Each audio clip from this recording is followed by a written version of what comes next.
Hello, everybody. How are you all doing today? Hope you're having a good one. Good to see you all. How's it going, Toka? 039520. Magica Champion Beef. Zonard Stark. Snakebird Priestess. Bart. Ristona. Alcapanek. So on and so forth. Hello. And welcome. 039520. Can do. Can do. 39,520. Yeah, you don't like the alternate the alternate name interpretations. I can do 039520.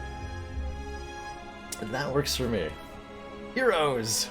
Hello. Spire. And everybody who's lurking on out there, hello and welcome.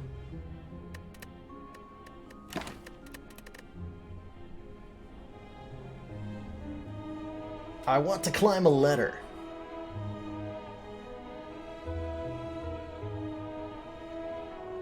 We have gotten to, we're on Ascension 4 now, on our next big attempt at the ladder streak here. And I'd like to get a decent attempt done before the new character comes out in 3 short days. The green thing next to your name appears to be some sort of alien parasite, heroes. I would advise you to get decontaminated quickly as possible.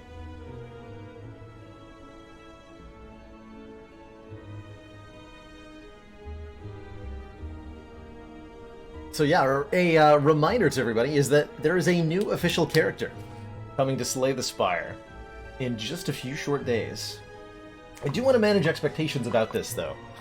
It's been a really long time since Spire got a new official character.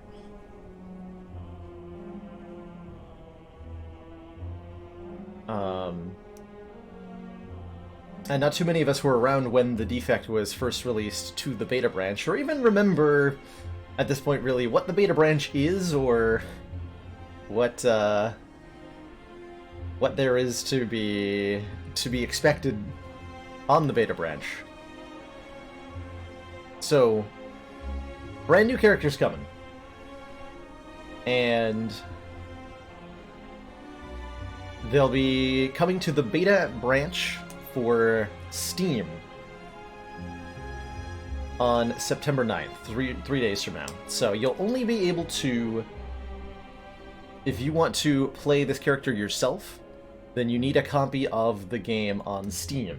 None of the console releases are going to have access to the character while they're in the beta state. So that's first and foremost. Is important to clarify.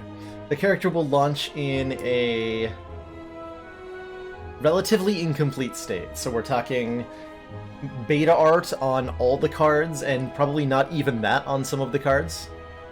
So some of the cards may not even yet have unique art, maybe relic placeholders, maybe...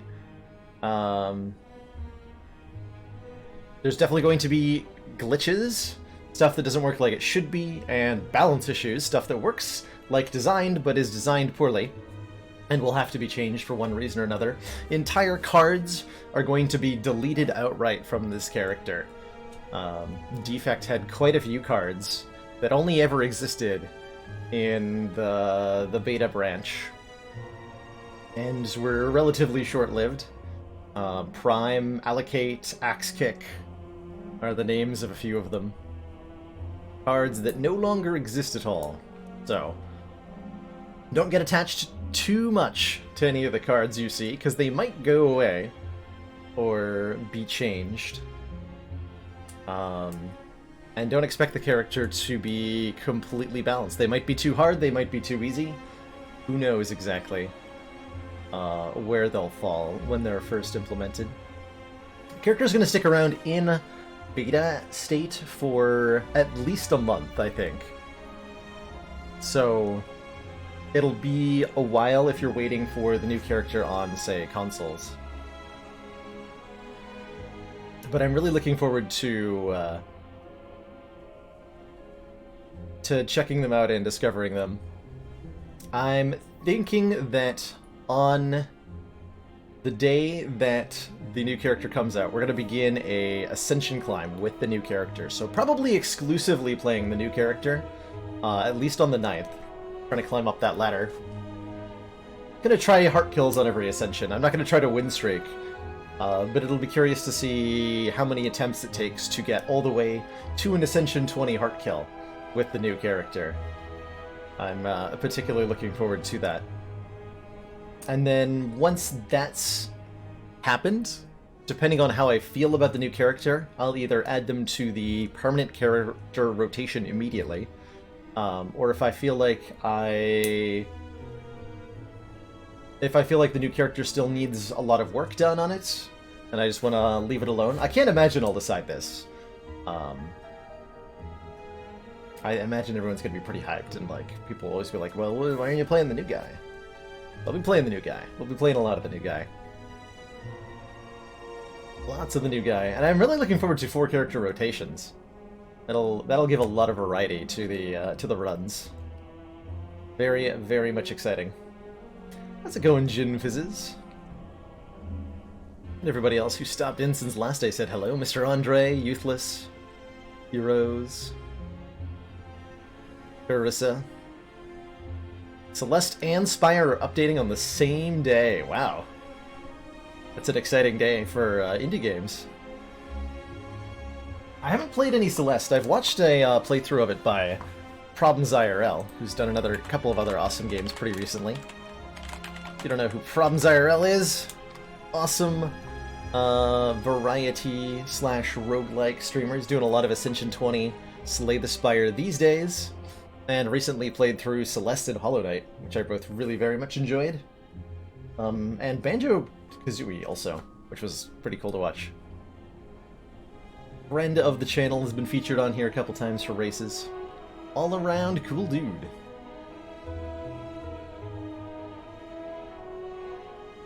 How's it going, Dreamweaver? Yeah, Hollow Knight is getting a sequel. I'm excited to play the Hollow Knight sequel. I will be doing that on the stream. I played through the original Hollow Knight off stream, and that was a great experience. So I would love to very much share the next one with everybody. Let's jump on into some Spire runs. Usually on Fridays we're doing custom / wacky community suggested runs, but in the interest of getting one more good attempt in at this ladder, Friday is taking a bit of a backseat for a little bit. Hey there, Neurasthenic. I have played the Hollow Knight DLCs, yeah. All 4 of them, I think. The latest one that was there when I played was Godmaster, and I think that's still the latest. So starting next week, I'll be changing the stream schedule up a little bit. I plan on, for the most part, starting at the same time still, the 4 p.m. Eastern Standard Time that we've been doing. And I would like to retain at least one early day a week for the European crowd. And I don't know if that'll be held in the same balance as before. But I do know that I'm intending to have Fridays be the stream day off for the next month. So the Frivolous Friday content will necessarily have to move because there won't be a stream to be in on Fridays. But the other 6 days of the week will be here. Yeah, we've died now twice on Ascension 13, and then quite a few times. We can look through the run history. We had a death on Ascension 0. Oh, that was the Prismatic Shard run with Recycle and Dark Embrace. This one died to a miscalculation. I think this run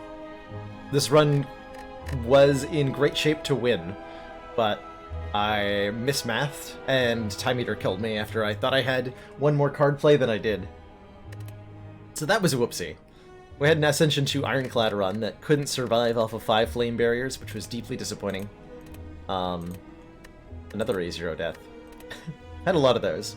The last death from a height was Ascension 13 to the Corrupt Heart.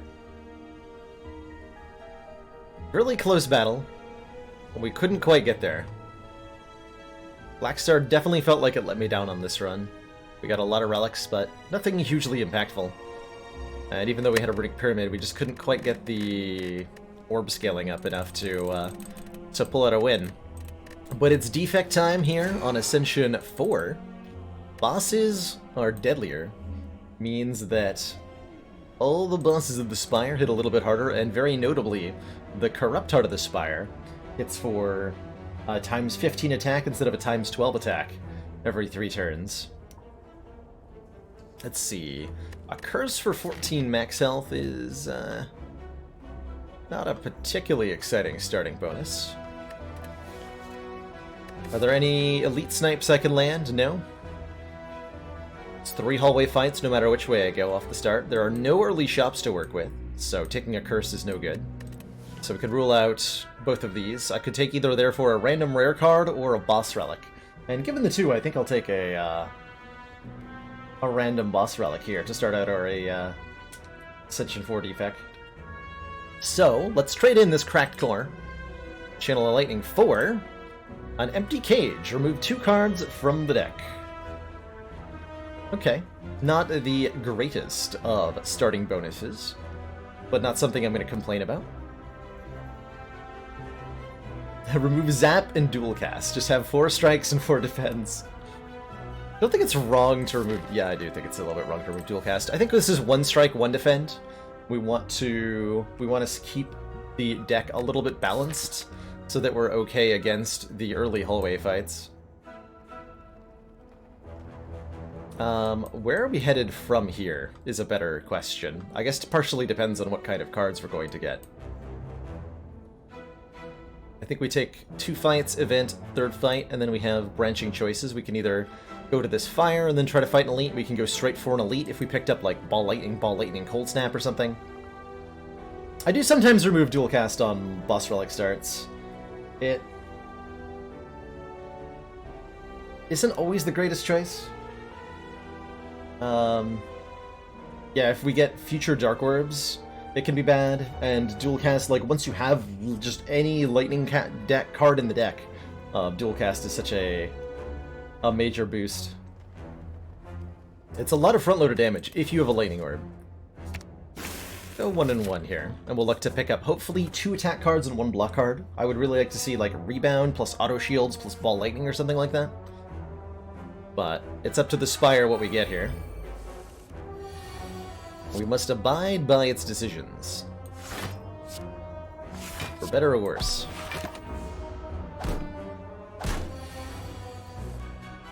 Oh.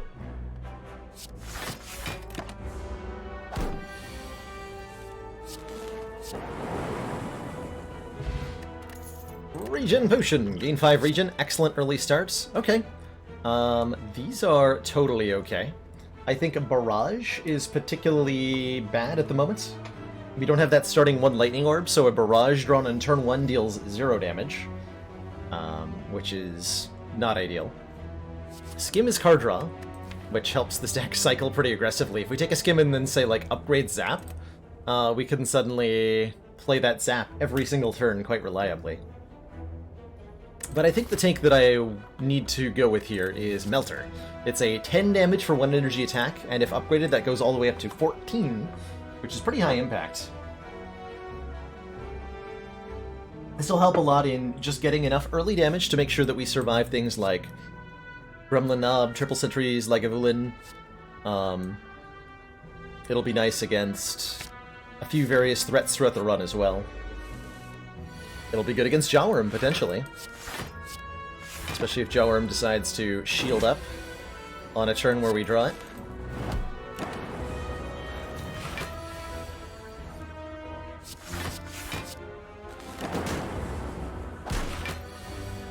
Like so. That Melter value immediately. Immediately melter value. Hologram pulls a card out of the discard pile. Hologram's only as good as your best card, which is not currently that good. So at the moment, Hologram's a little on the weak side, but I think it's still better than skipping. I've had quite a few runs that started with a white bee statue and were quite effective scot-free. It's definitely one of my preferred relics to get if I swap. The high rolls for trading your starting relic are Pandora's Box, Runic Pyramid, Snecko Eye, Astrolabe, and then like various energy relics that have little downside at the start. I do like Coffee Dripper starts. I do like... I think Mark of Pain is fine. Nuclear Battery's great. Fusion Hammer's not too bad to start with. Busted Crown is a rough start. Runic Dome is a rough start. Hovering Kite is a rough start. Sozu and Ectoplasm are very rough starts.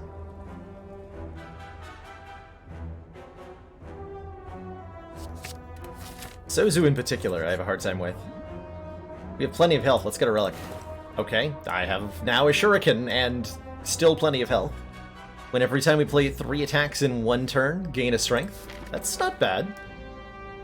We really struggle to do that at the moment, but this will occasionally give us 1 point of strength. And if we pick up cards like Beam Cell, Claw, go for the Eyes. Things will get a lot better than that, even. Do I want to just go for the big guy first? Yes. Gonna take 5 here.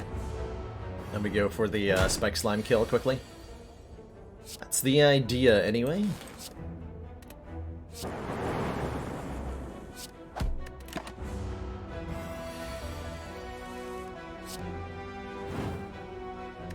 Okay, not too bad. There's that Go for the Eyes. Deal 3. Oh, hold on, though. There's a Darkness Orb. Wait! The options, though. Darkness is the kind of card that was the reason we left Dual Cast in the deck. Very, very powerful damage card, Darkness. We do tremendously more damage output with this card than we do without it. Whereas Go for the Eyes gives us more opportunities to trigger Shuriken, allowing us to scale in a more attack-based direction. If we take this Go for the Eyes, we start to want things like Sweeping Beam, like Compile Driver, like Cool-Headed. Things that let us draw into more attacks so that we can dish out the damage in sufficient measure. How do I survive the rest of this act? Decent potion. If I take Darkness, especially with a hologram, yeah, especially with a hologram, this Darkness is powerful. Because we can get the Dual Cast into our hand at a key moment, hopefully. I'd like to upgrade the Darkness before I fight an Elite, and from there I should be able to, like, fight 2 of them, maybe? I don't know about 3. We'll see. We'll see. But I'm going this way. This is a hard pool fight, and boy is it hard. Oh, we are not going to be able to fight 3 Elites. Not after this. Not after this. That's an ouch. The big oof. The biggest, baddest oof.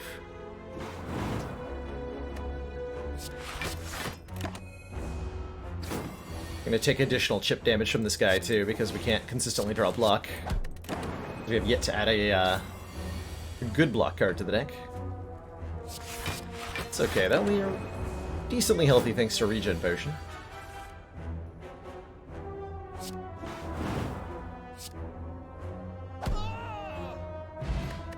We get ourselves a Speed Potion, and we're offered another Hologram, a Scrape, and a Go for the Eyes. I think we take this copy of Go for the Eyes.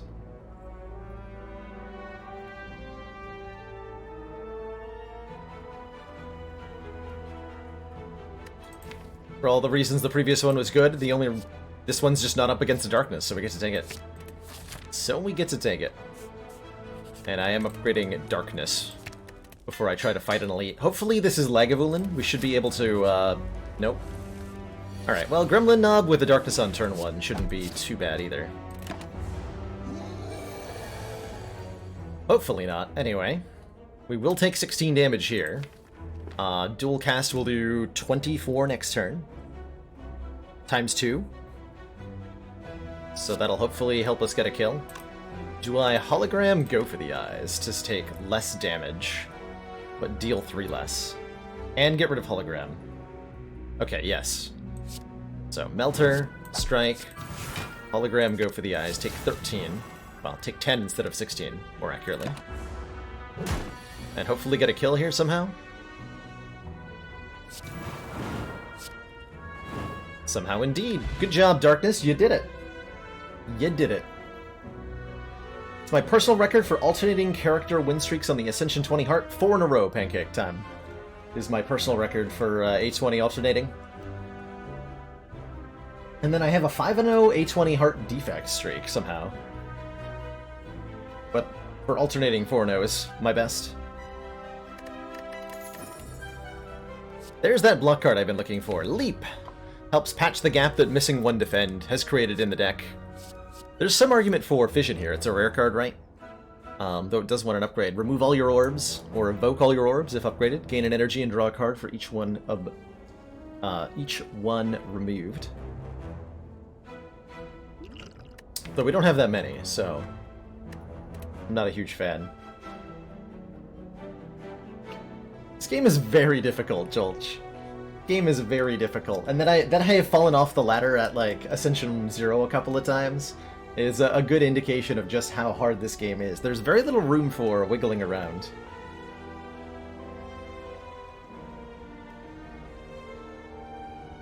Fission is just remove until you upgrade, and then when upgraded, it is evoke. Take that leap guard. I would like to block. Please. Deck feels like it wants an Orichalcum. Which usually just means your deck is bad at blocking, but...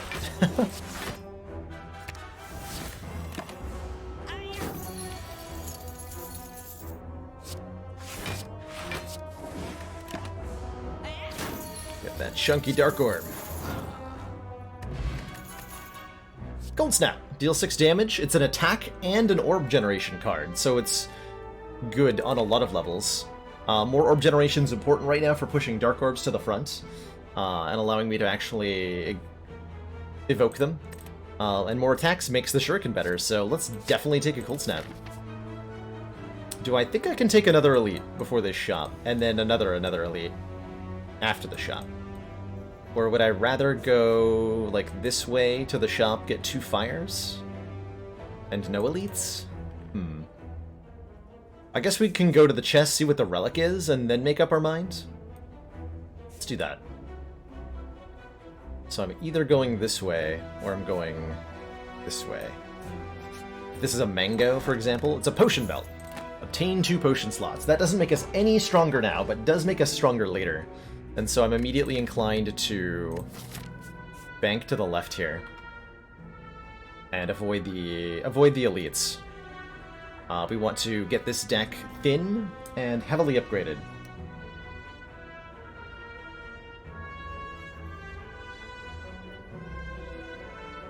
We know it won't be a Knob, that's true. This would be either a Lagavulin or Triple Sentries, but we don't know that about the next one. That one could be a Knob again. Or could be... Like, if we face Triple Sentries and then Knob, we might die. If we take actually almost nothing to a Lagavulin. Like, probably 0 damage to a Lagavulin. But we take massive damage to the other 2. We're actually not bad against Sentries.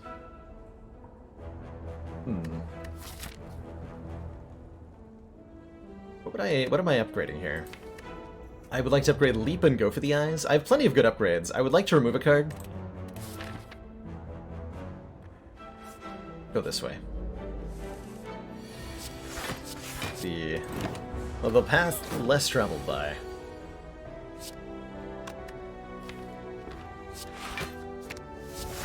Try to keep our health as high as possible here.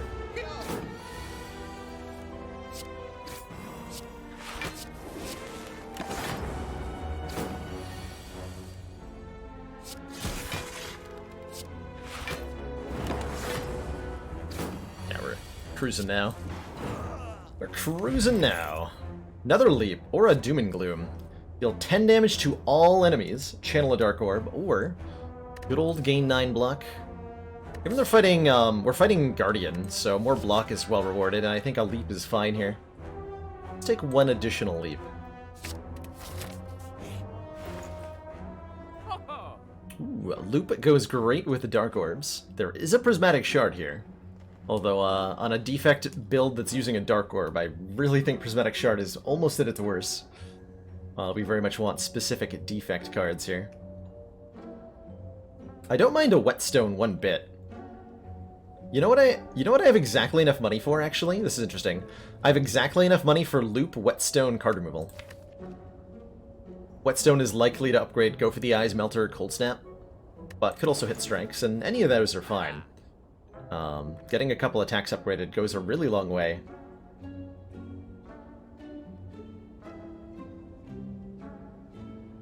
We could also buy the Blood Vial instead of the Whetstone. Heal 2 at the start of each combat, but I'm not as excited by that.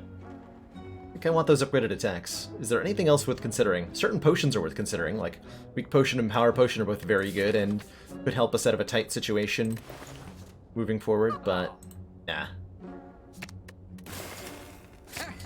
Wait. Hold on. I'm good at math. Alright, well in that case, I'll buy the potion. And just pretend that never happened.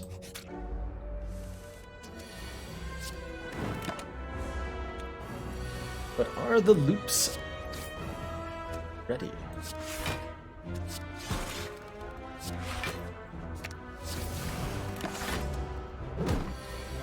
I swear I know how to do math. I just don't want to.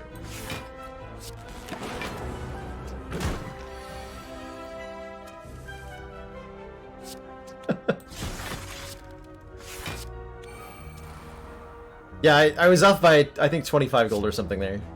Something went wrong. Something usually does.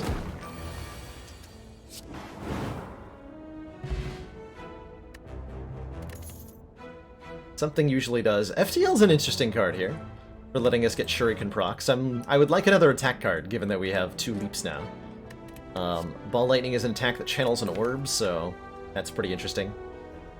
I think I want this FTL, just for like free Shuriken procs. Let's do it. Let's do it. Let's do it. Oh, more card removals, yes. Continue to purge strikes from this deck.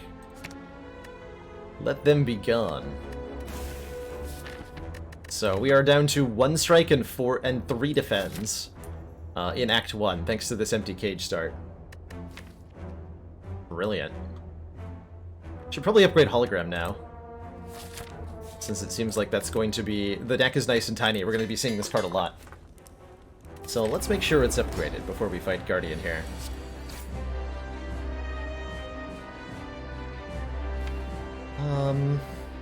Melter will help. I don't think I'm going to get a transformation, though. That's more like it. That's more like it. Let's just get a looped Dark Orb immediately. Heck yeah.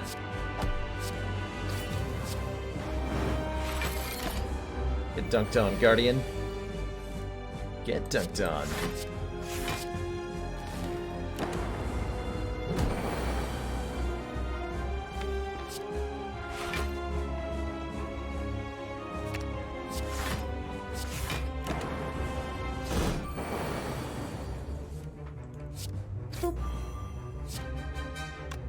Just hurt a little bit.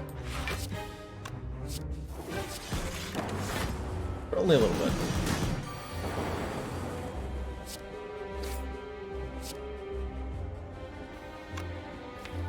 Let's see, hologram, the darkness. Charge up the front orb more. The reason I didn't FTL there was when Guardian is in defensive mode. I guess I could have, because I had the extra block. But I wanted to avoid the Thorns damage from the Guardian.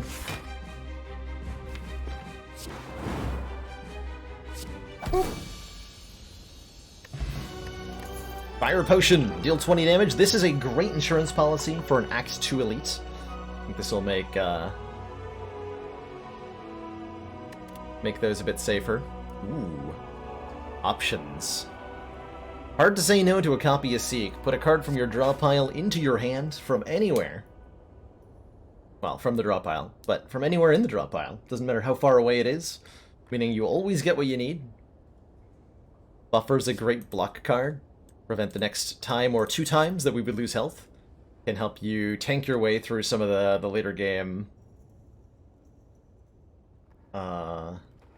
later game fights where you're taking huge hits like Nemesis, Giant Head, etc. And Rainbow, channel 1 Lightning, 1 Frost, and 1 Dark Orb. Jerry's Discount Orbs, as I like to call it. You just need lots of orbs, it'll do that. I'm feeling Seek here. We've got a really stable foundation with these leaps, with our orb generation and the darkness orbs. Transform your regret into normality. There's some very silly, like, combinations of card names you can create.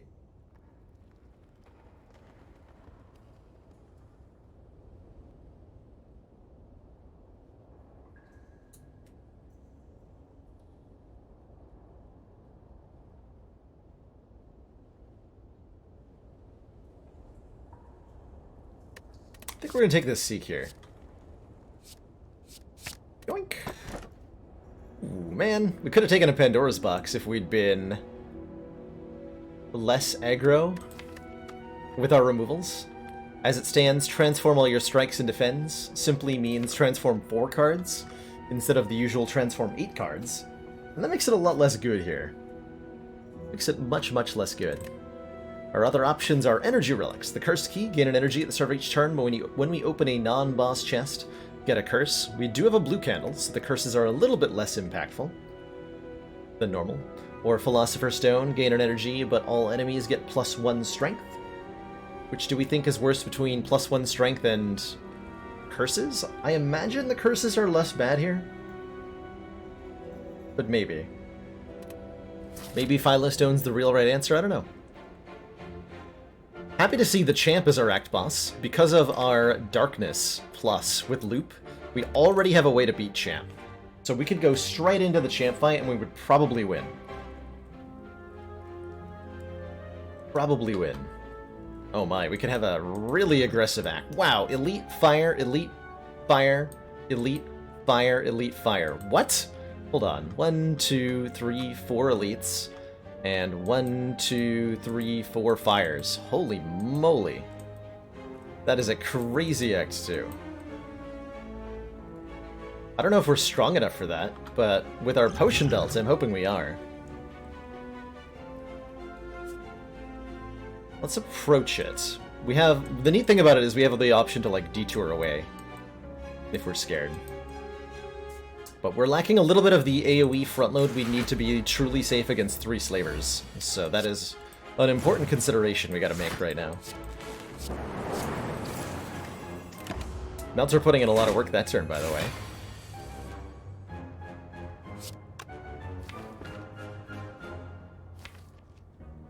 Seek for darkness here.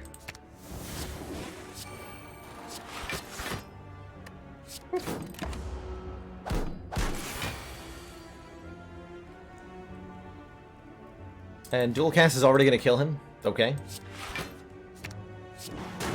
So I think we'll have no problem with the Book of Stabbing based on that.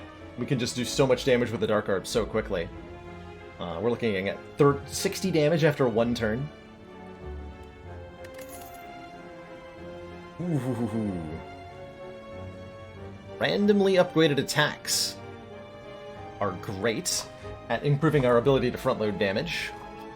Beam Cell applies a vulnerable and deals direct damage, and is a 0-cost attack, although I'm less excited by 0-cost attacks now that we have 4 energy. Claw Plus deals 5 and scales up. And Cold Snap Plus deals 9, channels a Frost Orb. I'm currently leaning towards the Cold Snap, for both being the highest raw damage for 1 card, and for also giving us a Frost Orb. But I could see an argument for any of the 3.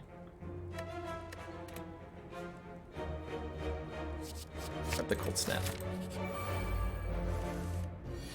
Alright, jerks.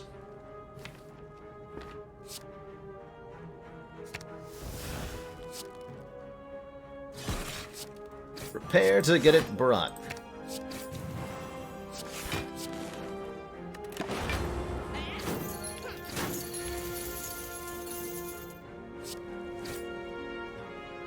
Perfect.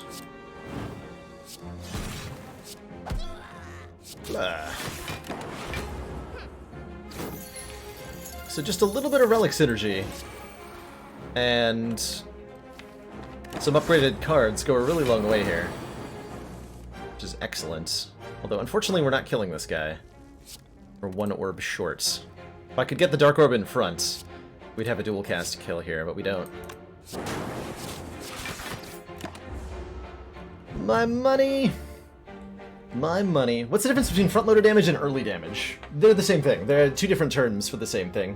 When I frequently use this term, front-loaded damage. And front-loaded damage is something that you can do on turns like 1, 2, 3. Damage that you can put out quickly, that solves the problems in the game where you're faced with a threat you have to kill immediately. The kind of cards that you need in order to be able to beat triple slavers, to be able to beat double orb walkers, to be able to beat triple jawworms. And so cards that just do damage when you draw them are that front-loaded damage. They don't require you to set up anything. They don't require you to have strength beforehand. So like Heavy Blade is not front-loaded damage, because until you have strength, Heavy Blade only does 14 damage for 2 energy, which is a pretty poor ratio. Whereas something like Hyper Beam just does or Immolate does a ton of damage immediately. That's front-loaded damage. Or that's what I call front-loaded damage. Oh man, a Bullseye Plus is an attack that'll amplify our Darkness Orb, and it does 11 damage base, which is pretty good, right? Just the deal 11 damage for 1 energy part of this is pretty solid here. I would be excited to have another Darkness Plus.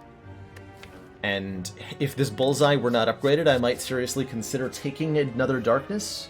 But because this Bullseye is upgraded, I think I'm going to take the Bullseye here. This will do wonders against Champ as well. Backstab is the ultimate example of front-loader damage. Yes, Rob the Hungry. That's right. Whereas typically the opposite of what I call front-loader damage is... You'd think it'd be called backloader damage. We usually use the term scaling damage to refer to damage that needs to be set up beforehand. Dark Orb in this deck is a great example of scaling damage. It's damage I can't do on turn 1. But the longer we go, the greater the damage from that Dark Orb becomes. Noxious Fume is a great example of scaling damage as well. Demon Form gives you scaling damage. Rampage, Claw, these are all great examples of damage that starts out low but gets very, very large later on. And your deck is typically going to want to incorporate a mixture of stuff that does damage immediately at a moderate value, and stuff that takes longer to do damage but then does more. Because there's various encounters in the game that test your ability to do that. Triple Jawworms asks you to deal like 45 to 50 damage on turn 1 or 2 immediately to avoid taking a lot of damage. And that's all you have to do, is that 40 to 50. Whereas the Heart of the Spire says you have to do 800 damage over the course of this many turns. And you need a way to get lots of damage very quickly to do that. I decided on the new day for Frivolous Friday. I have not, but Sunday's a good contender at the moment.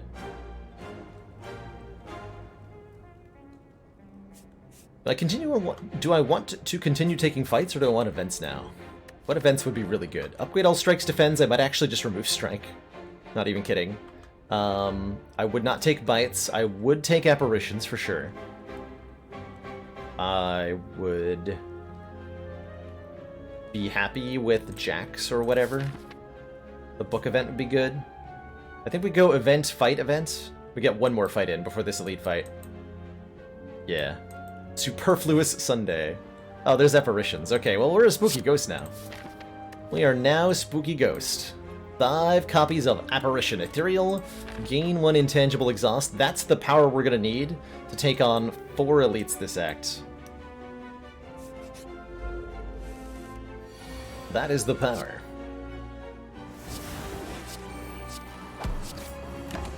Makes me wish I had the Blood Vial, though, to heal off this chip damage, but with our Frost Orbs, we should have little problem blocking all of the chip that comes our way.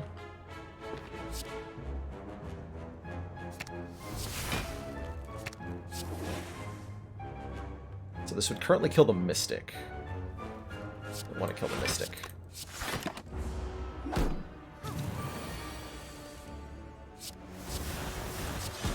The Spooky Ghost!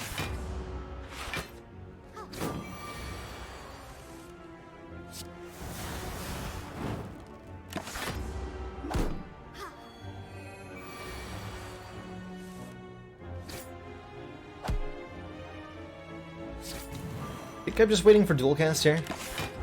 That'll dunk both of them.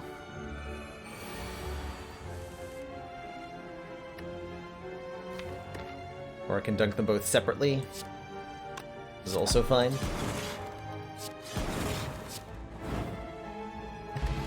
This is also fine. Oh my goodness gracious. All for one, recycle and cool-headed. It does incarnate. I do know those days. Sorry to hear if that's what you're having.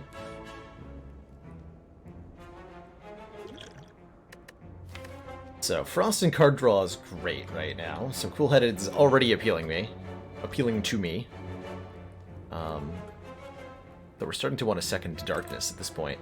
All for One gets back not a whole lot of merit. And I'm not actually that enthralled with Recycle alongside these apparitions. So let's take the Cool-Headed here. This book is going to deal me a lot of damage. 16 damage to read it. But I am going to read it, I think. Let's see, Nilri's Codex would be great. Enchiridion would be great. And Necronomicon would be potentially a skip.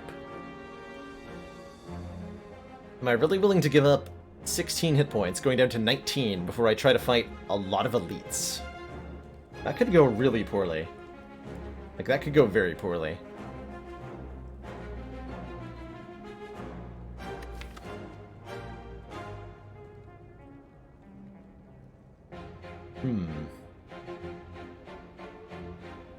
But I have 5 apparitions in a 24-card deck. Enchiridion, start of each combat, add a power card into your hand. My instincts tell me to just take the risky-ass route. Okay. Good luck to me. I do not know why I am trusting myself, given that I am almost immediately perishing. Actually, am I immediately perishing? With this draw? Potentially. I might die literally instantaneously here. Nope. Nope. Everything is fine. Nothing is wrong. Don't panic.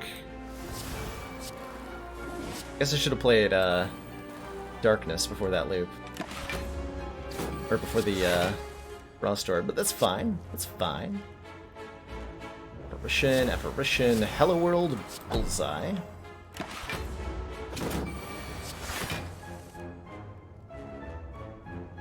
Okay, we want a hologram.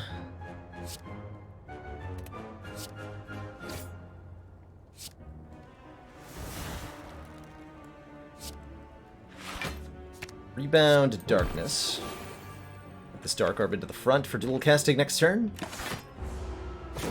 Still intangible here. Everything is perfect. Nothing is wrong.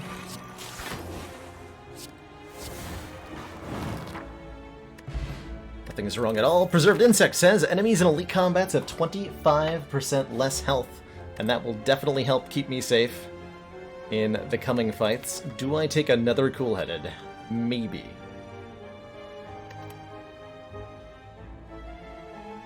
But probably not. I think not. I would take an upgraded one. Maybe I want to rest. We're a little bit low on health. Upgrading Seek is also very, very valuable to me.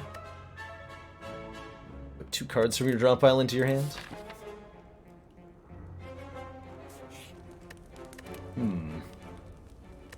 resting gets me 11 health? Actually, that's quite a bit of health. I would like 11 health, please. Let's avoid maybe immediate death if things go awry. X. This feels like a good potion to use a strength potion in. Or a good fight to use a strength potion in. To just get a little bit of extra oomph here. Only a little, though.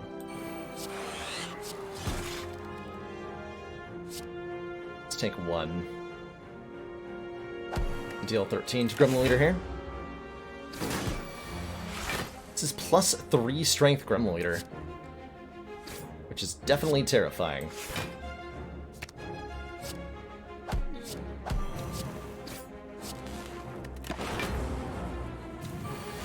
We're not done yet.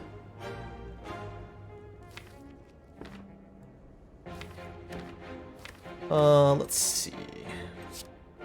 Gonna be intangible for a couple of turns.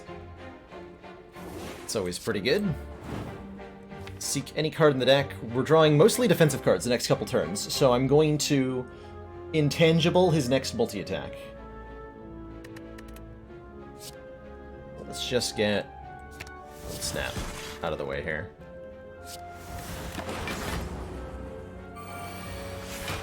So if I leave both of these guys alive, which I will, then he's guaranteed to attack me next turn, but I'll draw 2 intangible, and then it won't matter too much.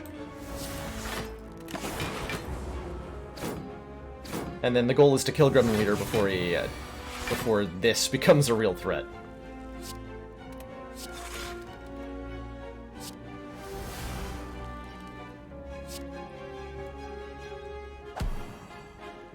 Let's see, 13 puts him at 19. That puts him into Fire Potion range, but I won't be intangible next turn. Just go for the kill here. And if I have to use the Fire Potion, so be it. So be it. 8 plus 6.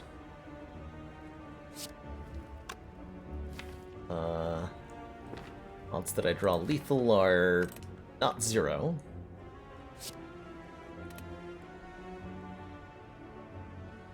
Maybe I hedge my bets.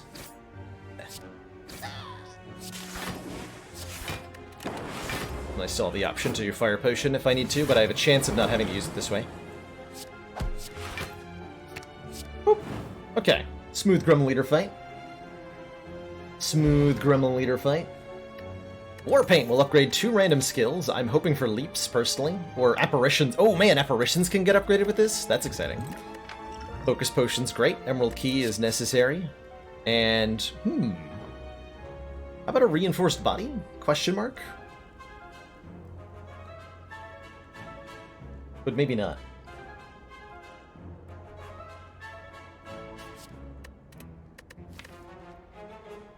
Let us get a war... Let's grab the Warpaint first for the upgrade on Apparition chance.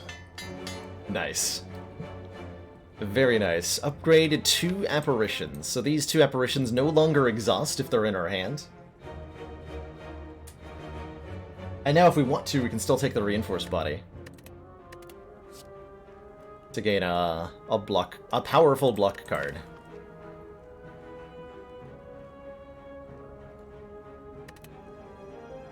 Or I can take a Rebound Plus. Although I can't rebound Apparition, so I don't really want to rebound. I do want to Reinforced, I think. That might be wrong. Take a Curse to open this chest? Nah, we're gonna skip this one. We're gonna skip that one. And I'm gonna upgrade my Cool-Headed for the card draw. Probably want to upgrade the rest of the Apparitions at some point, too. Oh hey, a free Biased Cog. That's very convenient, I hope you know. Game. Alters 1 damage away? I guess I can just seek for an Apparition, huh? Is this where I want to use a Power Potion? Getting Electrodynamics would make this a lot easier. Getting... something else. Yeah, let's... just get a second Pious Cog. Yeah, actually. Sure. That seems fair and balanced. And then Seek can fetch me an Apparition. So this Dark Orb becomes ridiculously chunky almost instantaneously, gaining 14 power at the end of the turn. I mean, okay. You insist, game.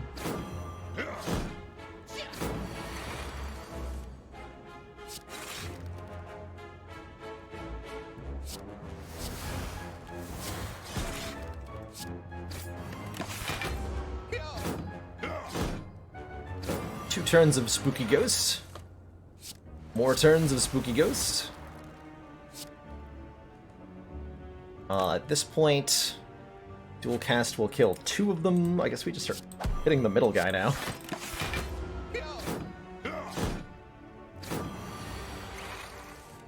There's that dual cast.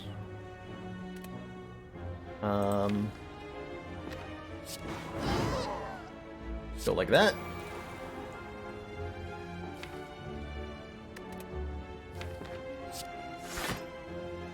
Let's kill this nerd. The good old-fashioned way.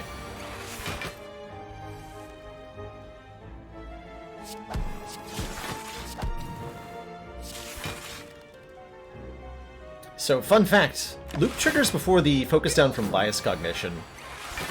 See how I gain 4 block and then my orbs drop to 0? Took a damage. Unacceptable.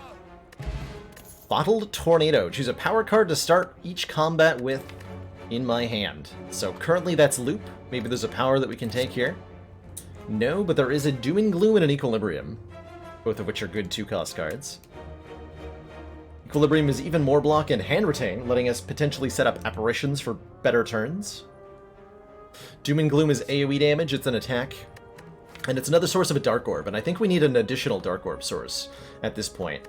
We have, especially if we're going to have a bottled loop, we're looking at a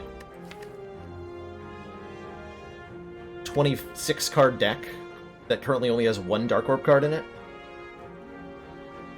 If we take this Doom and Gloom, which I think I'm going to do. So let's bottle our loop, plus be very happy that I got a buffer here.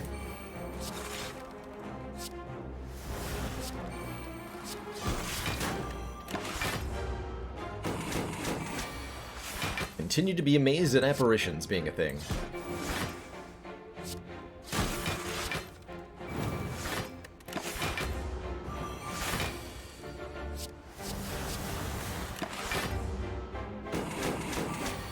Do we want a recursion? We're getting close to wanting one. Now that we have two dark orb sources, we probably do.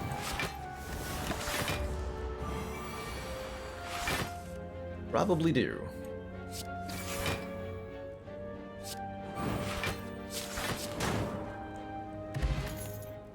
Filter Plus. Or Storm. When we play a power card, channel a Lightning. Pretty bad right now, for a myriad of reasons. We only have 1 power and it's bottled, so we're unlikely to draw a Storm first. We don't channel enough Frost for Blizzard to be good AoE. The Melter's just an upgraded attack, but I don't really feel like I need 2 of them. So I believe this is a skip, as none of these are adding meaningfully to our deck. Not too many attacks I would add from here on out, other than maybe like Core Surge. Let us think about... So this is either going to be Gremlin Leader or Book of Stabbing. I'm not afraid of either of those. Let's upgrade our... either our Go for the Eyes or our Apparitions. Or Seek, actually. Yeah, Seek. Let me Seek. Alright. Prepare to die.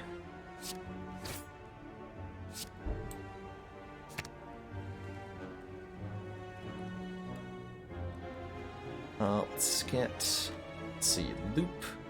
Doom and Gloom Darkness? Yeah.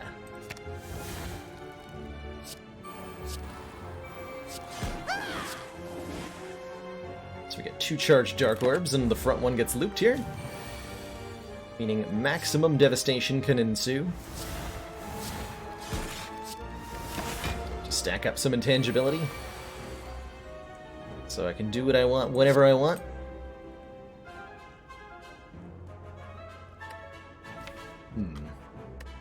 Would be nice if,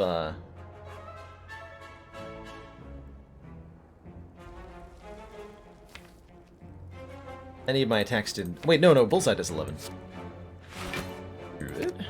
So we can kill this guy with Bullseye, and then a Dark Orb will deal 48 to both of these. Yeah.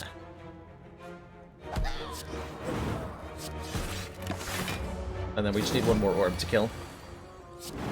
Perfect. Perfect. Strawberry gives it 7 max health, bringing us all the way up to 44. Very significant. And Bullheaded Plus. More card draw. Like more card draw.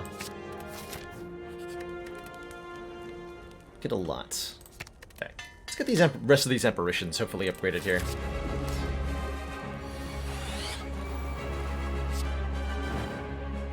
Put a Dark Orb in front here. Champ should be a nice easy fight.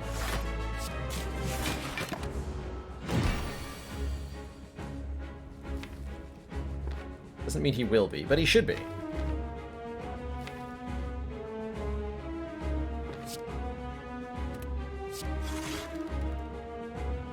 that in front. Not sure.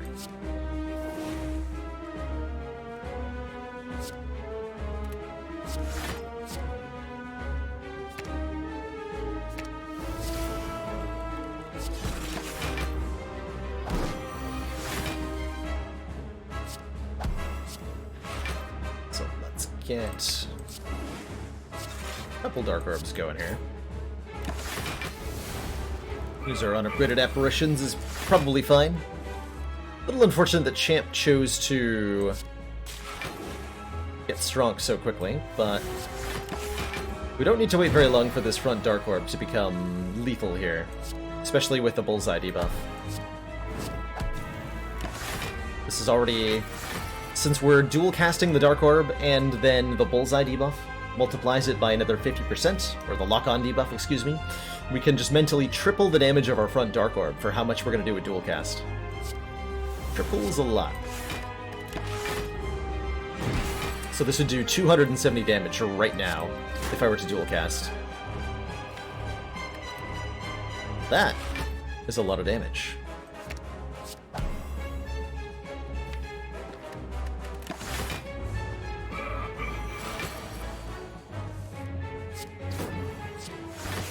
And so the next time we draw a dual cast, it should be an instant GG. Voila. Voila. Second copy of Seek is an interesting idea.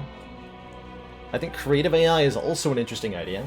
Start of your turn, add a random power card into your hand. This gives us the later game scaling that we kind of need, as we currently don't have a way to scale up enough to fight, say, the Heart of the Spire. We can be invincible for 5 turns with these apparitions, but once it wears off, we don't really do a lot, other than have a really big Dark Orb ready, and it takes more than one big Dark Orb to beat the Heart. So we need something special to happen. And Creative AI could be that thing. Echo Form would do a really good job as well, but we don't have an Echo Form offered here. Let's take it. Is Inserter the thing? Every 2 turns gain 1 orb slot. That would allow us to scale upwards in a direction. We could also start off with extra energy in the form of the Nuclear Battery. Start of each combat, channel a Plasma Orb, which we get to loop immediately, so we get lots of energy potentially. Do we need 5th energy? We would benefit from a 5th energy. We've definitely, with the 2 cool-headeds, like, we definitely have an outlet for more energy. So I actually don't mind a Fusion Hammer here one bit. I do not mind a Fusion Hammer here one bit.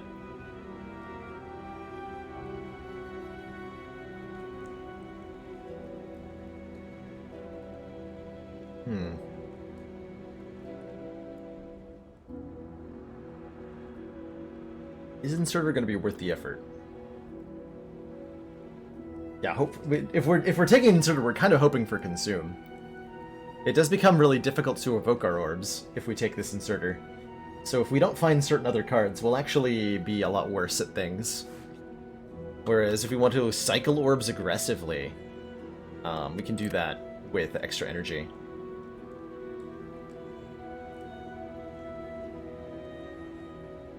I'm going to try the Fusion Hammer here. We're going to give up our upgrades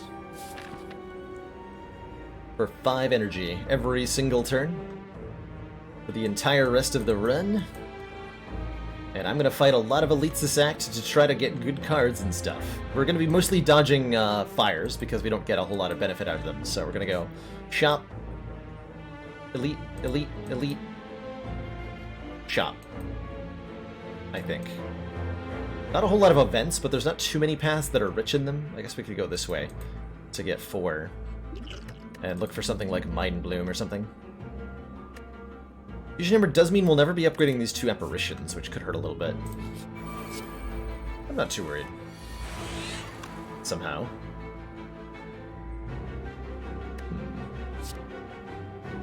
Yeah, I should be.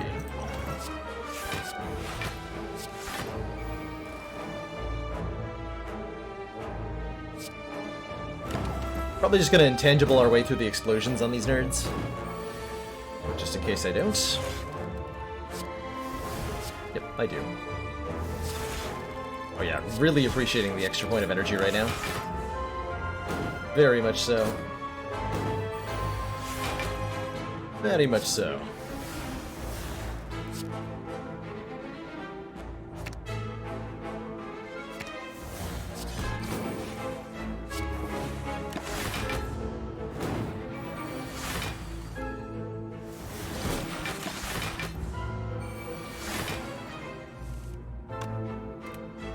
As long as we're still intangible, we only take 1 damage from thorns as well.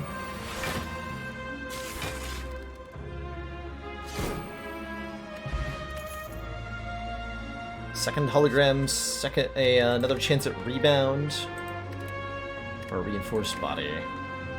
Could see rebound being okay. Just not thrilled by it. Hologram fetches any number of important things like darkness, like an apparition we didn't play. Can't upgrade it though. Nah. Want to keep the deck. Hey! Keep the deck nice and efficient whenever possible.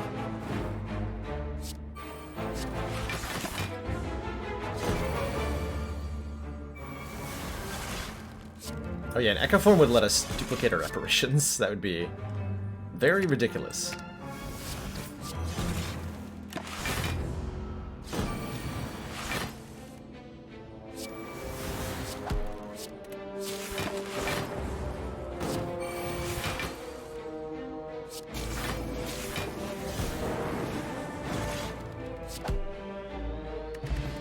Block potion's nice.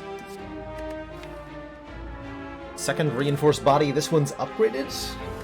Might be too much block, but with 5 energy, I'm really having a hard time saying no to that. So that we can block once our apparitions are gone. Oh my, and speaking of blocking once our apparitions are gone, we could get 1 dex off the oddly smooth stone here, which is pretty appealing. I like Blind quite a bit as a renewable weaken source. I like the Clockwork Souvenir a lot. This gives me 1 artifact at the start of combat, which we can use to block important debuffs like the Heart's Vulnerable. I would like to remove a card. This is 100 gold card removal. And I'd like to remove Defend. Now that we have all these better blocks, Defends are a lot less appealing. Zap is also kind of a crap card at the moment. So maybe I take that out first.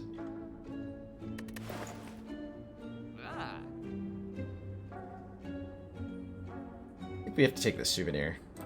The potential combo with a future bias cognition is too strong. Get rid of Zap. So can't afford the Smooth Stone. Do I want a Blind?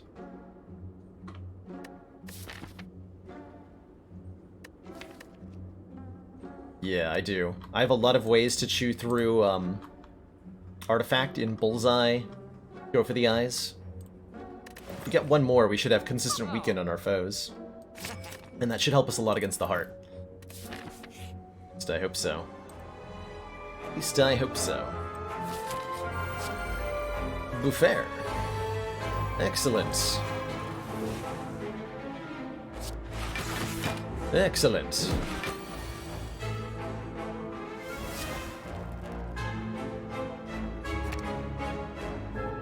Me hologram and...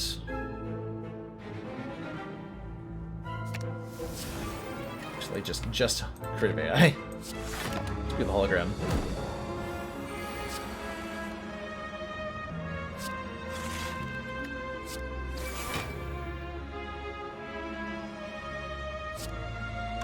Don't you dare. Don't you dare. 10 times the rate I could deal with.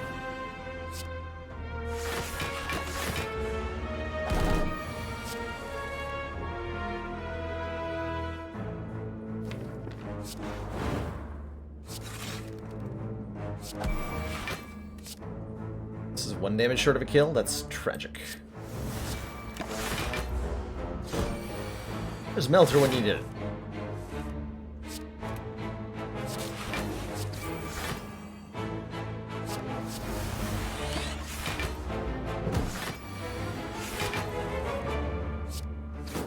There it is. Boop. Thanks, Melter. Appreciate it. Man, Sweeping Beam is a card I would have taken a long time ago. I don't think I take it now. Although it is nice, actually. Just for the draw card and be an attack thing that it does. Letting me get Shuriken off earlier. It's just there's so few fights relevant remaining for this. I'd be a lot more inclined to take Sweeping Beam, for example, if I was fighting Awakened one, where I need to drop the 2 cultists in that encounter very quickly. It's good against Reptomancer. It's good against double orb walkers. It's good against maybe Spire Spear and Spire Shield, but like not that much. Let's see. Take an Essence Steel over a Strength Pot, I think. And let's fight some elites.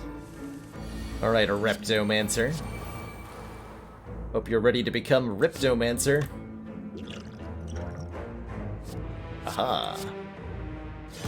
Thanks, Attack Potion, for the Doom and Gloom. Sure made my life easier there.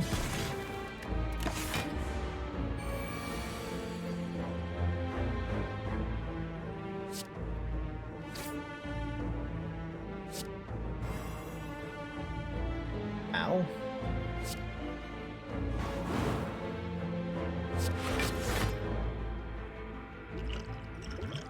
It's a pretty good block potion. Quite a perfect block potion. 9 health.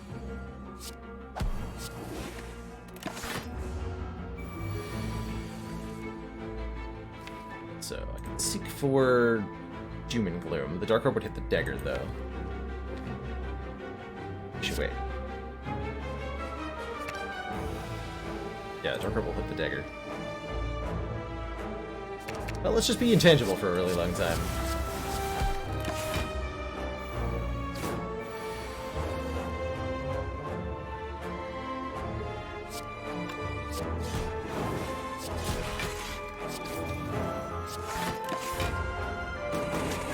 That'll work.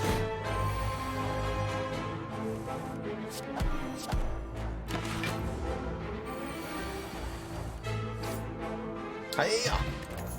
Happy Flower is even more energy because that's something I totally needed. There's Consume. Gain 3 focus, lose an orb slot, upgraded 2. We didn't take the inserter, but this is still a very good card. With a loop, it allows us to get a lot more power out of the orbs that we have. And so I will happily take it. Excellent work, Commander. This council is pleased to see our continued support of this project has been worthwhile. Thank you so much for those 3 months!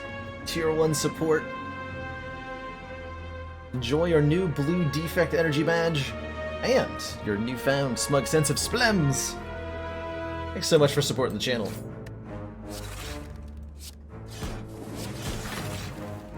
You helped me do what I do, which is take 5 damage completely unnecessarily, because I thought I was intangible that turn. Whoops.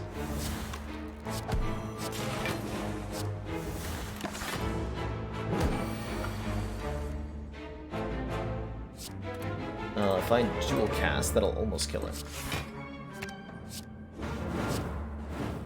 Almost.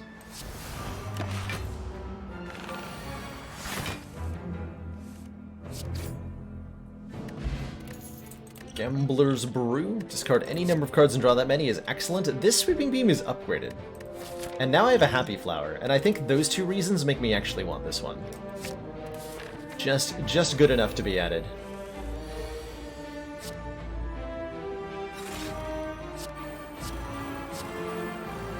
Okay.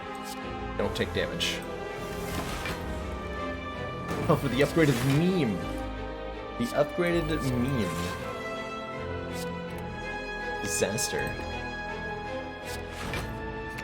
Been coaxed into a snafu. New characters coming out in 3 days on Monday. Massively excited for New Character Town. Took us a while to get the Dark Orbs going this time. That's not good. But the 3 copies of Hello World, now that is good.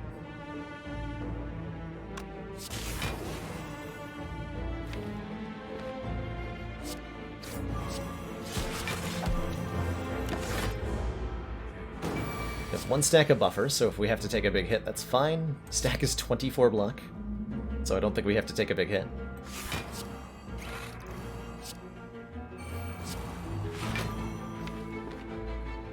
Commander, we've just received the Sakimo, support thank you so of much for another that council tier 1 member. sub. Welcome to the council. Enjoy your new emotes, the community, and your newfound smug sense of superiority. And thanks for using that September promotion. Did you all know that new subs are half off? So you can sub for $2.50 instead of the usual $9,000 that Twitch requires for a sub. True facts. True story. This is hand, by the way. What is this hand?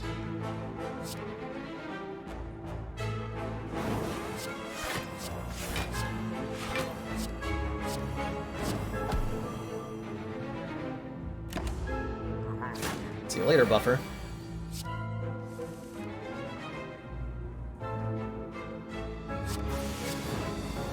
Okay, no dual cast, but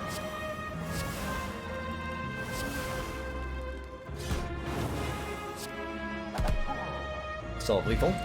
Data disc. Start combat with 1 focus. There's another little bit of extra power that we need. Our Dark Orbs are stronger. I believe I get the full amount. I should get a full normal share of a sub. So I'm not getting any less, even though the subscription is discounted. So it's an excellent way to support the channel, as I get nearly 100% of your contribution for subbing with that promotion. It's not for the whole lifetime, no. It's only for 1 month that you get a discount. But still pretty good. Still pretty good. There's a recursion. That's a lot better now that we have a consume. Let's take it. Let's take it. For juggling Dark Orbs. I have to open this to get the key, so we're about to take a curse here. Well, I'm okay skipping an Omamori, I suppose. Our curse is Pain. When in hand, lose 1 hit point when we play another card, which is not that bad, because with Blue Candle we just play the pain itself, and it goes away.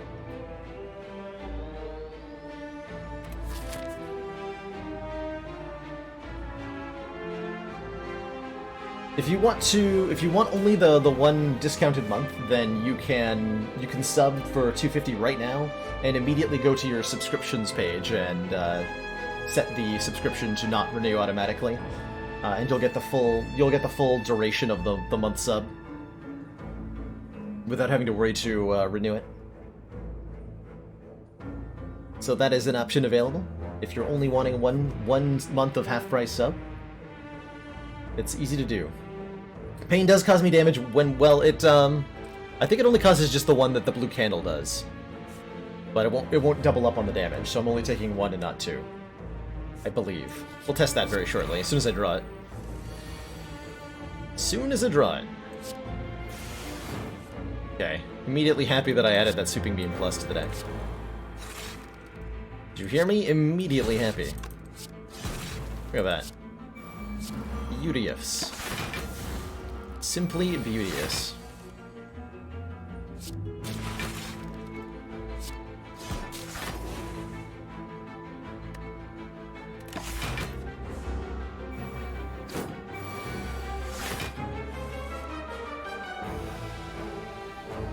Oh no.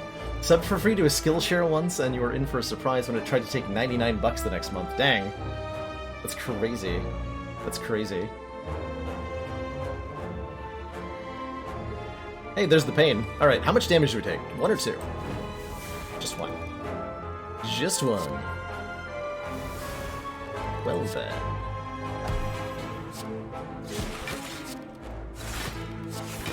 Seems good to me.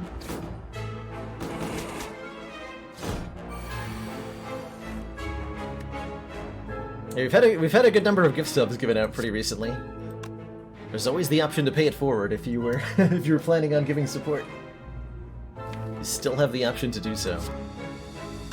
And if you were gifted a sub, I believe you're allowed to continue the sub into the next month for $2.50. That's part of September too. So if you still want that half-price month, you do have it available to you, I think. I hope.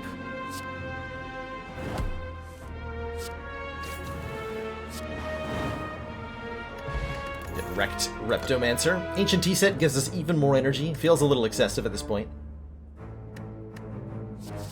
Don't really need any more attacks now. That Sweeping Beam was really the last one. Glowing Tesseract. I will definitely look at 3 cards. There's a lot of powerful card draw cards, and we're going to be forced to rest coming up. So let's take a look at our options here.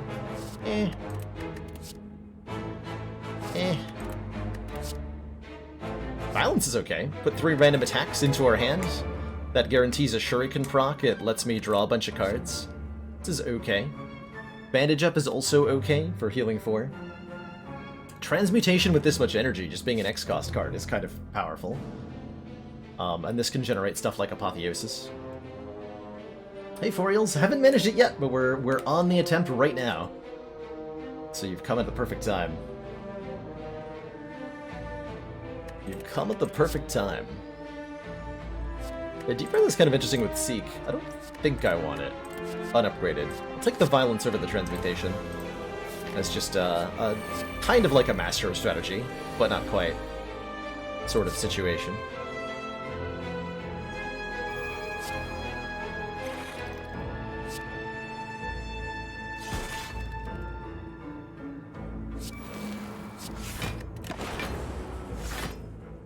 Having 6 focus on turn 1, or 4 focus on turn 1, that feels pretty good.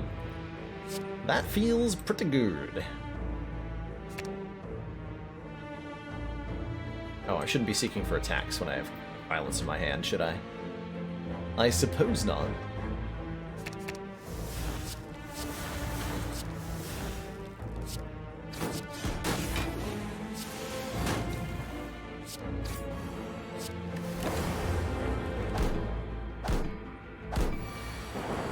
That A3, yeah, that A13 defect's a, it's a doozy from there. It is a doozy.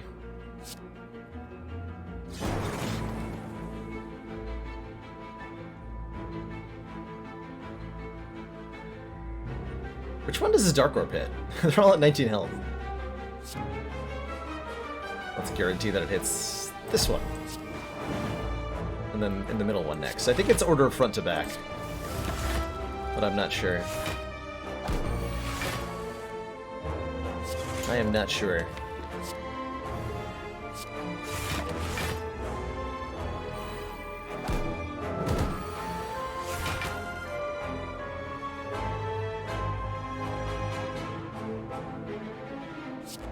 Get home safe, Core. Oh, you can't hear me. How's it going, Problems? We had some nice runs earlier today.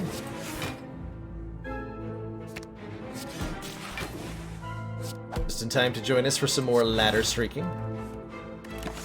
And avoiding the 1 damage from pain. For arcane wizardry. Glacier? I don't know how much damage I'm able to do if I take that Glacier.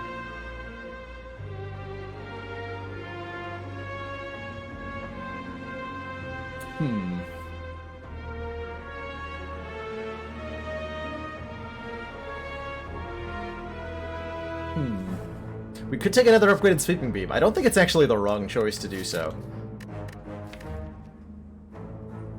But I would much rather have a Compiler at the moment. Because we don't need the AoE aspect of it, just the card draw aspect of it. I tried the Hollow Knight mod. I have! It was pretty enjoyable. I think we tried it on Ascension 15 and had a successful heart win with it. If I remember correctly. I'm quite worried that if I take a Glacier that I cannot do any damage. So I don't think I take a Glacier. Maybe I do need the Sweeping Beam. Convince myself to take it. Alright, we have 214 gold. What does the store have? Gold plated cables hurts, but capacitor is great. Gain 2 orb slots. Excellent. Excellent. Just what we need to go with our consume here, to get the orbs scaling up well enough to work in the final battles of the game. Very happy for that. Very happy for that. And I think we just removed the curse here.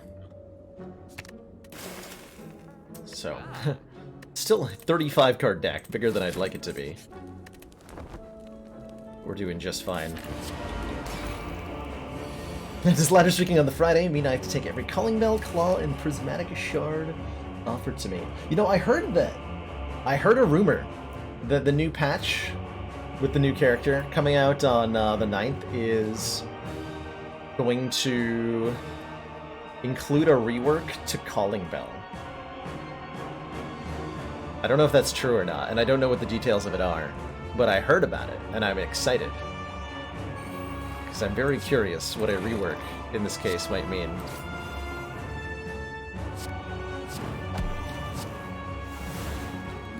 This is probably not worth using the Essence of Steel, because we're going to get to heal to full because of Fusion Hammer after this fight, probably. 4 relics and 4 curses. Yes, just the rework it needed. At long last, somebody at Megacrit Games is listening to the people when they tell them what we want.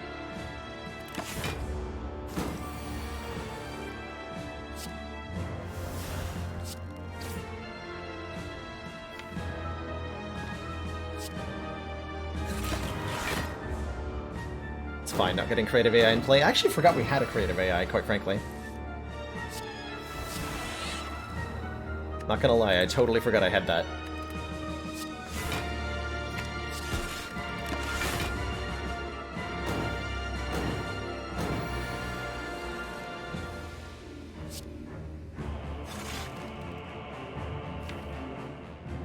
Okay. This is fine, this is fine.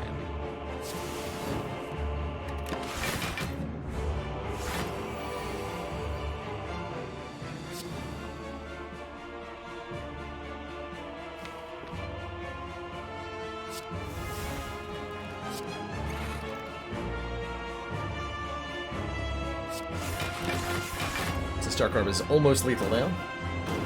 We're getting a passive 30 block per turn, which is enough to deal with most stuff here.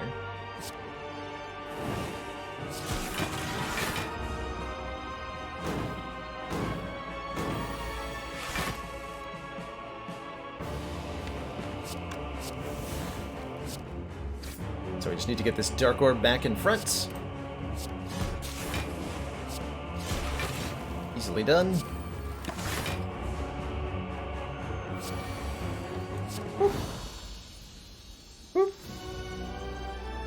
When you gain a relic, there's a 50% chance of gaining a curse. When you gain a curse, there's a 75% chance of gaining a relic. I would love to see that just, like, chain react itself into giving you 1,000,000 curses and relics. To thump. Art, Spire. You come with a question from Slash. How do Snecko Eye and Clockwork Souvenir work together? The Snecko-Eye Confusion will apply before you gain the artifact from the Clockwork Souvenir, and there's no way for that to ever occur in a different order. So you will start combat confused and with one stack of artifact. So they don't interact with each other, but you can block with the Clockwork Souvenir. You can block the Snecko enemy debuff, but not the Snecko-Eye relic. I think that's hard-coded. Or some such. Can't even buy the Claw SMH. Alright. Got a rack of 5 potions, we got a free loop. And we have an apparition on turn 1. And 7 energy this turn. That is a lot. I think we're going to be using our focus potion in the heart fight. We do still have a Gambler's Brew. It's actually almost hard to remember that I have it, because it's hidden partially behind the Twitch button. Usually not an issue, because we're only using with 4 potion slots at most. But today...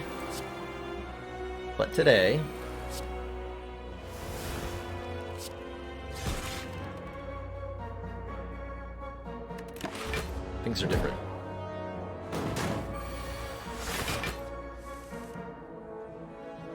Things are different today. Okay, we have even more looping. As one should. So if I could weaken him, which I can't...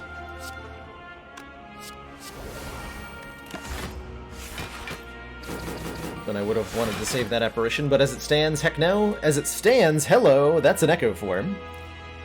Which can give us doubled apparitions, and I would love that.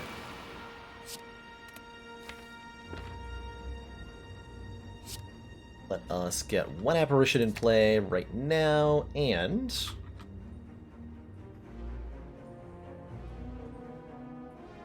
one Frost Orb in play. I should have Dark Orbed, actually, whatever.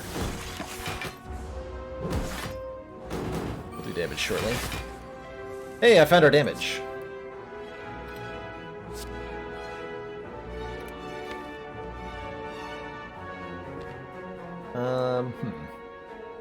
Double Electro feels important. To get some AoE damage out. I full block without using this apparition. Okay. Next turn could be spooky.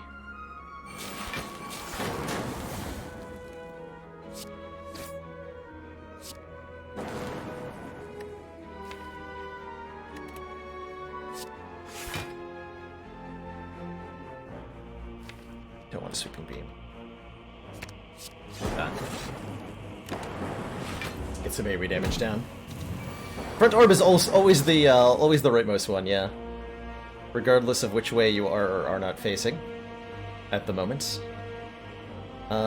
This turn's a little scary. Can I kill the Spire Spear on this turn? I think I can with the Fire Potion. If I double bullseye him, then play Darkness, this will do 13. Yeah, we have a kill here.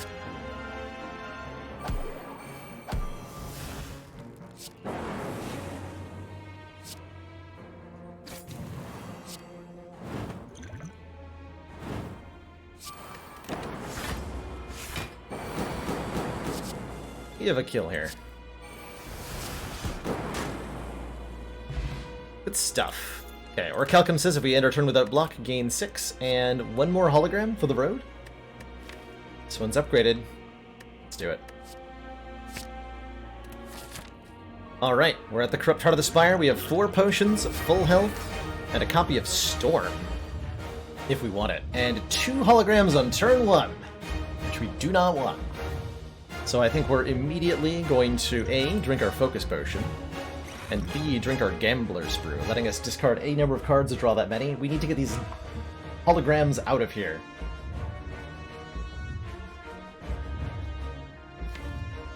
Very out of here. Wondering if I don't think I get rid of Storm, though. Keep Storm and Loop. We need a way to deal damage.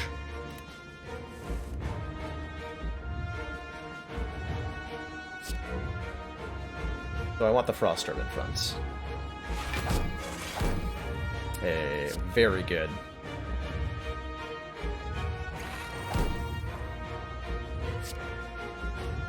Perfect. Okay, so anytime we play a power card, we're going to channel a lightning. This is going to help us chunk through the Corrupt Heart's health here. I think we're off to a very good start right now.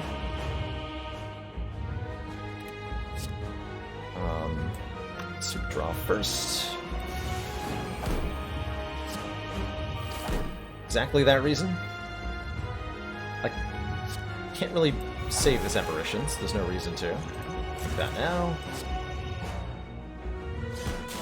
Need to do damage, so we need to get the Dark Orb going here. Whatever the cost might be. Next turn's a little spooky. But we drew another apparition, so everything's fine.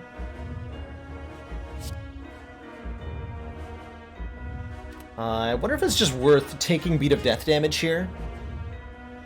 Not worrying about trying to play this defend, just play Violence, play Apparition, and get some more damage in.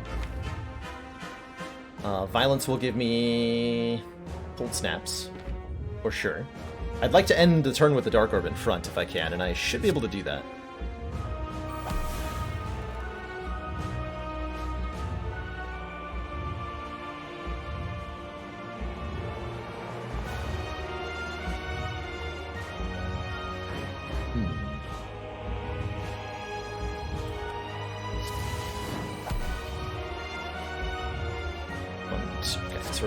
That one we're playing.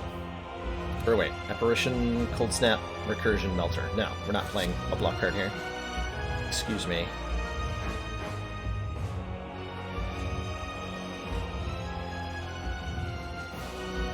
But I'm not playing Recursion? Because I'm losing the Dark Orb. The only way to get Dark Orb in front, Frost Orb in back is just a Cold Snap. Okay.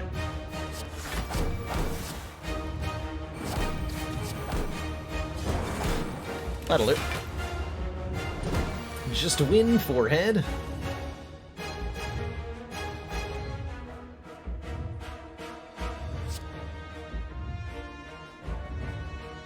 Just do 100 damage on your turn. Easy. Okay, Seek can get me Capacitor and Cold Snap. And then we're guaranteed to draw Apparition next turn. Good.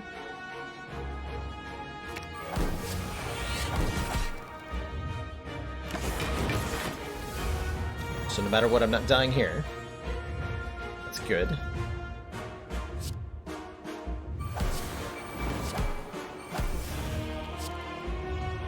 Remove artifact here.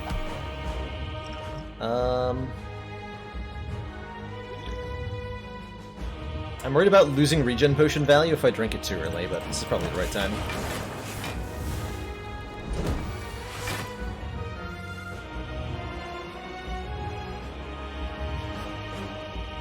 So let's see, we are close to dealing enough damage. Good. This is what, Doom and Gloom, Cool-Headed, Machine Learning? So we Doom and Gloom, Cool-Headed first. Let's see what we draw.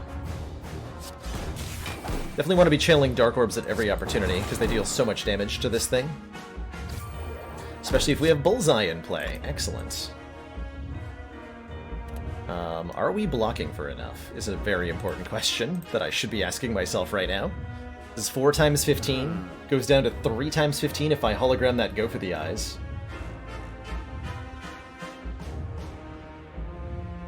Thank you so much for those 12 bits, Stone Age Marcus. Your last 12 bits.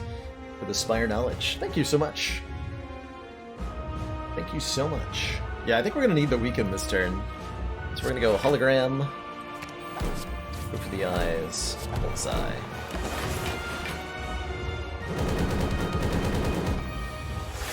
Easy full block. We're going to Recursion this Dark Orb, I think. Channel 1, 2, 3 orbs. Yeah.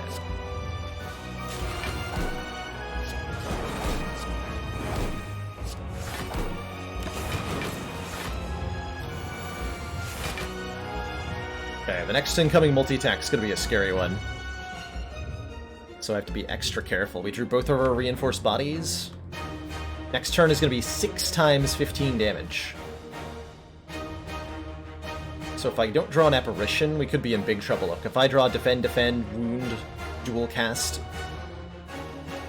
there's not a whole lot else I can draw. Okay, we should be alright. We should be okay, but I'm definitely going to want a Frost Orb in front here. So we're going to go Darkness, Cold Snap, I think.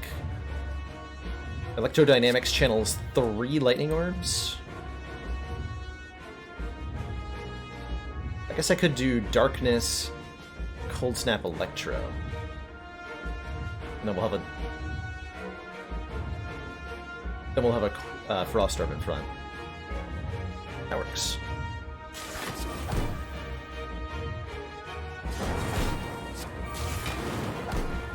So, and we've dealt a ton of damage. Only 200 left to go.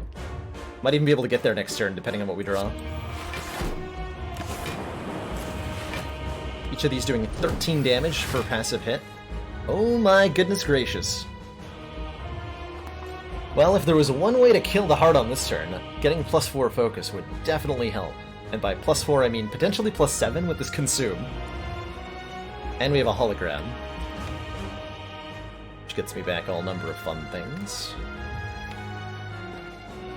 So this is definitely going to be played. For sure. We're staring down 90 damage. This will kill us, currently. Bullseye has worn off. So what is the right way to play this? Probably to Cool-Headed to draw an apparition.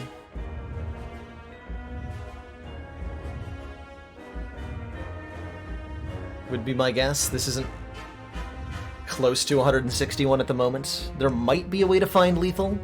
Feels safer to just draw an apparition, or try to. I can draw 4 more cards. 2 of which draw more cards themselves. 1 of which inflicts weaken. Yeah. Do I consume first? No.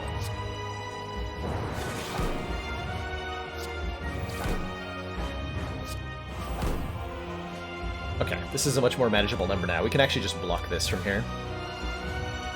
If we want to.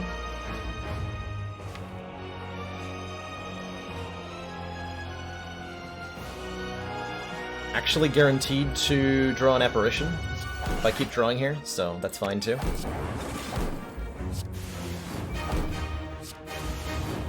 They were both on the bottom. A little bit scary. We got there. We got there.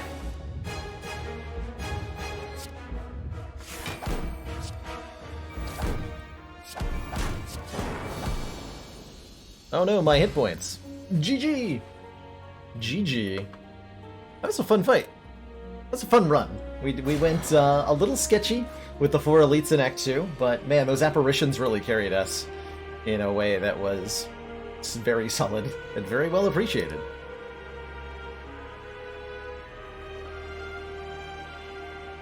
GG.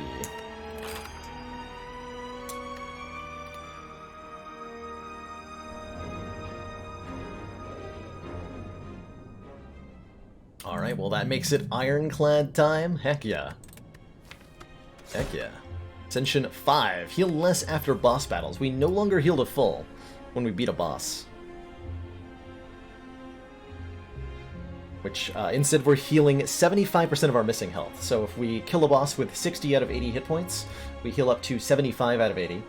And if we kill a boss with 20 out of 80 hit points, we're missing 60.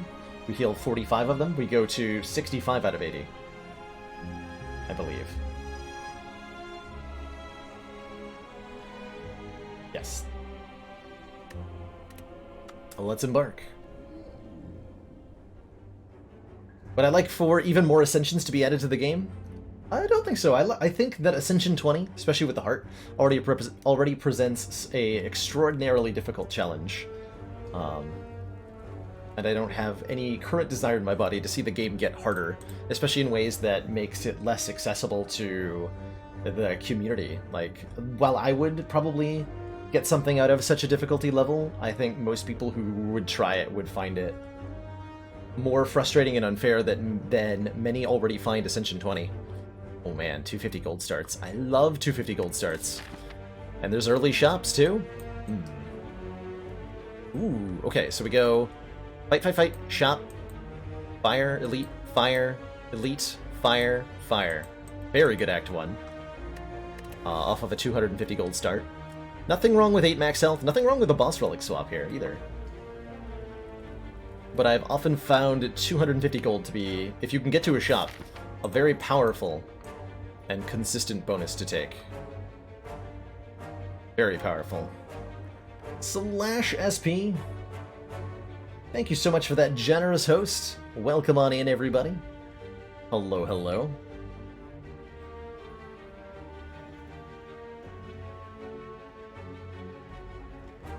We're just starting an ironclad run here on Ascension 5 as part of our reattempt at the ladder streak.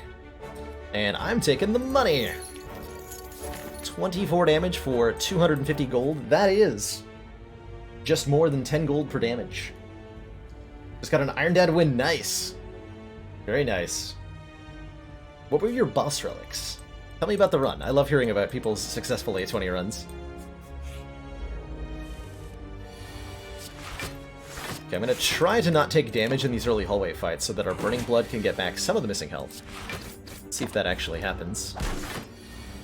Jawworm is a fickle mistress at the best of times, so not always possible.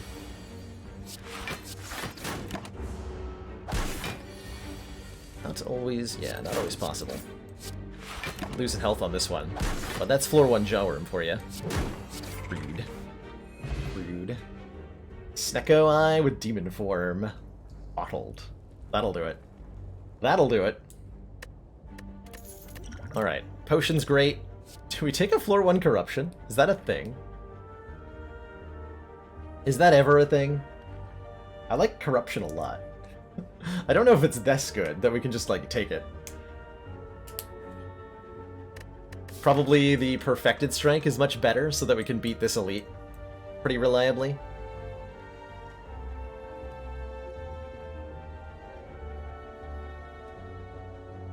Got your first win the other day as the defect. Grats, Matrix Ori. Very much congratulations. The Iron Wave is totally okay here, by the way. I think this is a totally solid pick. But it's like somewhere in between. Like, Perfected Strike is the really good right now card. Corruption is the really good later card. And this is somewhere in between. So depending on, I'm either evaluating I want to be strong now or I want to be strong later, and neither of those decision makings arrives me at Iron Wave, I don't think.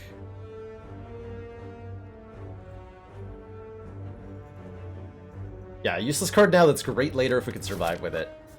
And I'd really like to get some health back in the next few hallway fights, actually. I'm taking the Peace Strike here. And we're continuing along our chosen path.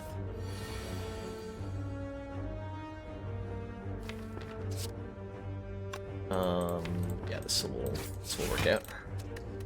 Immediately glad I added the Perfected Strike to avoid this hit. Get 6 health back. 4 months of support. We are extremely impressed. Hexaghost slash SP, thank you so much for those 4 months. Tier 1 support, welcome back to the council. Enjoy your renewed access to emotes. And happy September. Thanks for that support. Our ladder streak record is Ascension 13, Yake. Could already have Corruption Sentinel, it's true, it's true. I'm down for a Headbutt to get back Perfected Strike. Or a Cleave for a little bit of AoE is also just fine and dandy. Yeah, I'd like Headbutt more later on. But we're gonna regret that I don't have AoE shortly. Perhaps immediately.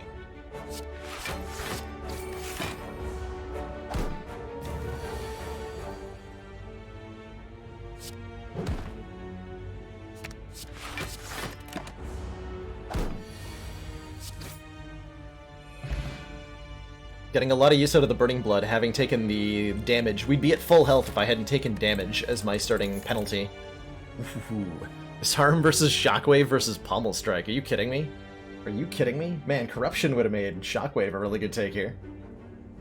We're gonna get to the store, and I'm gonna have regretted immediately not taking the Corruption. Although we'd be at about, I think, 20 less health if we had taken Corruption here.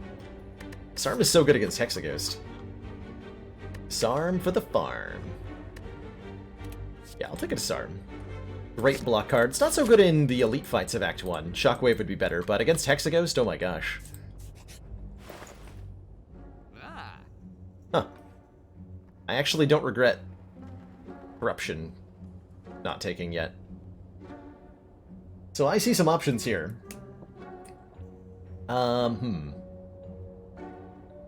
Man, I can't take Apotheosis and the Prismatic Shard. I really want to take Apotheosis and the Prismatic Shard. There's also a shovel. We can now dig for relics at rest sites. I can't take Apotheosis and the shovel. Now, man, that would be crazy, right? Only upgrade I ever need, and then a way to use our campfires.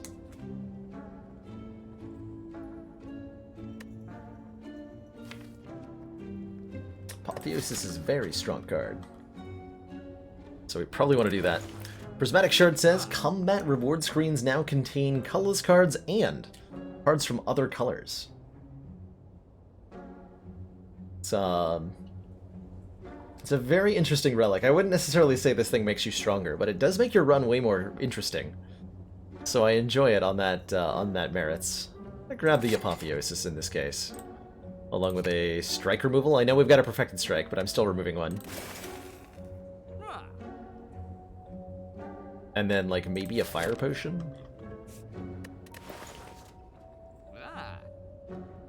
Maybe a Carnage? Probably won't be able to play that Carnage. Yeah, I would also like to see Prismatic as an event relic, or a starting bonus, or something. Or something. Let's just take the insurance policy that is this Fire Potion, which will ensure that we get to upgrade at every fire. Not that we need to. Mind you.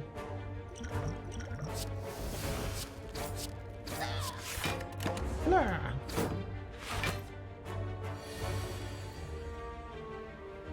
Blah.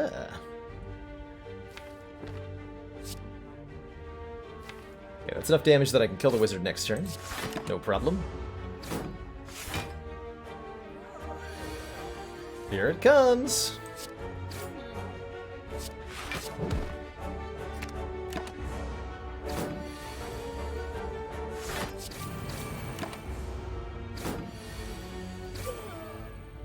Alright, nice smooth fight, thanks to that energy potion.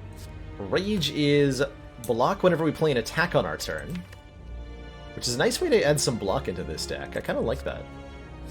Flex and Bloodletting are other 0 costs. Flex lets us do extra damage with attacks this turn, and Bloodletting gives us energy at the cost of health. Bloodletting is actually kind of okay here. We have a fairly expensive deck on average. This is an okay Bloodletting. You know what? I'm going to try this Bloodletting. I don't often take an early Bloodletting, but I think this one is particularly decent to getting our high-cost cards into play more consistently.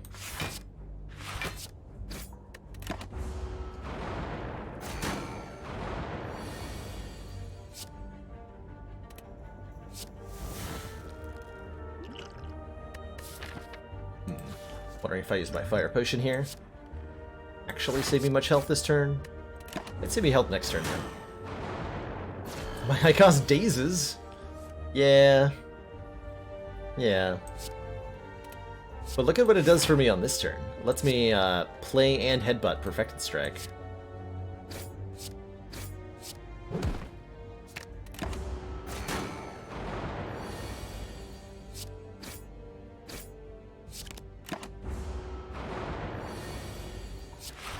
If I could willingly have a Prismatic Shard without having to visit a store or pay gold for it, would it be good, bad, or neutral? Ooh.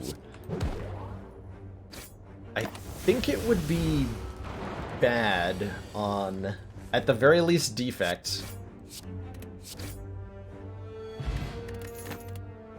Not sure about the others.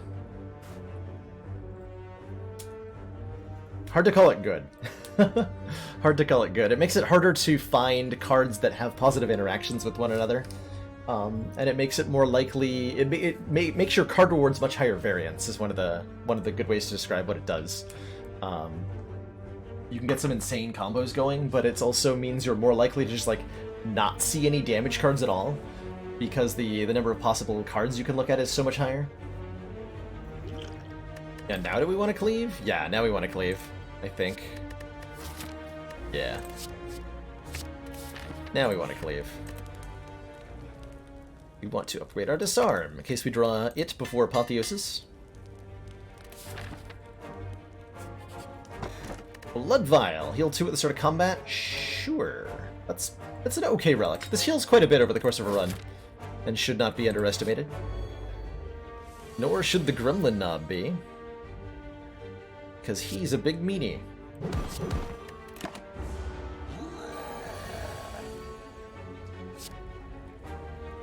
Think I Apotheosis here. Apotheosis Bash. Yeah. Let's take our beating here. Should have an easy kill next turn, so I can block. I could play Bloodletting and defend. He would gain a lot more strength. I would take 1 less damage. And then in the event that I draw really badly, we get really punished. But note that I could have saved 1 hit point there. Singing Bowl says when we skip cards, we can instead raise our max health by 2. That's excellent. Whirlwind. And Whirlwind would have been better than Cleave, I think. As it stands, I'm okay with the Ghostly Armor. We need another block card. Because we haven't added any yet. So I'll take that. I'll take that.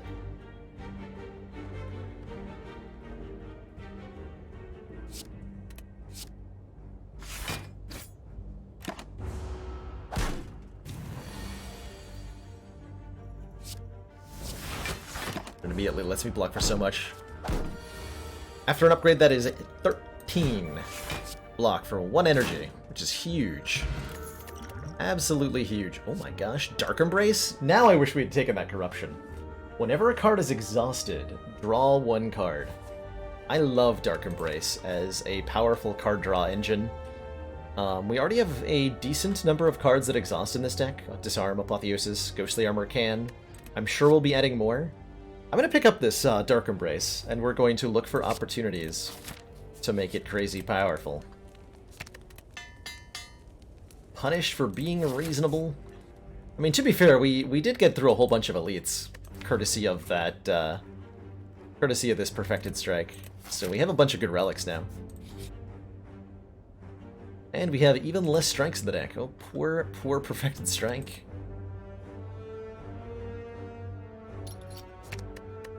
Sorry for what I'm about to do to you.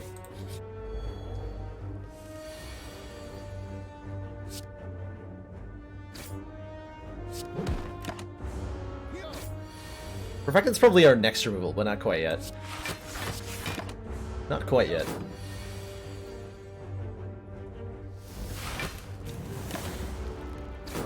Come Dunkified. Cool.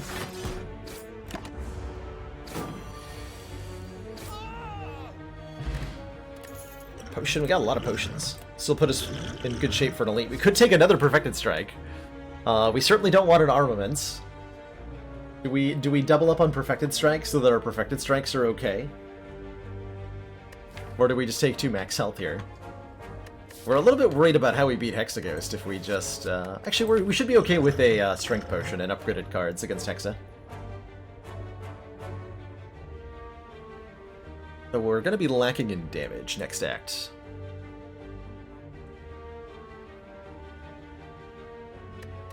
We'll figure it out. Get like an Immolate or something.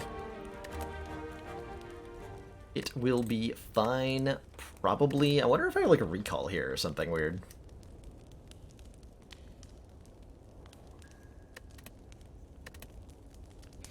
Yeah, I think I recall here. Got him. Gonna need the extra damage to make sure we survive this fight. 2 times 6.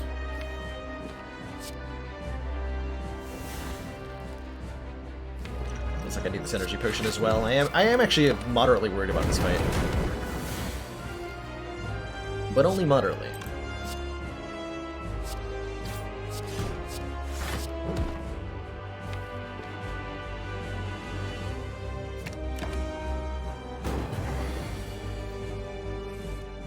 Oh.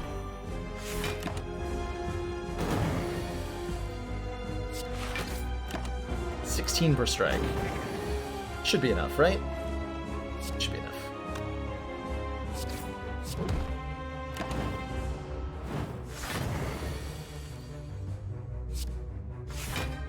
Is it, though?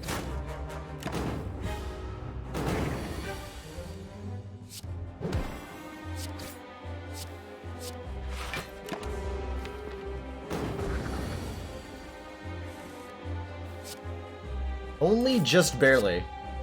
So, I think we can quite easily say that both the energy potion and the strength potion were justified. Though, I could just, like, block this. So, it would have been okay to go longer than this.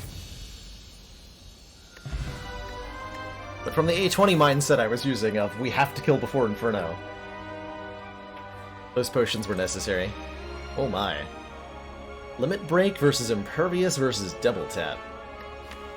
I have literally no strength, so Limit Break is speculative at best. Impervious is pretty sweet, gain 30 block and exhaust. Double Tap's fine. Double Tap is decent with, like, Cleave and Headbutt and Perfected Strike. But I think it's an Impervious. We go Very Block. And we wonder where Body Slam is at.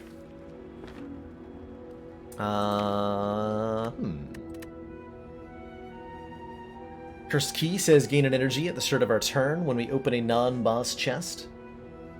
Take a curse. Pandora's Box, transform all strikes, defends. Or Coffee Dripper. Gain an energy, but we can no longer rest. Yeah, there's Pandora's to make the Perfected Strike completely useless. We get 7 transforms off the Pandora's Box, which I think is okay. And then this deck can perform adequately off of 3 energy with a Pandora's, probably. But we already removed 2 strikes, so I'm a little less interested by this Pandora's. A little bit. We also have an Apotheosis, so like the strikes and defends are upgraded, and I'm a little bit less interested in this Pandora's.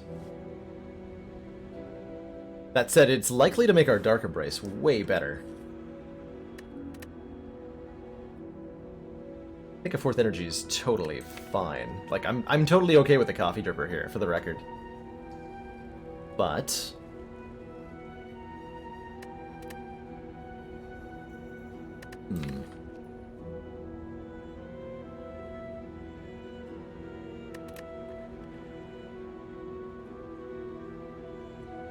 Dripper does lessen the value of Apotheosis a little bit. It's true, and we don't have a shovel. We know a shovel will never happen. There's still time for the Peace Pipe and for the Gurya, though. Alright, we'll try the Pandora's Box. What do we got here? Limit Break, there's the Body Slam, Armaments, Rupture, Twin Strike, Havoc, Reckless Charge. Perfect. These are all quite fine. I am totally okay with these. Rupture even actually does something at the moment. Our block ratio is skewed a little bit in the direction of not blocking, but that's alright. It'll take a little bit to fix this. This is a bit of a hot mess. The Body Slam's great. The Havoc is great. With Apotheosis Dark Embrace. The Reckless Charge is fine, because the Daze draws me a card off of Dark Embrace. Nothing spectacular here, and now we have some fixing to do, which I think is going to involve going to the store. At the worst case scenario, we remove Perfected Strike at this store. In best case scenario, we do something else.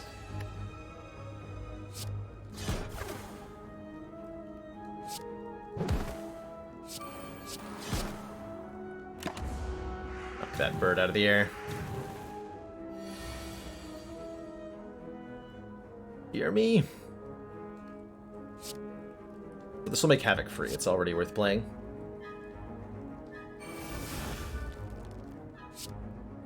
YOLO? Yeah, screw that bird in particular. Okay, beautiful. Body Slam won't do any damage if I don't have any block, fortunately.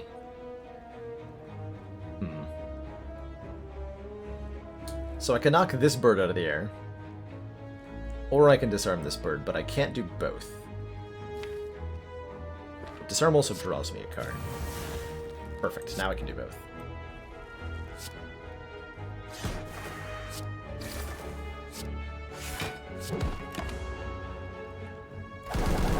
Thanks, Bloodletting. You were actually relevant. I appreciate that.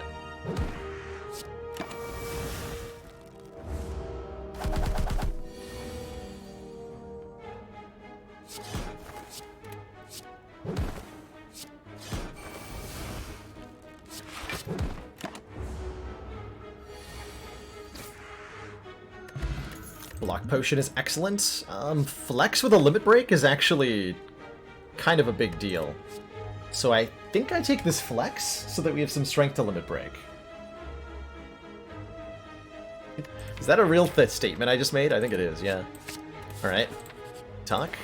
This deck is a hot mess, but this deck just got way better. Because there's a Feel No Pain and an Exhume here. And a Self-Forming Clay and a Medical Kit. Which one do we want? We don't have the ability to get all of this, but we are definitely taking some of this stuff. For sure. For sure. We are super taking some stuff here. I think Feel No Pain is actually mandatory. When a card's exhausted, gain 3 block. It's 100 gold for a card removal. Don't know that we're doing that right now. Yeah, there's also Whirlwind and 2 steroid potions. Like, there's a lot going on here in this shop. I would like to buy all of it. I would really like to buy all of it.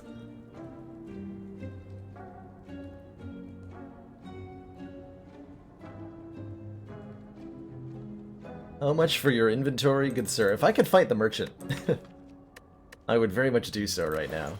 It's gotta be Feel No Pain. I think it has to be Exhume. Can't afford either of the relics from here, so let's take that. That gets back Disarm, that gets back Impervious, it gets back the card that Havoc hit. It gets back Limit Break. Sometimes. Yeah, Corruption is now, like, must take, if seen. But maybe we'll just get one anyway. It'll be great. It'll be great.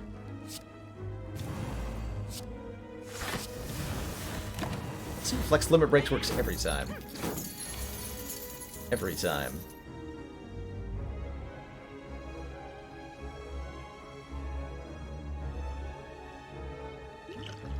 If I block Potion, I can actually block the whole turn. Pretty sure this becomes 21, 15... 10 plus 21 plus... Much? Damn it. The Fire Potion to get him if I want him. Rather hold on to this Fire Potion for a Triple Slavers fight. Much rather.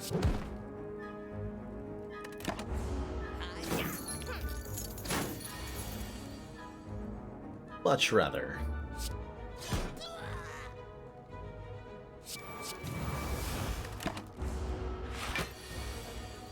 Joke's on you, I didn't have any money to steal.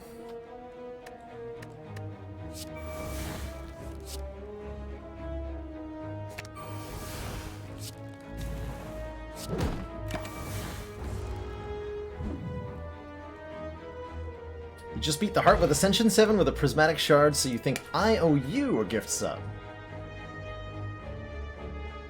Well, the gift a sub button is grayed out. You have to unsub so that I can gift you a sub gen. That's how it works. It says exhaust on it, so I'm taking it. Does Apotheosis upgrade exhausted cards? I believe it does. Also, we just fixed our block problem because we now have apparitions. And we are a spooky ghost. Ethereal, gain 1 intangible, exhaust. This is great with Feel No Pain, great with Exhume, great with Apotheosis, great with Dark Embrace. It's just good. It's just good. And now our path probably goes through 3 elites or something. I would imagine. I think I want to be taking fights to get higher chance of finding corruption, because we really, really, really, really, really want corruption.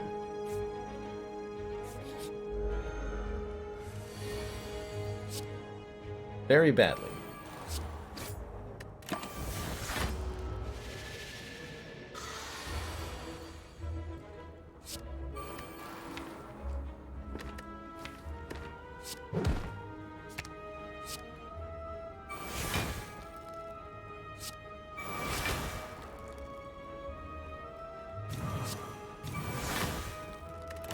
Neat.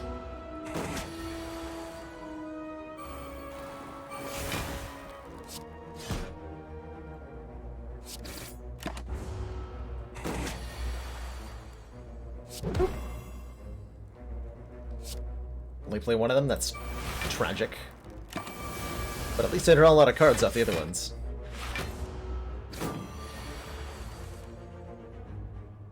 At least I draw a lot of cards off the other ones.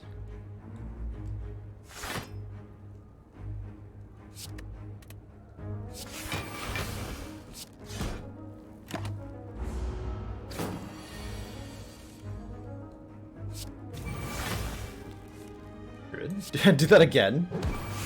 Okay, good, again. Got him. Second to disarm is great. Another Warcry is great. Metallicize Plus is kind of cool, too. At the end of your turn, gain 4 block. That helps mitigate chip damage from apparitions, although Feel No Pain already does that, so maybe I don't need it. Maybe I don't need it.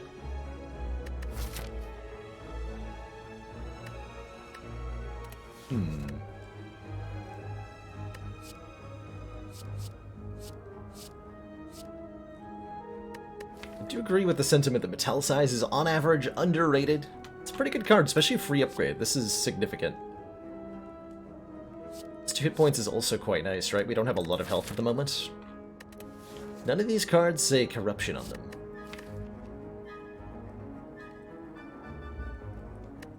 The disarm. Ultimately where I fall on this. What the hell do I upgrade here? For a first upgrade, I think Feel No Pain, but I'm not actually sure about that. Alright, Gremlin Leader. I see that you were attacking me on turn 1. Very fair and balanced. Good call and all that. Only take 1 to Bloodletting because I'm invincible or whatever.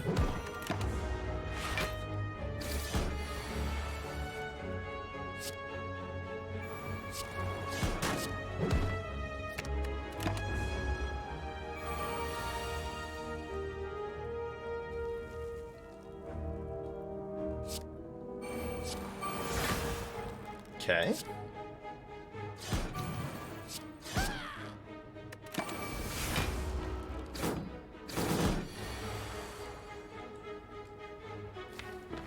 Okay, so we have Havoc. Although I can't actually Warcry a card on top of the deck because of Dark Embrace. Curious problem to have.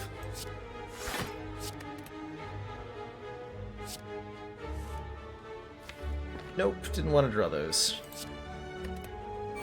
Not want to draw those. Dang it. Dang it! Didn't think about those. Very hard. We're in big trouble, actually.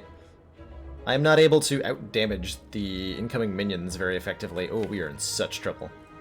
Oh no.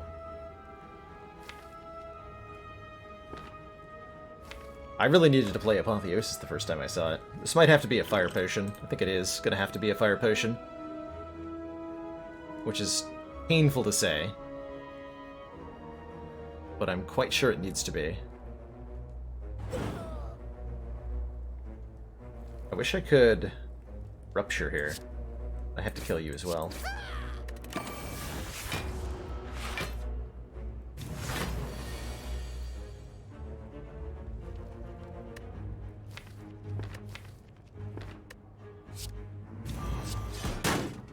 Done so little damage.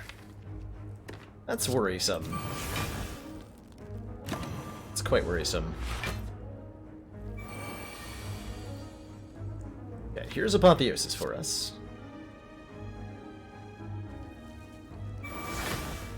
So we draw Bloodletting.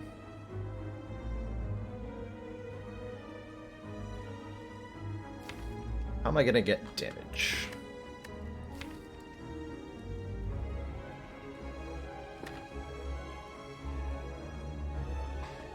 Yeah, we have some unreliable strength gain. I need to use that unreliable strength gain to do some stuff now.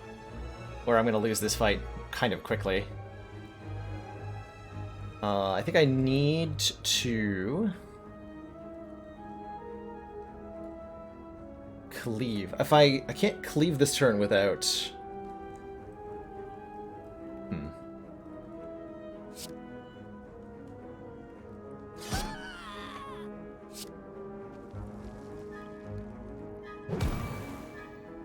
Let's get rid of that.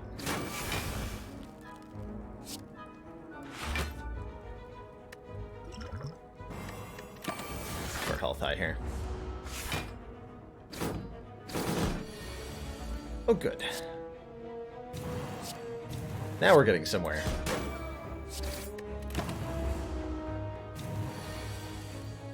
Yeah, now we're fine, actually.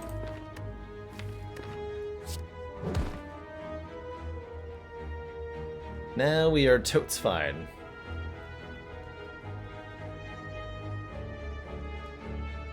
I actually kill him?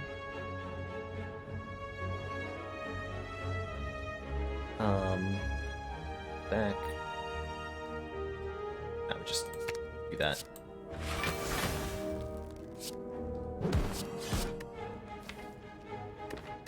It's fine.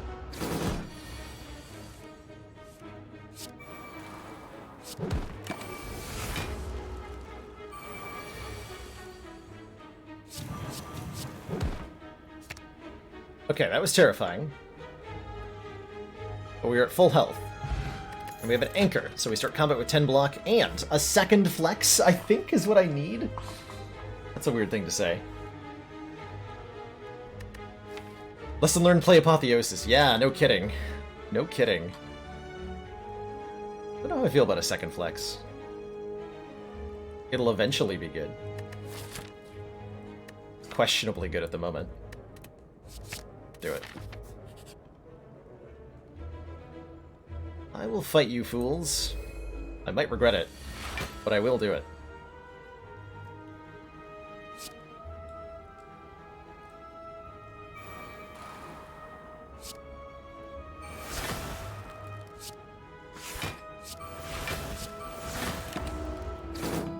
Grab him, bear.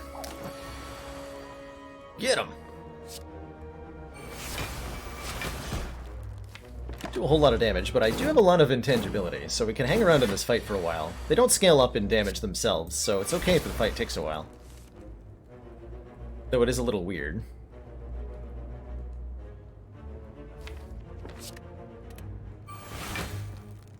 Probably kill Pointy first.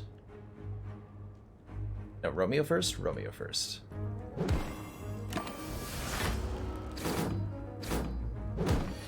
Romeo's the one making me weak, which makes it harder to hurt him.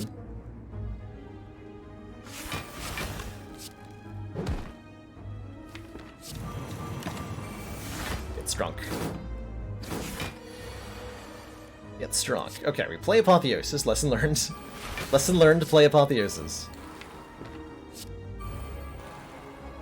Good.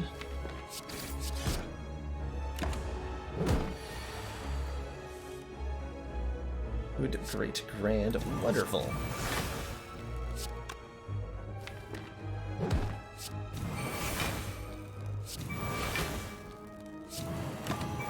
Very strong.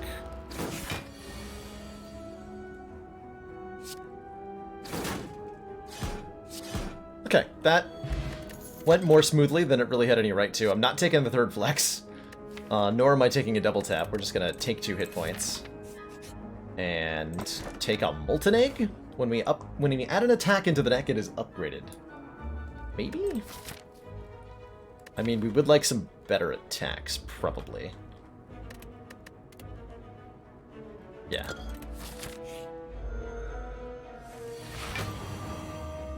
Uki was a consideration, but not, yeah, too hard of a consideration.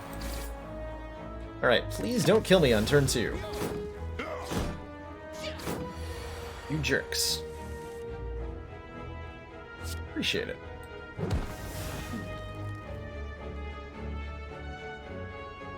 Oof, ouch.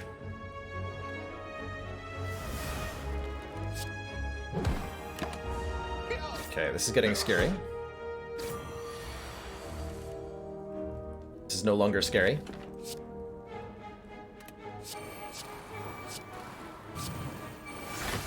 Everything is in fact now fine.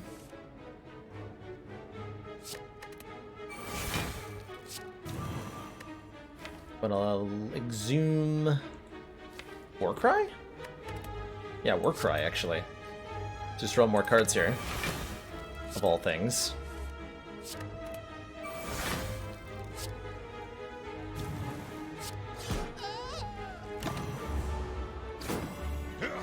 Not bad. Not bad.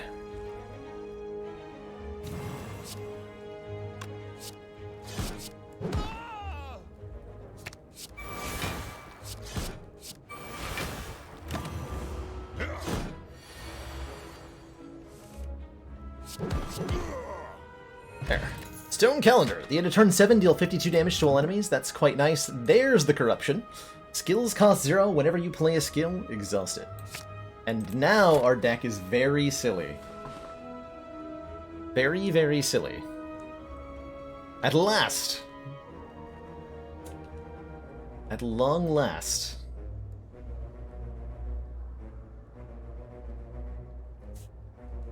I think we want to remove Perfected Strike at this store, right? Stupid Perfected Strike. That we took over a corruption.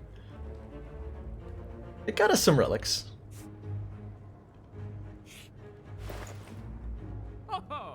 See, anything better than a card removal here? I don't think so. Although maybe like a Gambler's Brew is, but nah. Get rid of that nonsense Perfected Strike. See you later. Oh no, not this fight again. Okay, Apotheosis on turn 1. I accept this. This is better. This is better than before.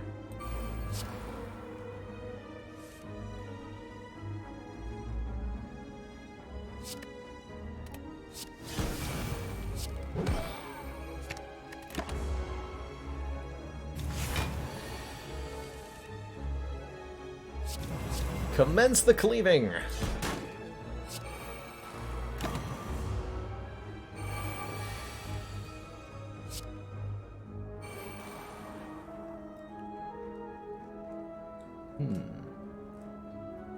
Is it worth using Impervious here? Yes. So we're guaranteed to be attacked this turn. I don't think it's going to matter. We have Corruption in hand. So, with Corruption in play, all of our skills cost 0, and they all exhaust when played, which means that Dark Embrace is going to draw me a new card, and Feel No Pain is going to give me free block. So I get to now do things like this.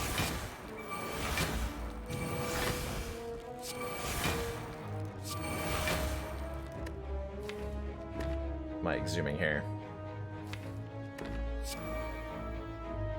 More Apparition, because I can.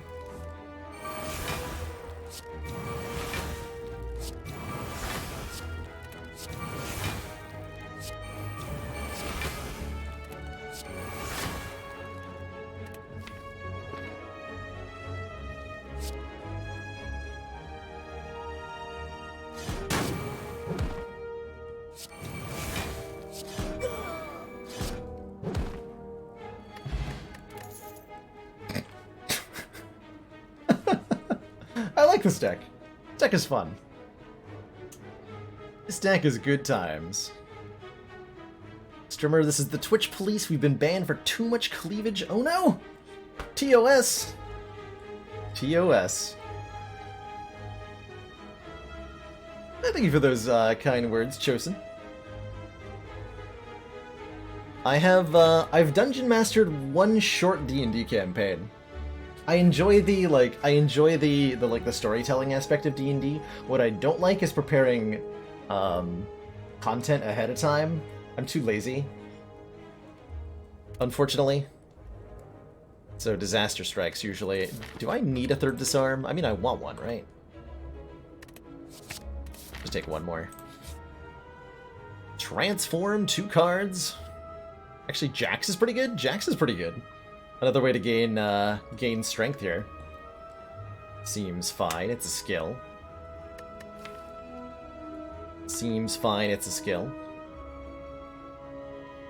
We could take the Relic for 3 strength on turn 1, which we could potentially limit break. We don't actually do a whole lot of damage on turn 1. Usually we're just apparitioning our way through the opening turns. Or we're transforming 2 to try to get better stuff. I'd be transforming, like, at this point, armaments and something else.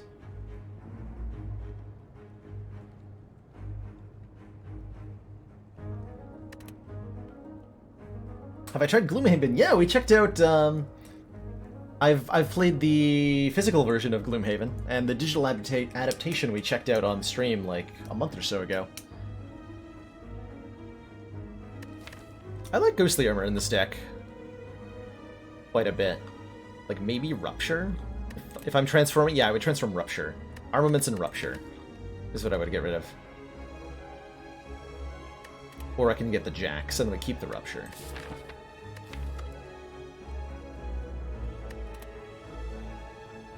Transform Armaments and Rupture. Burning Pact and Thunderclap. Well, Burning Pact is way better. Way, way better.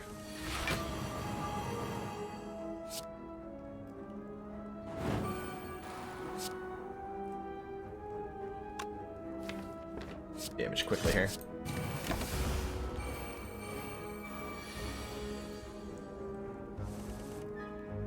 No prob. Oh, nice. Well, my entire hand costs 0. Fun fact, if you play Burning Pact and it's the only card in your hand, you just draw 3 cards.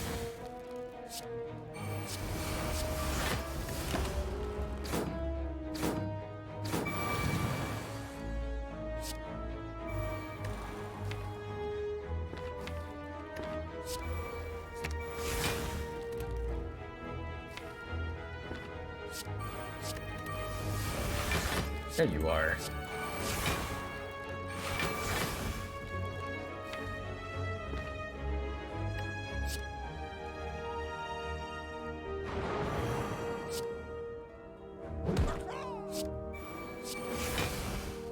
I did that wrong. Yeah, I did do that wrong.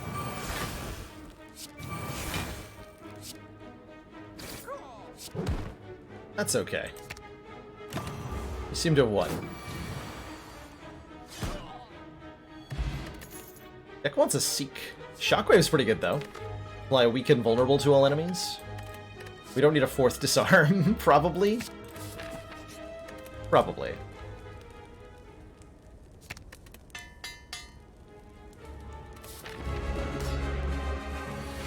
Alright. Turn 1 Dark Embrace. Very happy to see that.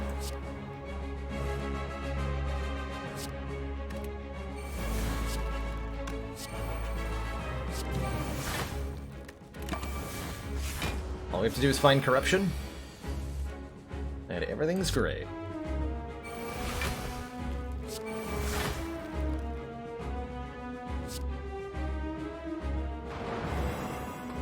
I like our Slimmer because it'll exhaust sometimes and draw me a card.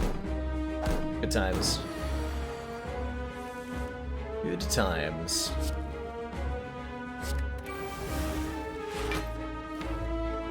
Slow corruption. Are you there?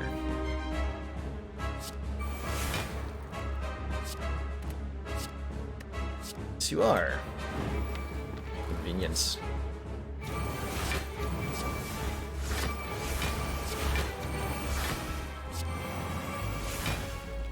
Excellent.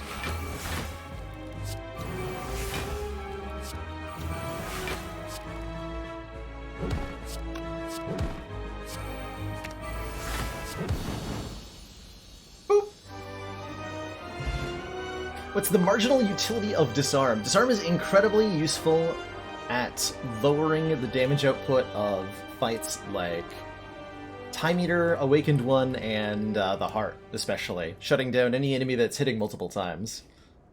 And now that we have, like, because we have a Dark Embrace, and a Corruption, just and about any skill is not taking up too much space in the deck. Do I even need this Limit Break? Do I even need this Limit Break? Second Limit Break lets us scale up a lot harder with the flexes, but, like, to what end, I guess, is the question? To what end? Things we really want are another Dark Embrace, a Barricade. That's about it. More copies of Burning Pact.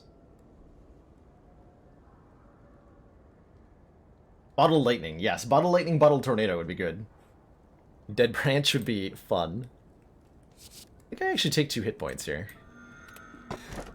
And we do not take a Velvet Choker, that's for sure. Gain energy at the start of your turn and cannot play more than 6 cards per turn. Or other options are Black Blood, replace Burning Blood. At the end of combat, heal 10. Or Orrery, choose and add 5 cards to the deck, which we can skip to gain max health with the Singing Bowl. So I think this is a good Orrery, actually. Better than the Choker, certainly. And we might get, like, draw manipulation cards. We would take War Cries. We would take a lot of War Cries. There's a Shockwave Plus. There's another Burning Pact. We will take that. Maybe a Pummel Strike. Havoc's pretty good. Alright, definitely taking a Burning Pact. Pummel Strike Plus is, I think, worth it, right? Anything with card draw is very good right now. So let's take a Pummel Strike. Don't think we need a third flex, although the third flex is kind of hilarious. Skip. Skip. Take up Shockwave Plus. Heck yeah. Double Shockwave to tear through artifacts. Not that we really needed it, but nice to have. Alrighty, from here, what is our intended path? We have to hit the Burning Elites, so we are going to fight 3 Elites. Hit a bunch of events. No shop, no shop. Oh, actually, no, I could hit a shop, right? If we go to this shop, we can afford 1 removal. We're not in huge need of them. Not in huge need of them. Or what have you. Yeah, get dunked on, nerd.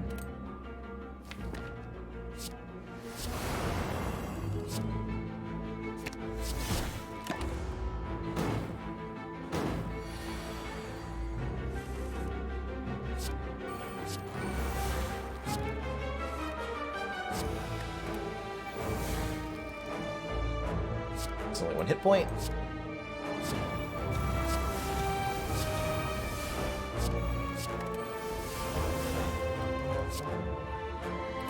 It begins!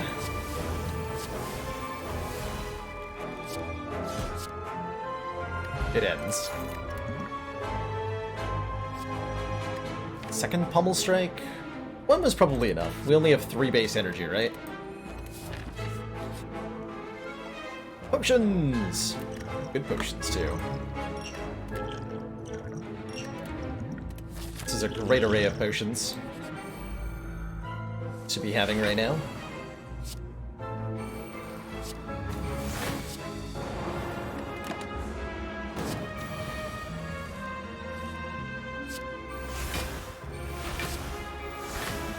I'm a spooky ghost. And you can't stop me.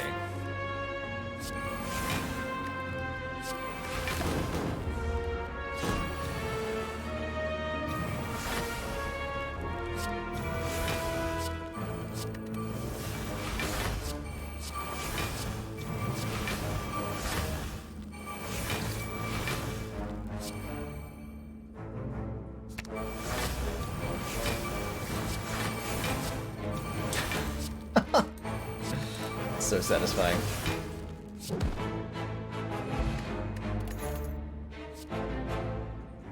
Yoink.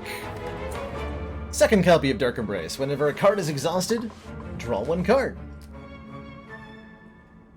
Very much want that. That gets us the important combo way more reliably. that we want to have.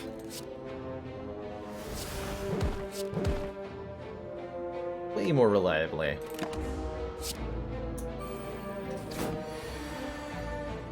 Feels like 90% of the deck has skills. It should be at this point.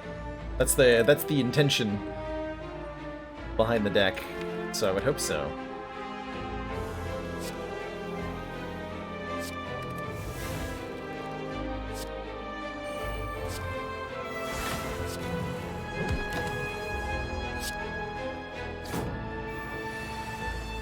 Come on, Dark Embrace.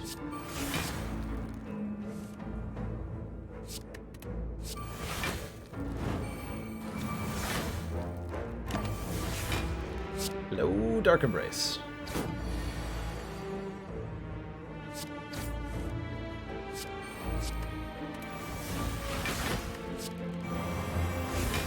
Hello?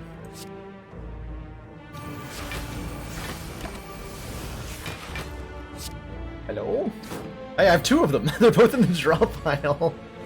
They're being very shy. They do not want to come out and play, apparently.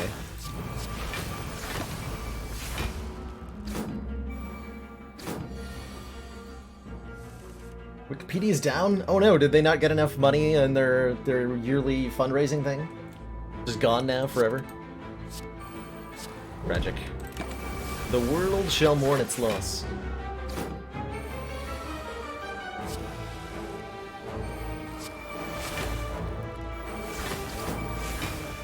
So with two Dark Embraces in play, it gets very silly in here. Not that it wasn't already silly, but it's even more silly now.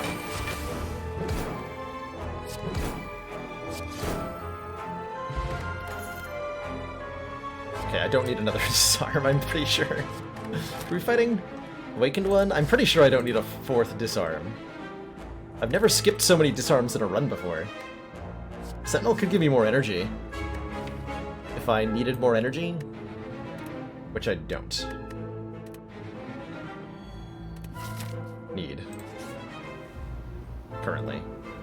Lose Thunderclap Plus. Bye, Thunderclap Plus.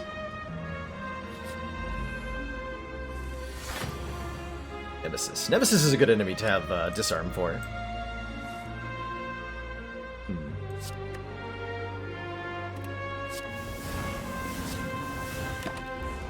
This guy can hit us for up to 45 on turn 2. Fortunately, he's doing the much weaker version of the attack. Thank goodness. I'll take a little bit.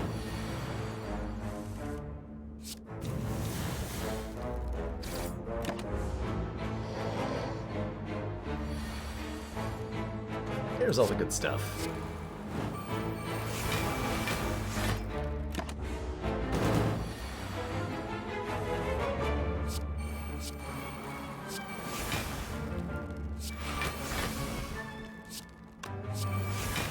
That will... no.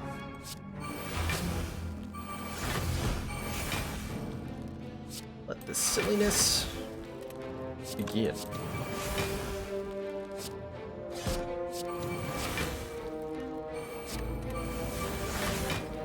I hope I like drawing burns, apparently.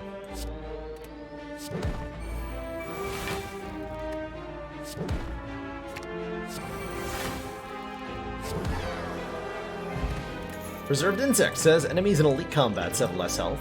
I think I keep the strength potion, lose the attack. Nah, these are all fine.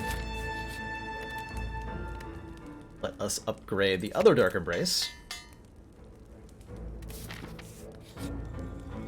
Let's see, colorless cards?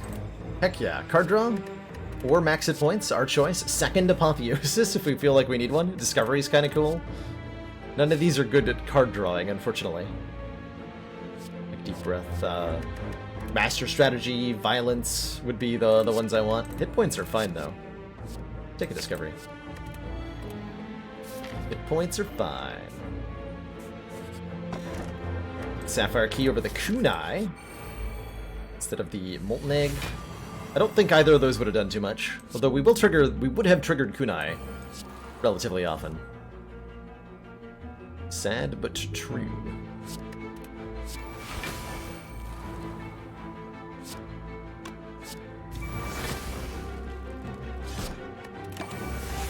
Okay, this next turn could be scary. Depending on whether we draw an apparition or not.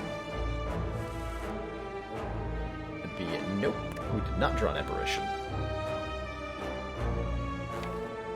But I can all but assure that we do. Hey. I drew an apparition. Drew 3, actually. Good for me.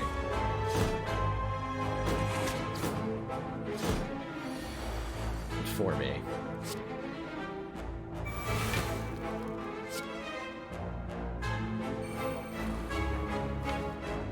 I couldn't play Corruption if I drew it.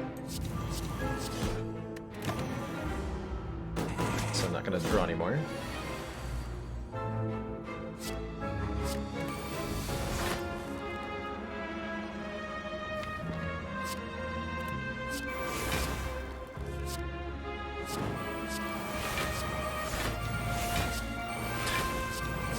It all happens so suddenly.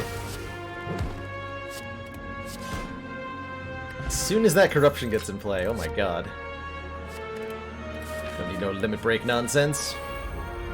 Transient! Ooh, can I kill Transient with this deck? Let's find out. I'm not sure if this deck can kill Transient or not. Depends on the order I draw the cards in, I suppose.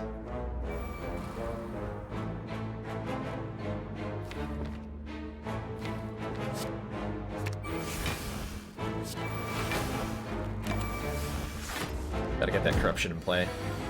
There it is. Well, that wasn't too hard.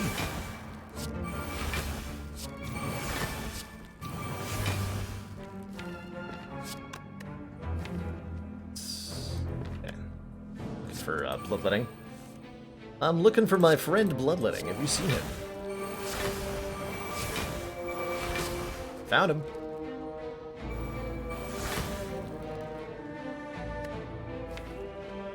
Clash good in a corruption build. It can be.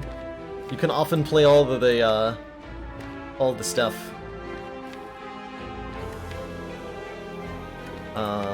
There's a Burning Pact. Let's get that drop into the hand here.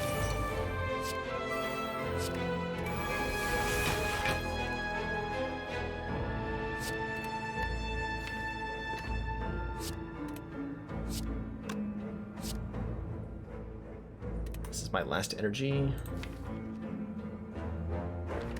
I think I need it.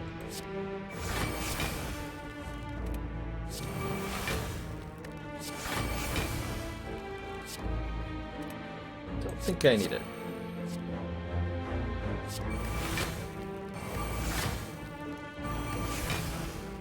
Okay, there's Body Slam. So we go Body Slam.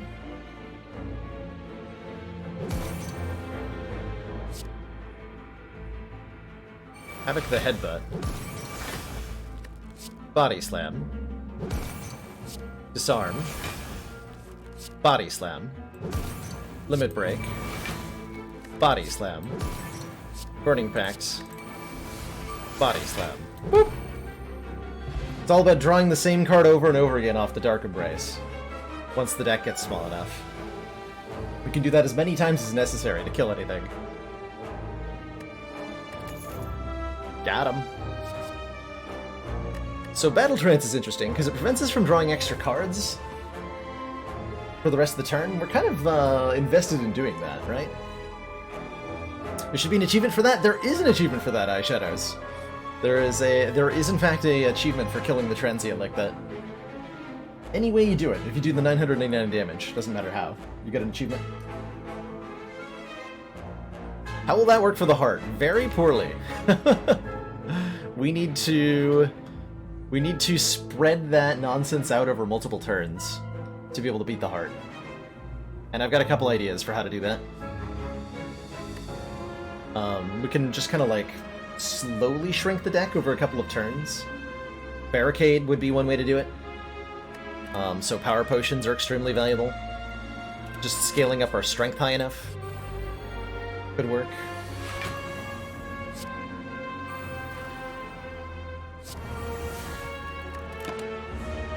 The starting 3 energy is tough.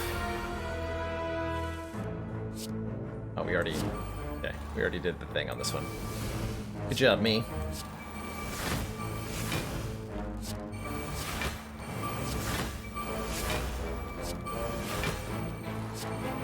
I already did the thing.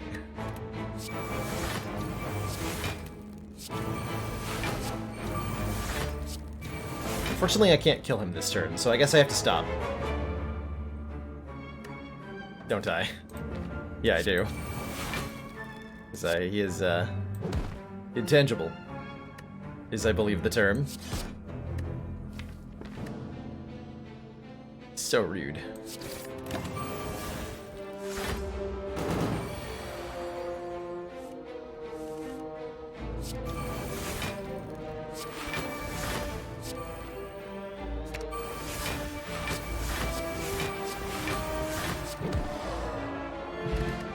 Bag of prep! 2 extra cards on turn 1 means we get to do the thing much faster. I wonder if we want this entrench now.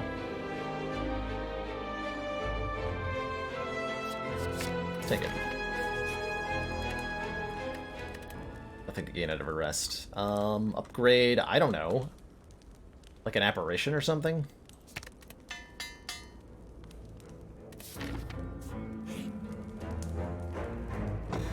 Lantern! 1 extra energy on turn 1 to go with our Mega Prep. Very handy. Now it's like we start every combat with Adrenaline in play, basically. Neato Burrito.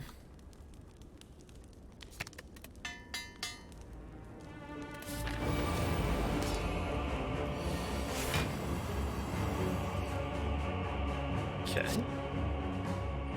Turn 1 Dark Embrace is excellent. This is why I upgraded apparitions. Okay, that's fine.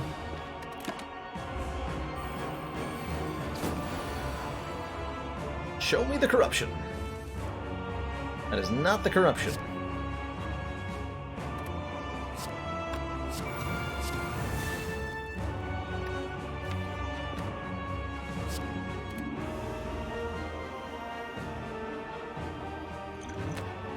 I want to perfect this fight, I'm not sure why, but I want to. Yeah, calipers would be great. Let's see what the store has.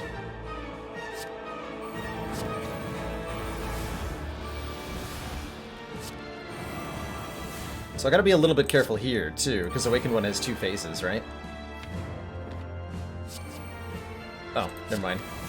Haha! Barricade! Well, just ignore me then.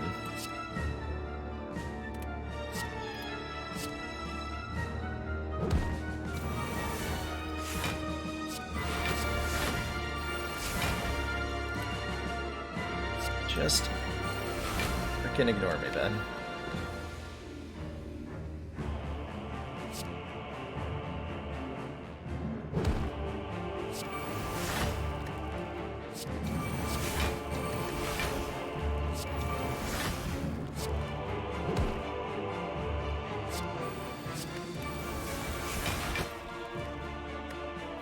We want to keep a few skills in the deck here.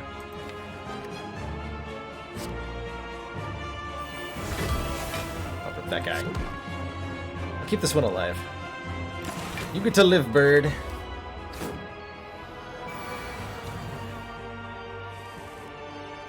get to live.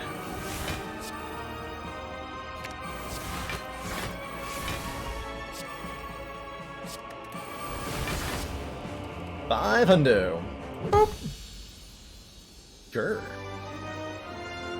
Grr. 2 thump, 2 thump. A deep pulsing grr can be felt throughout the room.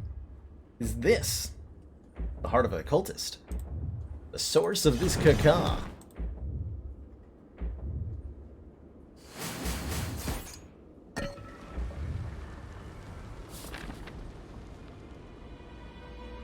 Caca.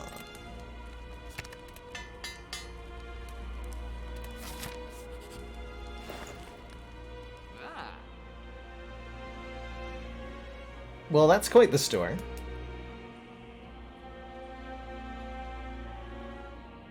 Second, we could get a backup corruption. We can get a waffle. Waffle. Nunchucks? Nunchucks are almost useful. I'd actually want the second corruption, just so we can, like, get the thing going, right?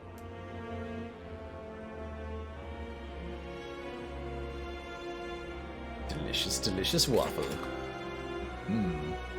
Waffle. Might as well. Gambler's Brew plus a Swift Potion feel very appropriate. And I'll take, yeah, one more Burning Pact. And this should be enough to just immediately combo off in any fight, I think. That's my sincerest hope.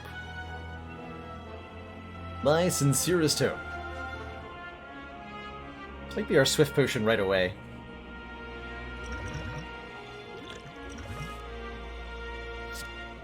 That'll do.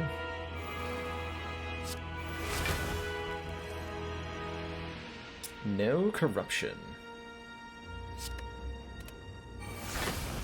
Almost disappointed.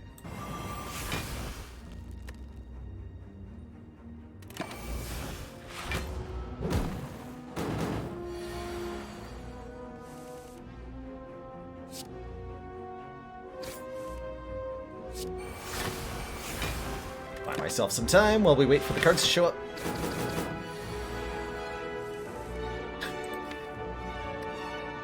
Hello? Top.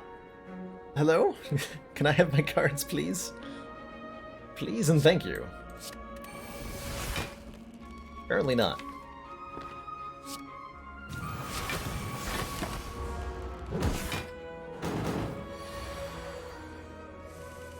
There we go. Success.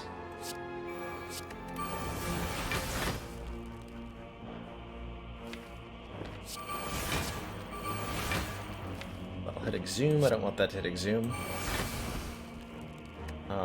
Havoc will hit. Who the heck knows? A burn. Good.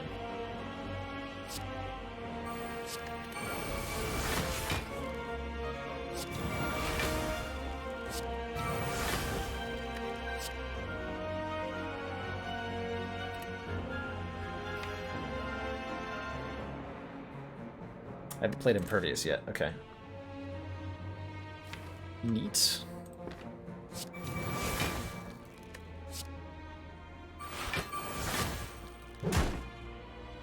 Okay.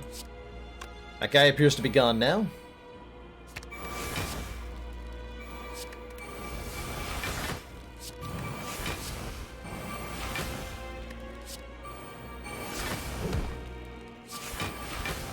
Whoop.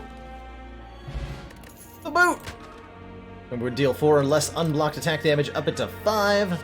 Juggernaut is actually quite helpful for making this do enough damage to beat the heart. Whenever we would gain block, deal 5 damage to a random enemy. Don't mind if I do. Don't mind if I do. Huh.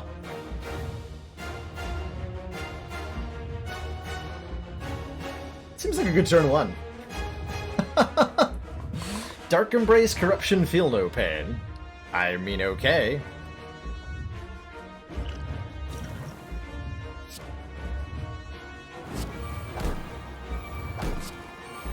And I can limit break both these flexes? Even though they're unupgraded, it's pretty good. But do I dig further? Deeper? Oh my. Well, that's powerful.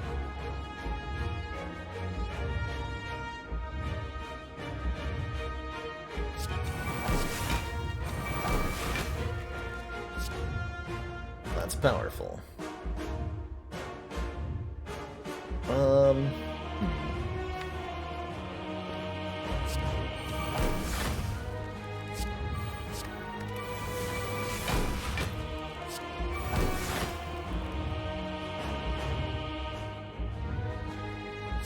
This is how much freaking damage?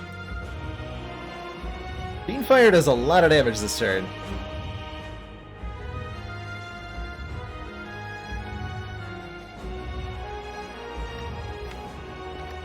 let's exhume our limit break.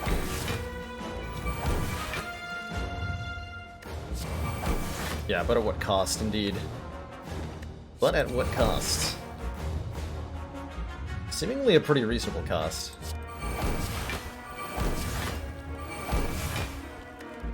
Hold on, I'm not done.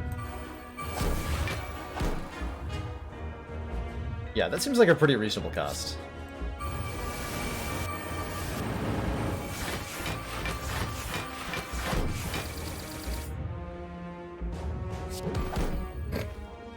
Got him. The cost is at an all-time low. Cost? Speak to me of cost. Oh, I'm supposed to headbutt that other Dark Embrace. Put that into play here.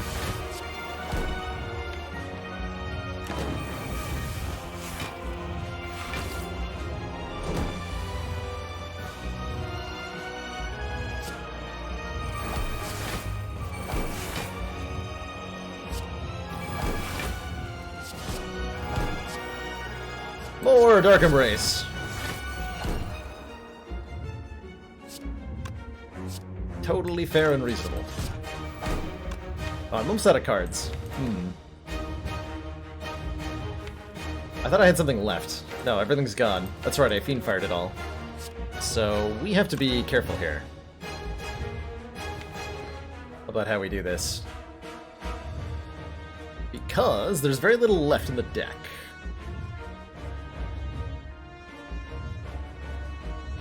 Okay, we should have used our potion last turn. That's fine, that's fine. So I go definitely Body Slam, Twin Strike, yeah, Headbutt, the Body Slam,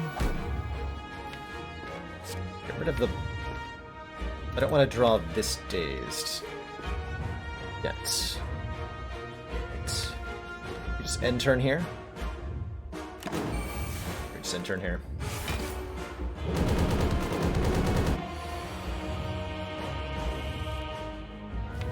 I'm gonna go Reckless Charge, Body Slam, Headbutt, Artifacts. Okay. Kind of like burned the deck down, but it was such a powerful fire that it also burned the heart down. So GG! GG.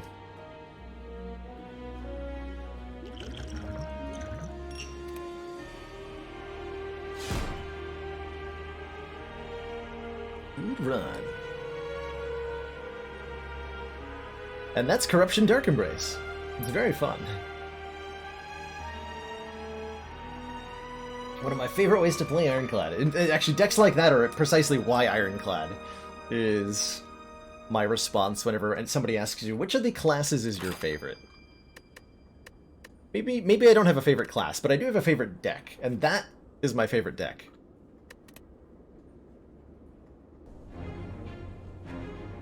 How did Body Slam do 30 damage when I had no block? 30 strength. Strength. Body Slam is still an attack, and so it benefits from strength. Hey, Get Down, I'm doing great today. Thanks for asking. Got a nice workout before stream. Had a lovely morning. I've been playing a little bit of Kerbal Space Program off stream. And enjoying messing around in that. So my mornings have been partially dedicated to that.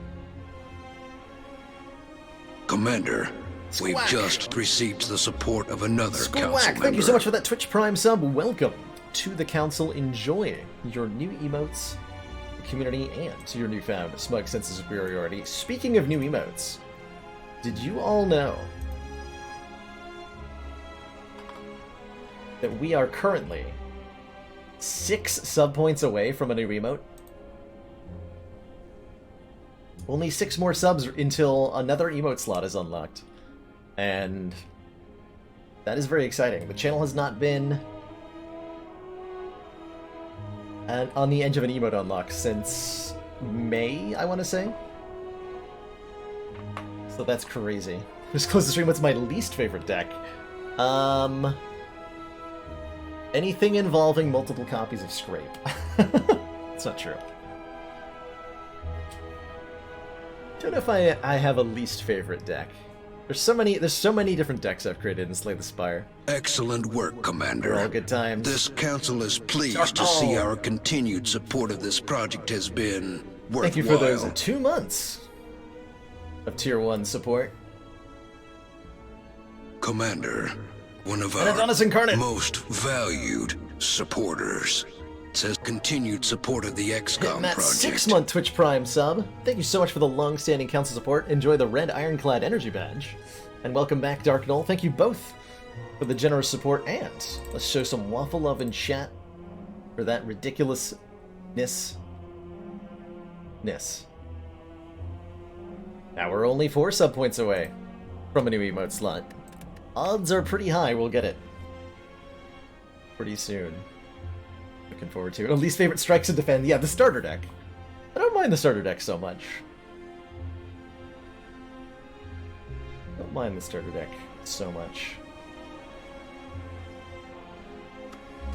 Alright, so next up in our rotation, before I jump into a rotation, by the way, we're going to take a short break here, refill my water. Yeah, so September doesn't discount gifted subs, but it does if the gift recipient converts their gift sub into a tier 1 sub, they get half off their first month. So there's some interaction with gifted subs. I imagine half price on gifted subs is probably not something Twitch would want to do. The way that the current September promotion works, it automatically limits you to, like, you can use the promotion once per channel, per viewer, right? Whereas if you were to make gifted subs discounted, you'd have to put some kind of way to prevent that in. Because I think what Twitch wouldn't want is to let you buy 200 gift subs for the price of 100, right? They don't want to offer that kind of discount. As much as I, as a streamer, would love if they did that, I don't think Twitch wants to do that. I was just wondering that, Spinach, which class has my least favorite starter deck? I think I really like the role Bash plays in the Ironclad starter deck. I quite enjoy Ironclad's starting deck. I don't enjoy Defect starting deck when I trade away my boss relic. So can that be my real answer? Is my least favorite starting deck is Defect after I've traded away Cracked Core. Apparently there were people using the gift sub-specifics to scam money from Twitch. Interesting. Yeah, some kind of weird loophole that they don't want to enable, ultimately. Oh yeah, also yes, if gift subs were half off, I would immediately want, I would be incentivized to gift myself 10,000 subs to unlock emote slots. Can I afford 10,000 gift subs? No, I don't think I can. But I would want to gift, all of the subs forever.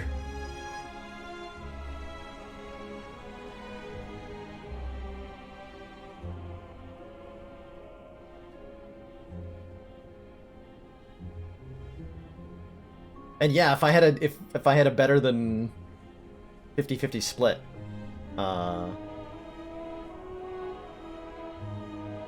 then I could literally make money doing that. There's a whole, community online dedicated to doing exactly that with, coupons. Coupon stacking and using, combining store and manufacturer coupons to get supermarket products for, either a pittance or actually in some cases, getting money for buying something. Which is really fascinating. Really fascinating.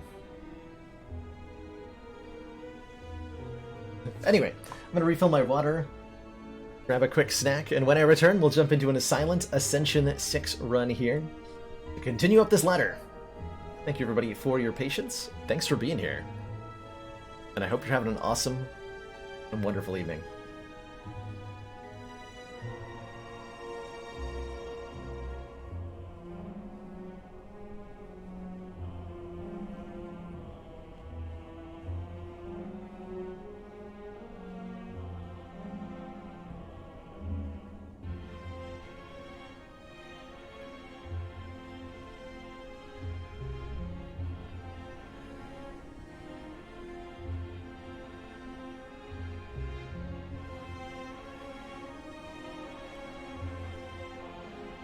Commander, we've just received the support of another council member.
Alrighty.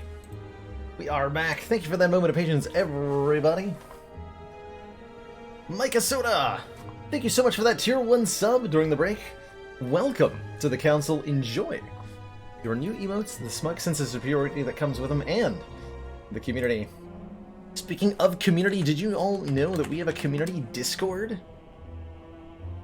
Which not only announces when the stream's live, but also talks about polyamorous relationships, various games like Dicey Dungeons, and all-around general nonsense. True story. True story.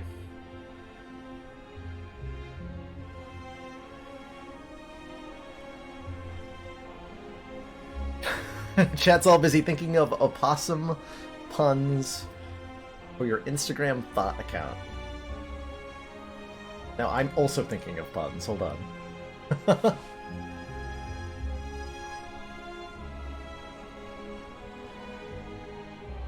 It certainly brings a new meaning to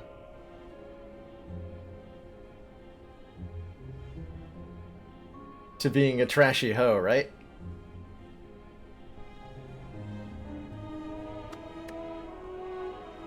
Don't let Baylor do that.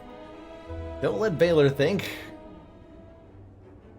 So, starting to run damaged means we have 7 less health. 10% of your health is taken away from you at the start of each Ascension 6 run. Oh, it's hard to say no to a 250 gold for a curse start. this early. But try transform. Could get our 7 health back. Say, screw you, Spire, I want that health, but... Curse and get it removed at the shop seems fine. And then the back half of our act can be whatever we need it to be. In terms of elites, fires, so on, so forth. Let's do it. Normality, no problem. Silent doesn't fear an early normality. Generally. Generally.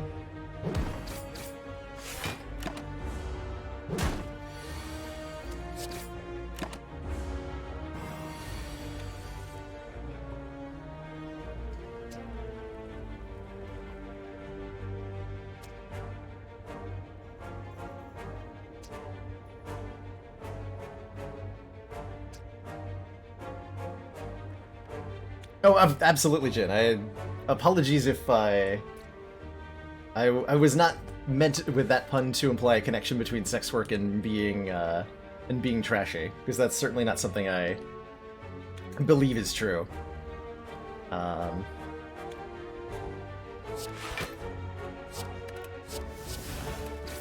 how do I explain where I got that one from? Anyway, heck yeah to sex positivity. And heck yeah to respecting sex workers. And speaking of respect, I'll remind everybody to be respectful in chat. Should a moderator correct something you've said, don't snap back at them. And be polite and respectful. Was there info about in my spreadsheet about which curse is most devastating? I don't think so. I don't think so. It's, I imagine, kind of difficult to get data on, quite frankly. I'm gonna go with a Cloak and Dagger here. It's a combination of offense and defense, and heck yeah, 440 gold. Heck yeah, 440 gold. So, here we are at the first shop. I see a lot of shivs, which I'm not particularly thrilled about. But I do also see some things I am particularly thrilled about. Potion Belt and a Ghost in a Jar is potentially a combination we get to take all the way to the heart of the Spire. There's the Specimen here, which transfers poison when an enemy dies. We don't currently have any poison, so I'm not, like, particularly excited. Nightmare is a great long-term pick. Panic Button is a cool short-term pick. Infinite Blades can give us some lasting damage. We're fighting Guardian. I think a Cloak and Dagger is a decent addition to the deck. Can you Nightmare Normality? You can if you want to. There's not a whole lot of reason to do that. I'm definitely gonna buy these. That leaves Nightmare out of range. That's fine. Might take this all-out attack. AoE damage is pretty important early on, and Silent does really struggle to get a good source of it. If I want to fight this Burning Elite, an all-out attack is definitely going to help with that. So let's pick up an all-out attack. Do I also take a Dagger Throw, a Cloak and Dagger, or a Poison Potion? Becomes, I suppose, the question.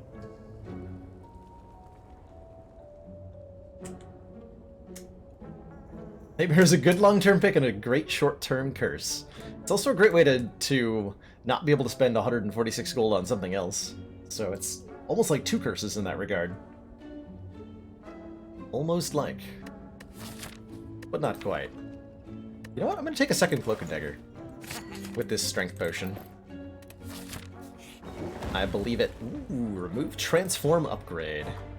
With these added to the deck, I'm pretty cool with transforming a strike here. But it's also fine if we just upgrade Cloak and Dagger or upgrade all-out attack. Ban every viewer. No, I have no intention of doing a 24-hour stream. We just received the support of another council member. Flash Zero, thank you so much for that tier 1 sub. Welcome to the council. Enjoy your new emotes, the community, and your newfound smug sense of superiority. Welcome aboard. Welcome aboard.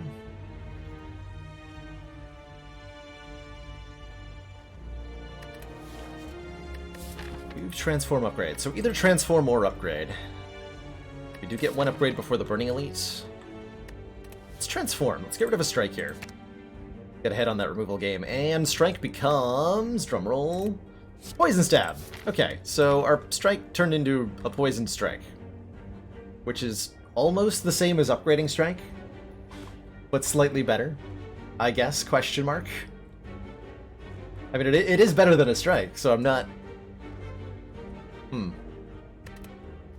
I'll take it, I guess.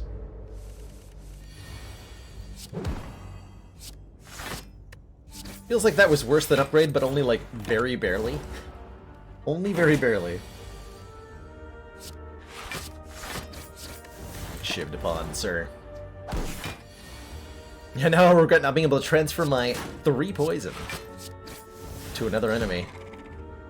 Disaster. Ooh, actually, man.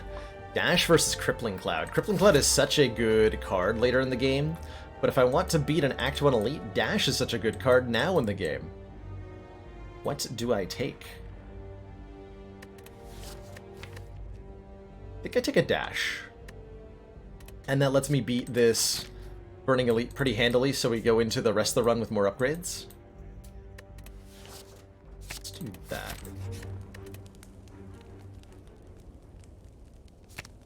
Upgrade Dash. And then we probably use our Strength Potion in this fight. Max health Lagavulin. Yeah. Let's hit him 3 times, because we got good block cards coming up.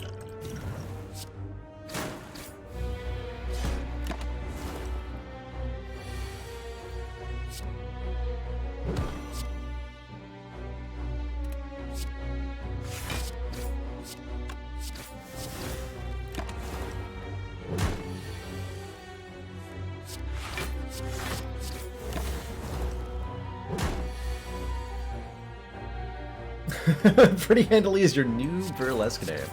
A fitting one. Very much so.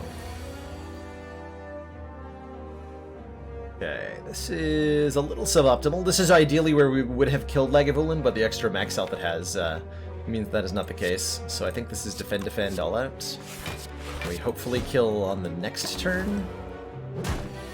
Somehow. Yeah. Okay, lost a fair bit of health there.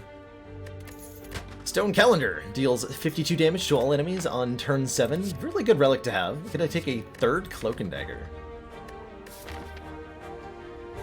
I'm willing to try it. What does 3 Cloak and Daggers do? It's like consistent, a little bit of block and a little bit of attack. Synergizes really well with various relics and powers that Silent can get.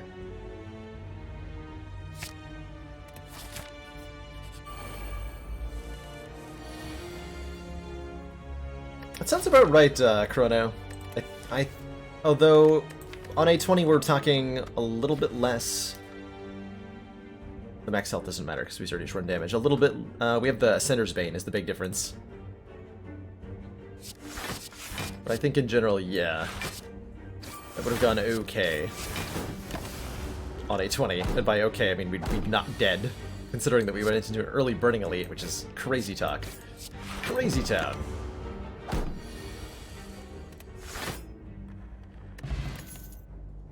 See a Piercing Whale, take a Piercing Whale? Question mark. We're a little bit low on, although I say we're a little bit low on damage. Literally every card we've added to the deck does damage, even though 4 of them also block. Huh. Strange.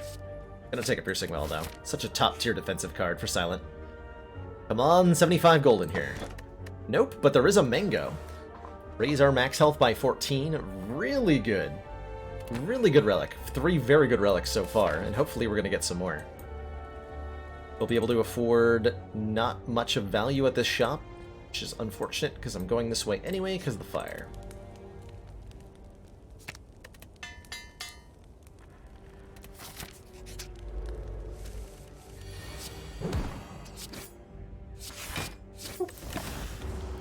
Give him the boopin'.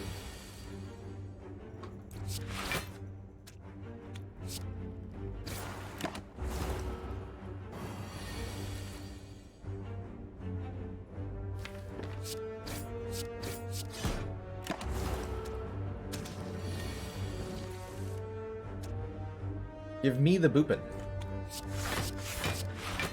Ow.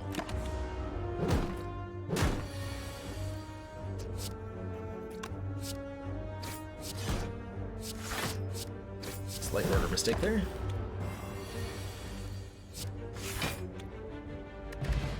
Attack potions, excellent. That'll help ensure that this elite fight's a victory. Acrobatics, backflip, and deflect, because we needed more blocking. I'm okay with a deflect right now. And if we get dexterity, deflect will become very, very good.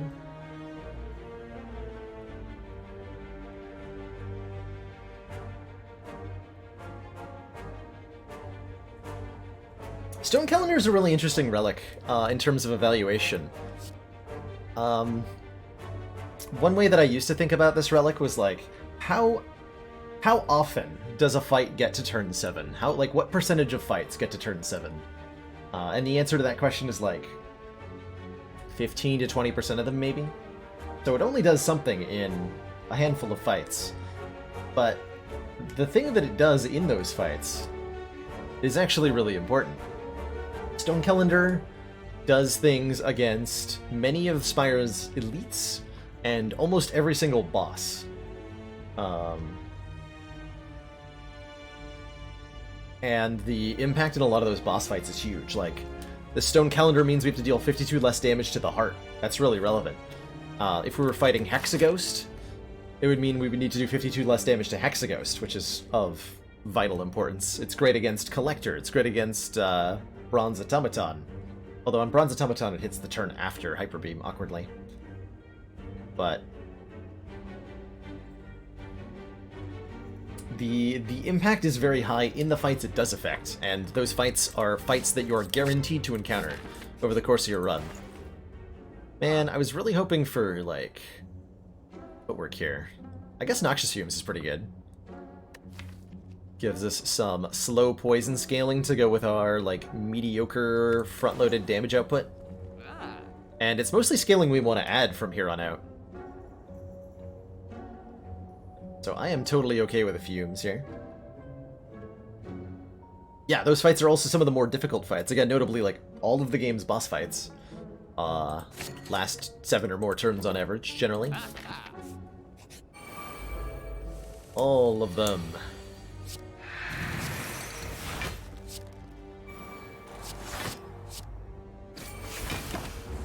Going for the red one here, because the red one buffs strength.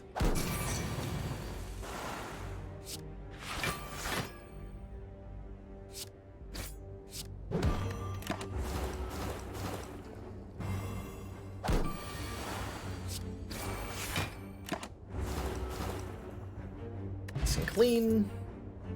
Could take a second all-out attack, don't really want one. Might be kind of done.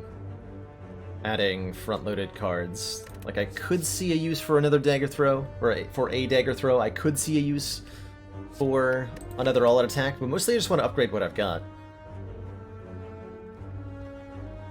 We do a Friday run where Stone Calendars. It'd be cool to have, like, multiple copies of Stone Calendar, such that my win condition in every fight was survive until turn 7 and see what that feels like. Some fights would be really easy, some fights would be nearly impossible. Like, triple slavers would be ridiculous. It'd be kind of cool, I think. Gonna pass on these cards. We don't need those cards. Those cards are stinky. Extremely stinky.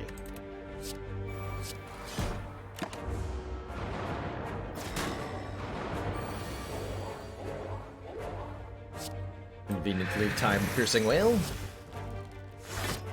Good.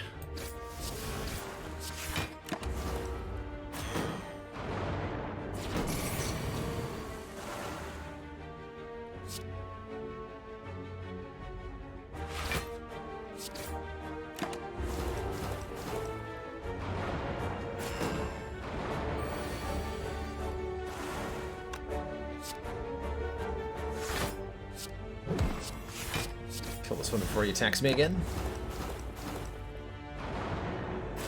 Denied this time, Stone Calendar. Nice try, though. Vajra! Start combat with 1 strength. That is an exciting find. These Cloak and Eggers just got a lot better. a lot better. I think I am, again, okay skipping all of these. And we're going to upgrade Fumes. That applies 3 poison per turn instead of 2. Which will make Guardian a lot easier to beat here. Destroy.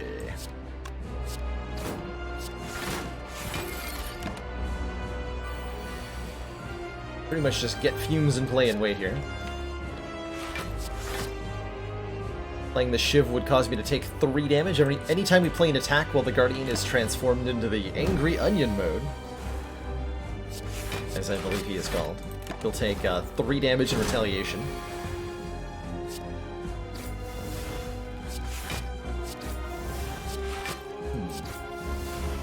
Looks like I need a little bit of dexterity or something.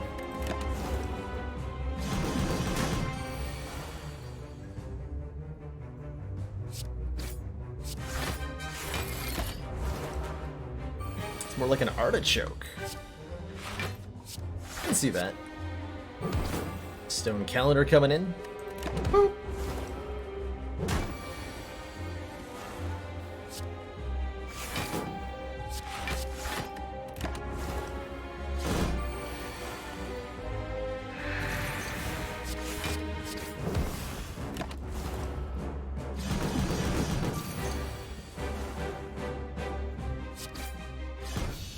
Shortened up that fight quite nicely.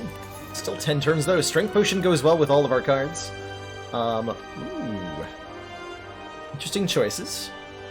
Glass Knife makes our front-loaded damage a little bit better. We're currently doing a decent amount of it, but like we're not hitting that hard. And I think a Glass Knife really pushes us in the direction of like decisively winning against Act 2 elites. So that's a good consideration. Envenom inflicts 1 poison whenever an attack deals unblocked attack damage, which we get to do a lot. So Envenom would be a pretty decent amount of poison every turn. Envenom turns all our shivs into baby poison stabs. Yeah. And if I was about to fight the champ, I think an Envenom would be great, because it would give us the kind of slow scaling we're looking for. My feeling at the moment, though, is that taking a Glass Knife and being aggressive against elites, which I won't be able to do if I take the Envenom. Taking a Glass Knife and being aggressive against elites is going to do wonders for the deck's long-term output, I believe. Ooh, 3 energy run. Okay, okay. Some very cool choices here, actually. Ring of the Serpent replaces our Ring of the Snake, so we draw less cards on turn 1, but more cards every other turn. So we lose that 2 draw, and just draw 6 per turn. Good stuff. And makes our deflect better. Tiny House gives me a potion, gold, max health. We'd go up to 89. An upgrade and a random card. And then White Beast Statue. Potions always appear in combat rewards is something we can use pretty effectively, I think, with our 5 potion slots currently. We'll be able to hold on to extremely valuable potions for dangerous fights. And when we get to the heart, we will probably have like 2 or 3 ghosts in a jar, assuming we didn't need to use them earlier. This also creates this really nice insurance policy of potions that I can tap into if needed, if a fight goes poorly for one reason or another. I'm gonna take that. I think we'll get a lot of value out of a White Beast statue. We should be a little aggressive with our potion use, though. Lest we find ourselves hurting in a hallway fight or something. I think I like the idea of going to this store. As far as the back half of the act goes, I like this really nice path with a campfire and then either 2 elites and another fire, or 2 fires. So getting some after the relic elites. These are always much easier to kill than ones before the relic.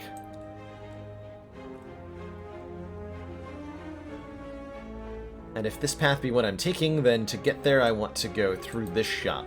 Probably this elite. Let's go. Toy Ornithopter incoming, maybe. I wouldn't rule it out. Would not rule it out. This shouldn't be too hard to fight. Said. Incorrectly.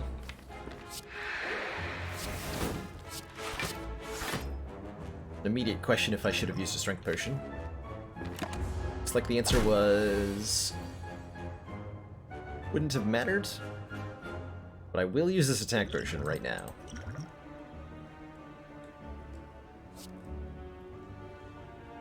Now it would have mattered if I'd used both potions. So 14 plus 14 plus 7 is 35. So if I use the strength potion, I can get a kill here. Alright. That's a lot of health I don't want to lose. Liquid Bronze gives us some thorns. Deadly Poison Plus gives our enemies some poison. And that allows us to stack up in such a way that we can start beating, like, a big boss. So I really like a Deadly Poison here. I didn't take Choke because the artifact would have blocked it, yep. So my options really were 14 damage, 13 damage, or 12 damage were the three options from that attack potion. Not the most thrilling of choices. Yeah, I'll take a relic. Don't have a lot of money, so it's going to ruin this store a bit, but it's a letter opener. When we play 3 skills in 1 turn, deal 5 damage to all enemies. That's a great relic for Act 2 elites. Fight? Yeah, let's take a fight. The thieves before the shop. Why am I not surprised? Why am I not surprised? Gotta use the letter opener rather than playing Fumes here for the immediate damage. We'll continue to use it quite a lot.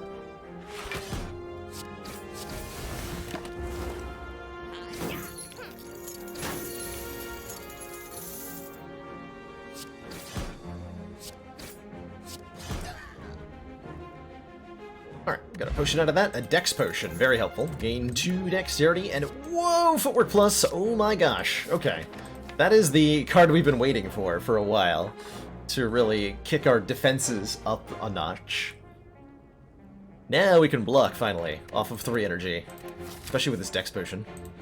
Good times, good times. And I think now that we have that, another deflect, now that we have a letter opener and a footwork plus, a second deflect becomes something that's very, very useful to us. Although a fire potion is also very useful to us right now. But, give me that deflect. Give me that deflect, Mr. Shopkeeper. Please and thank you. Okay, this fight could be really scary.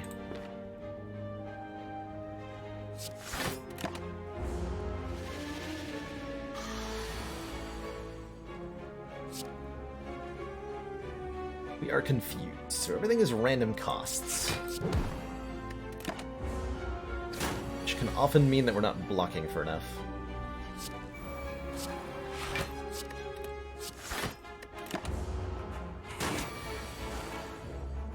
Ouch.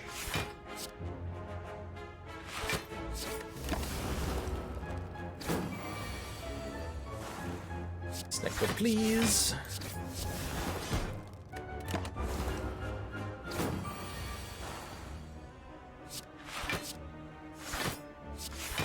Alright, not too bad. Said prematurely. 9 times 2 is 18. That's a little bit short of being enough. Dang. Wait, calendar. Okay, I don't have to do anything fancy.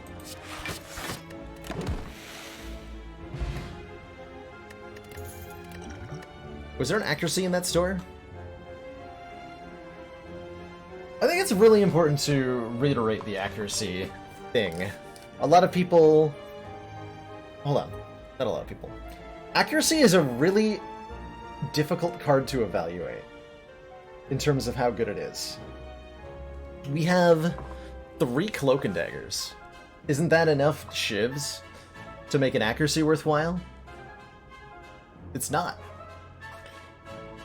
Here's how we break this down. We draw, on average, 5 cards per turn. With our 24-card deck, that means that we see these 3 unupgraded Cloak and Daggers 3 times in 5 turns. So every 5 turns, we get 3 shivs.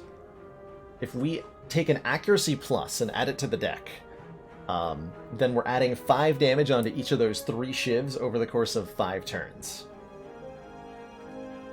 So we're doing 15 additional damage over 5 turns. That's 3 damage per turn to 1 target for a power that's upgraded.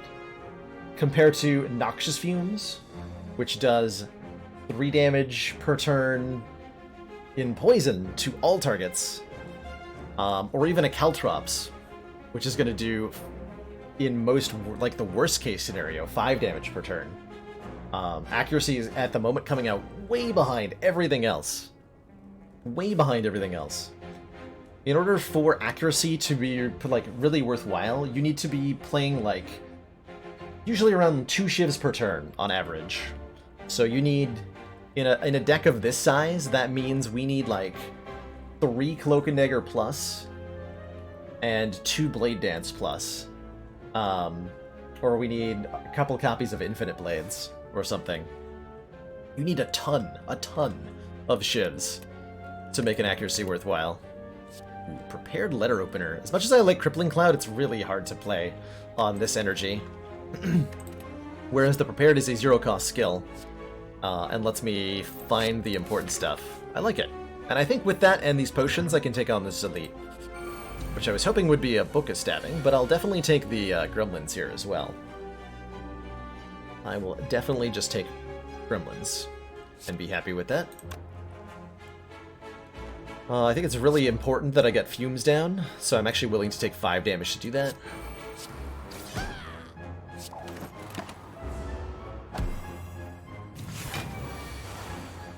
Well, that's a convenient Piercing Wail.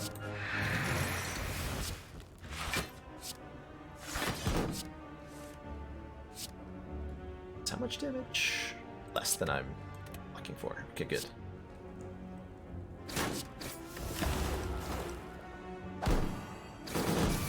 If accuracy generated 3 shivs when you played it, it would be a much better card. Oh my gosh. I would take accuracy so often if it did that.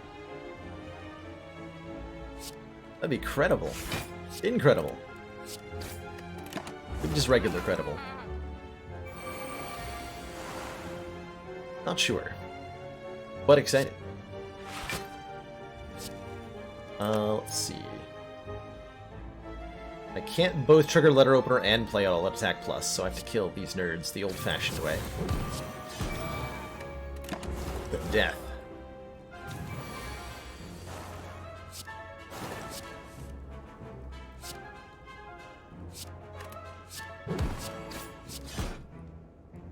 Okay, as long as we don't get attacked next turn, everything will be fine. Good.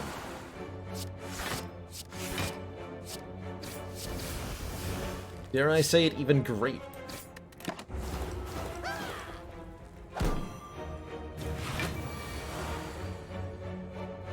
Oh no, an unsurvivable amount of damage. Blonk. Ooh, gambling chip. Start of each combat, discard any number of cards and draw that many. Wow.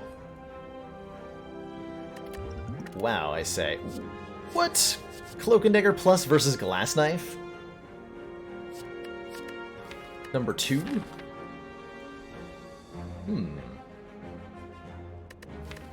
think we take the Cloak and Dagger Plus. And we go into a deck that's like trying to Letter Opener as hard as it can.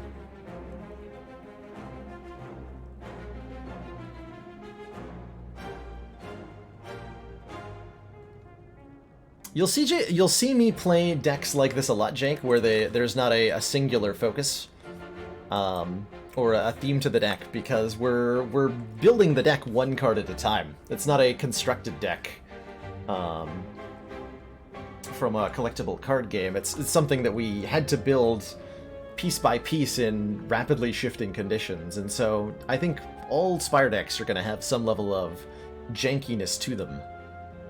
Because you're never playing a finished deck. You're always playing a deck as it is currently being evolved. And so that leads you more to decks that have cards that are completely useless in some fights, but really important in others. And decks that have like multiple strategies going on at the same time.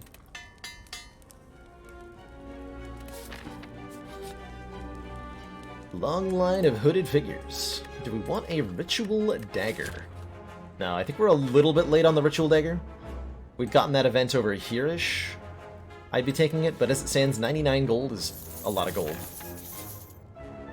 And Mercury Hourglass is a lot of Hourglass. Start of our turn, deal 3 to all enemies. Yet another good source of AoE damage in a relic. We have Hourglass, Letter Opener, and Stone Calendar putting out AoE damage for us. That's crazy. That's crazy. We have yet to find another source of Weaken that I've actually added to the deck. We've been offered a Crippling Cloud, but I would like more Weaken, so I'm going to upgrade my Neutralize here for the extra turn of Weaken.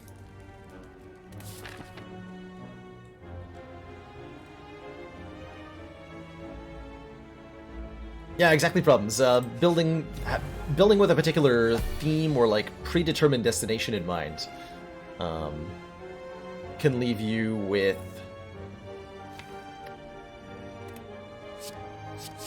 what am I trying to say? Can leave you with a particular fight that you're really weak against, whether that be one of the Act 3 bosses or like you're just too slow to get Giant Head down. Your turn 1 is too bad to survive against Transient. Every encounter is testing your deck in a different way, and so the deck needs to be able to do a lot of different things to be able to pass those tests. I'm gonna use a skill potion here. The Red Pacifist! Cheers! Thank you so much for those 250 biddies. Power back from the Hurricane! Yeah, no kidding, huh? Hurricane... I wish I remember the name of the current one. Glad you're staying safe. Glad power's back. I definitely remember a week in college when a hurricane... We don't get them too often up here in New England. But I had power get knocked out for nearly a week in one of my college residences. Back in, like, 2011? Hurricane Dorian, that's right. Dorian. Storm of Dorian. Free acrobatics. Maybe trying to draw into, like, Glass Knife or something? Storm of Steel's not doing a whole lot for me here. We do what? Footwork, Deflect.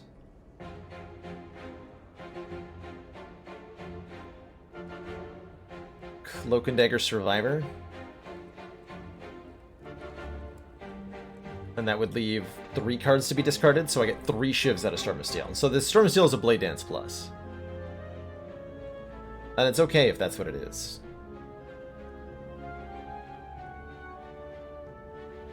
Bouncing Flask might be relevant in the poison it deals. It might not be. Whereas Acrobatics is just doing whatever. Take the 15 damage from the Storm of Steel, I suppose. Do I Dex Potion is the second question. I think the answer is yes. Oh, I forgot to factor in the Survivor discard. It's 2 shivs. Bit of Bouncing Flask.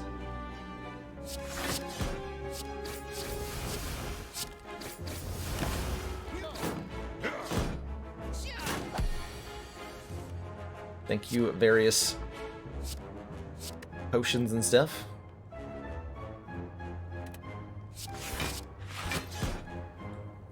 Really? I'm 1 short of getting a kill? Whatever. I'm not wasting all that damage on you.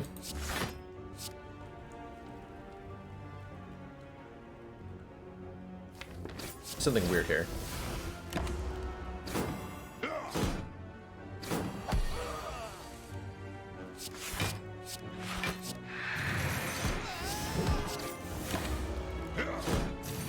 Slightly strange choices in my damage allocation. But I refuse to be questioned. Aha! Alright, we got through that with, what, we only took 1 damage, right? We got ourselves a Fear Potion for some Vulnerable. After Image says when we play a card, gain a block. And we have 4 Cloak and Daggers in the deck. So I think that's all the reasoning I need to take this. We play a lot of cards. Even though we don't have very much energy, we play a lot of cards. And so that means that this card is a lot of block. I have a Lantern! I didn't even process that I got a Lantern. I'm so excited that we have a Lantern now. It's great news.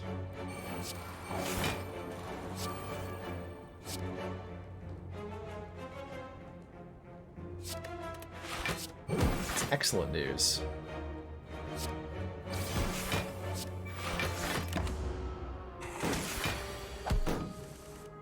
Uh-oh. Well, not too bad. Kind of rude that he went for his biggest attack on that turn.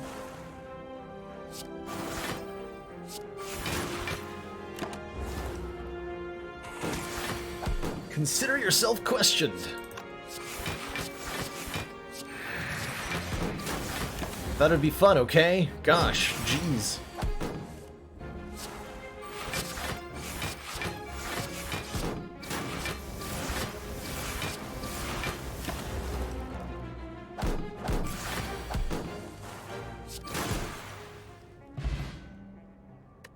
There's Ghost in Jar number 2.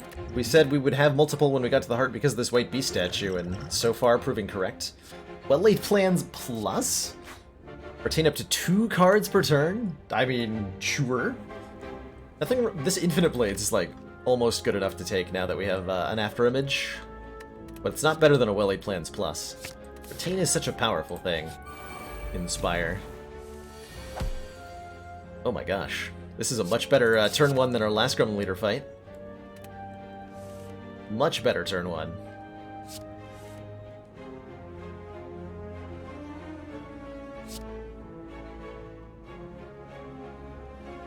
So I want to what? Cloak and... What's my turn here? I have 4 energy. Footwork, Noxious.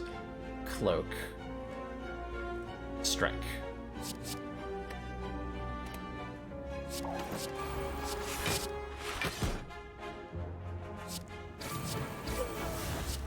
Weaken him just in case he hits me. With 1 minion out, the Grim Leader only has a 20% chance to attack me on this turn. But he still might. He's been known to be rude.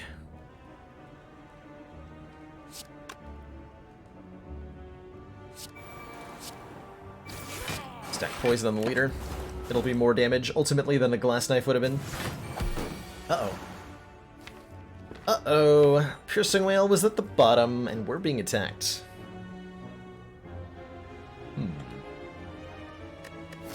Let's play out the hand here real quick. See what the numbers look like.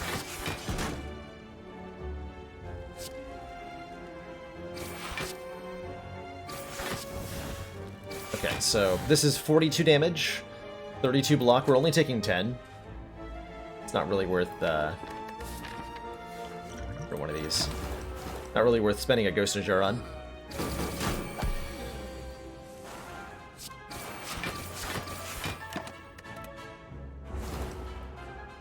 And our potion is a fairy in a bottle. If we would die, heal to 10% of our max health instead. Oddly Smooth Stone makes all our block cards block for 1 more, and that's huge. And Sucker Punch applies to Weaken, and I think that might be a good reason to take it. We don't have very much Weaken right now. Ideally, you usually want better sources of Weak, but you should take what you're offered. Is there any circumstance where I'd willingly buy a Frozen Eye over something else? Yes! Frozen Eye is a really strong relic. Believe it or not. Frozen Eye does some incredible things. Like upgrading all your strikes and defense. Heck yeah. Okay, now I'm feeling quite good. I think we can take this fight without resting, by the way, because I have 2 Ghosts in Jars and a Fairy in a Bottle. Our insurance policy. So I get to upgrade a Cloak and Dagger. The more card draw you have, Magnan, the better... the better Frozen Eye becomes, comparatively. Hold 1 Cloak and Dagger plus, and I'll let attack for next turn. Got minions coming in. Let's do some AoE. Oh, perfect. Oh, perfect.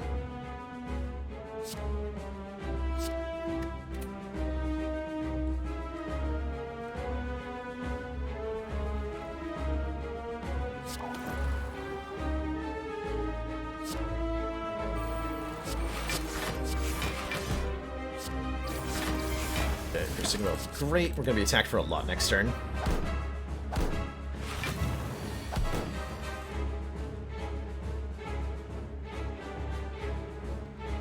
It's kind of hard to, like, quantify the value that Frozen Eye adds, but man, is there a lot of it.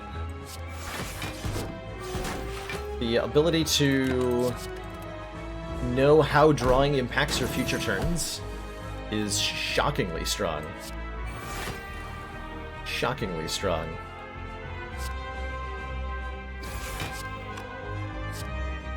Guess we start the poison. It's only +2. Hit him hard. Stone Calendar's going to help me shorten up this fight quite nicely. In fact, it's lined up almost perfectly to kill the new summons that are coming in next turn. Which is really ideal. Just downright excellent. Just have to survive this turn. Somehow.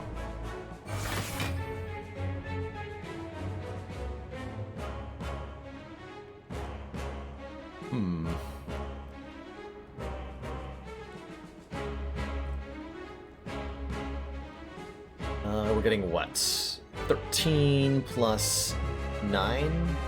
Commander, It's 22. we've just received the support 29. of another council member. So I do survive this turn if I don't use any potions.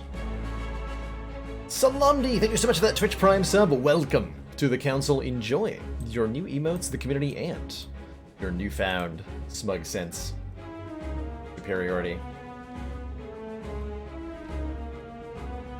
We could just let our fairy in a bottle block the collector's hit for us if we wanted to. Get some damage down. I can keep the fairy alive though, which I'd like to do.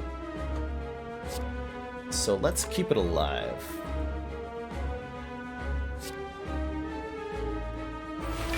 Damage into collector here.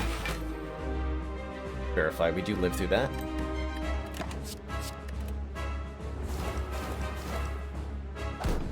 It's totally fair to not find Frozen Eye enjoyable, by the way. That's why it's a shop relic now. It used to be a rare relic that you could find randomly, but enough people dislike playing with Frozen Eye that it became a shop relic.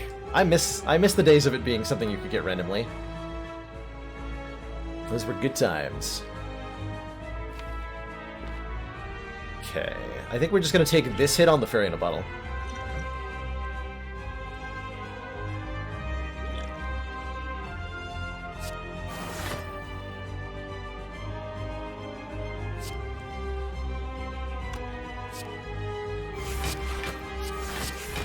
Don't think I could have blocked that 37.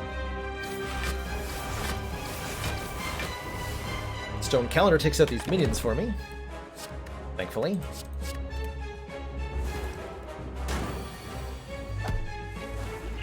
Thank you, Fairy in a Bottle. You did a good job today.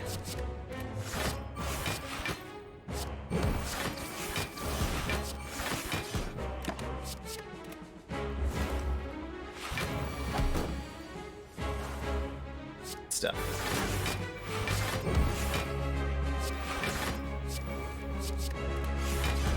Get opened on, son. Strength potion to replace our lost stuff, and oh my goodness gracious. That's an adrenaline. Don't think we can use we almost have enough pieces. There's not enough the gambling chip's nice, but there's not enough card draw in this deck to quite make this Grand Finale playable, I don't think. But we're really close to a deck that could use Grand Finale. A Grand Finale is a very, very powerful card, and it needs two kinds of support to make it work. You need lots of card draw, you need lots of ability to manipulate how many cards you draw, and you need some kind of retain. So either Runic Pyramid or Well-Laid Plans. If you have enough of the former, you don't need the latter. And if you have enough of the latter, you don't need the former, actually. So, like, just having Runic Pyramid is enough to make Grand Finale playable, because you can manipulate the card draw by having your hand be full. And likewise, if you can draw enough cards, you can just ensure that the Grand Finale turns up at the right time. I think we would sometimes trigger this finale, and it would do a decent job. I think Adrenaline just helps us go faster, in a way that I like here. Especially because we're not going to do this on... Oh boy, do I commit to making this a 3 energy deck, or do I take the Runic Dome? I think we just take the Runic Dome, actually. Well, Ghost in a Jar, though? That's awkward. That's really awkward. Ghost in a Jars are really important, are very effective potions, but you need to know what your enemy is doing for them to be really, really good. Runic Dome says, gain an energy at the start of our turn, but we can no longer see enemy intents. We could take Black Star, giving us an extra relic off elites, or we could take Astrolabe, transform 3 cards, and upgrade them, which is less effective, given that our strikes are already upgraded.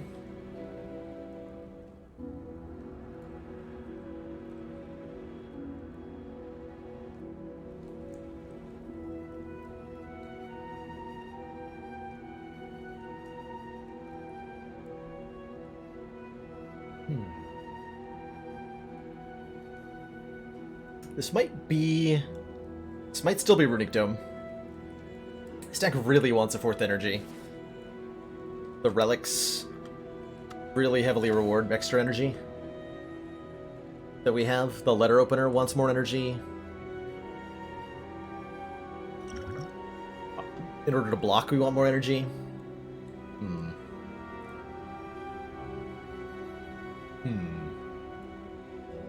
I don't think this Adrenaline is enough to make this work really well on 3. We need a Mummified hand for me to do this on 3 energy. So we could, like, hope for a Mummy hand off of Black Star or something. I'm going to take this Runic Dome. We can no longer see what our enemies are doing, but we kind of attack and block at the same time with most of our cards. So it's not going to impact our play too much, being unable to see. It is going to be tough with the Runic Dome, or with the Ghost in a Jars, that's for sure. Let us go to a shop. Yeah, we want to go to a shop with this much money. Got this money burning a hole in my pocket. I would like to use it.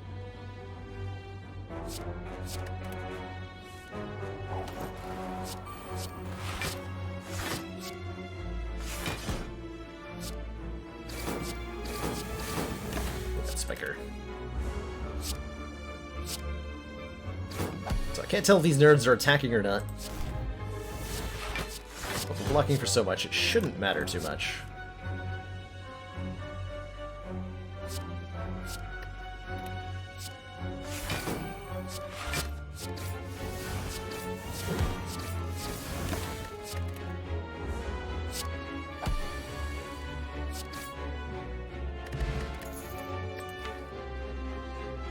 I do have a Sucker Punch plus. Okay, I was like, did I just see a Sucker Punch? There's another one if we want one. Skill Potion? Nah, I like my current potion array. It's all good. Okay, these guys are really tough with Runic Dome. They do not mess around, unfortunately.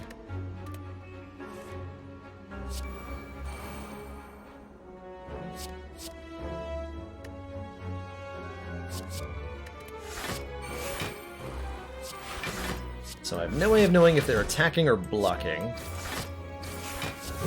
Should assume they're all attacking on every given turn. Any Darkling that buffs or blocks on its turn will be attacking the next turn.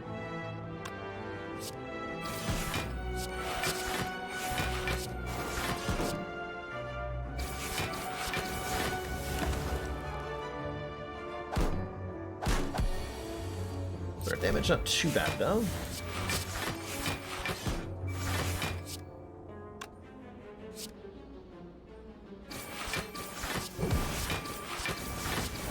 There we go.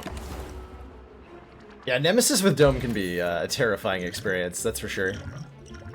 Who am I using what potion on?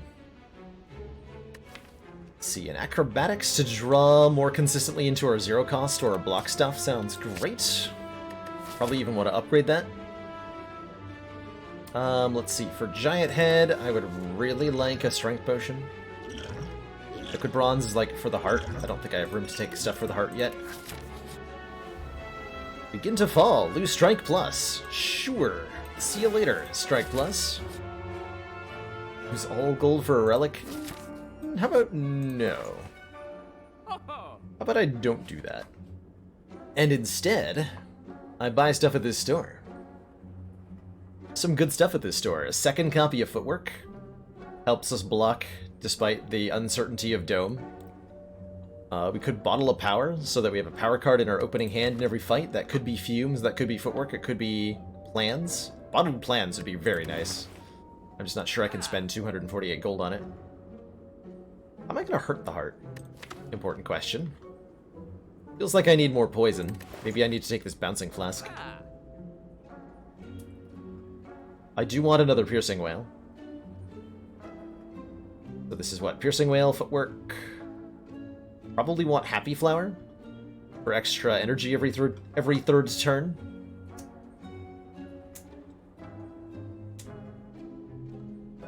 The Abacus gives us 6 block whenever we shuffle the discard pile. And is, it's good if your deck can cycle pretty rapidly.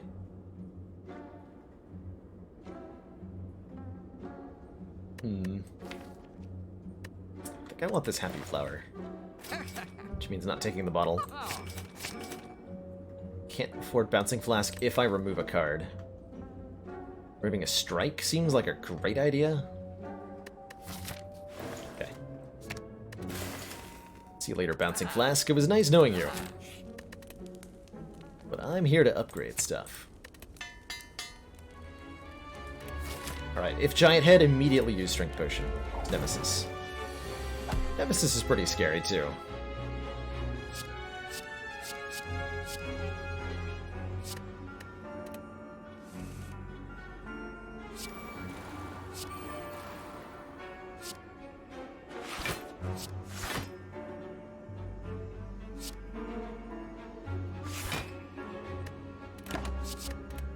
So Nemesis has 3 different attacks that it can use, and it does so totally at random.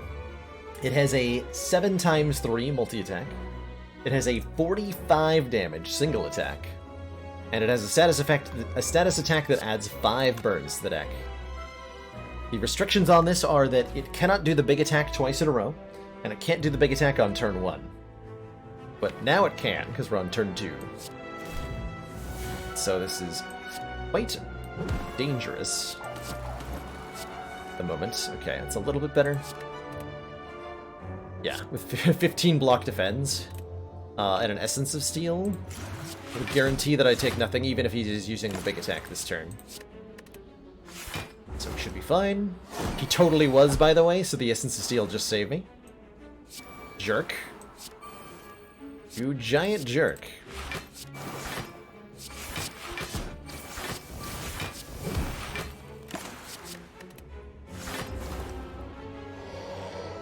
Don't know if we want to dedicate an upgrade to After Image. We've just received the support of another council member. Thank you so much for that tier 1 sub. Welcome to the council. Enjoy your new emotes, the community, and your newfound smug sense of superiority.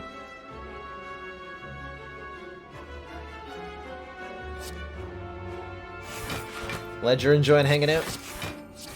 Thanks for being here.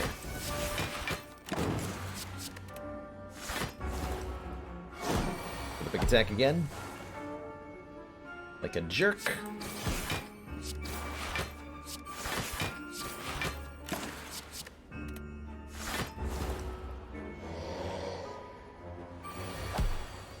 Glad you like the alerts, John. I'm quite fond of them.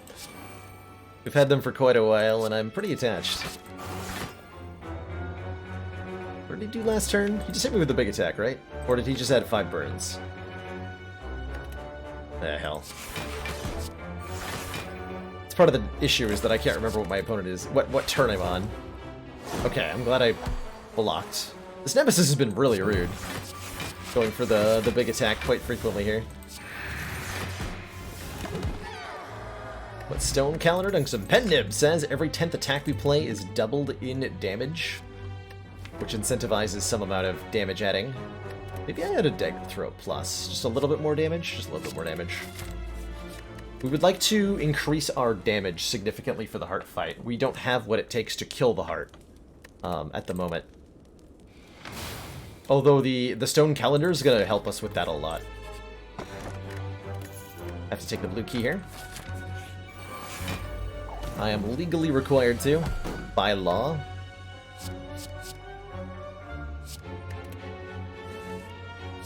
as opposed to being illegally required to by law.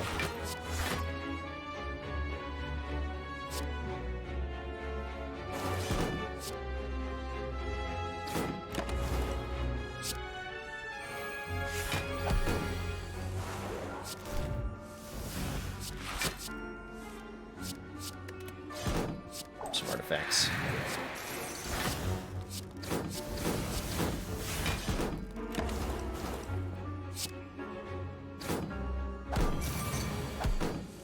So this turn, the Spheric Guardian is attacking me for 11 times 2. Or it can just die. That works too.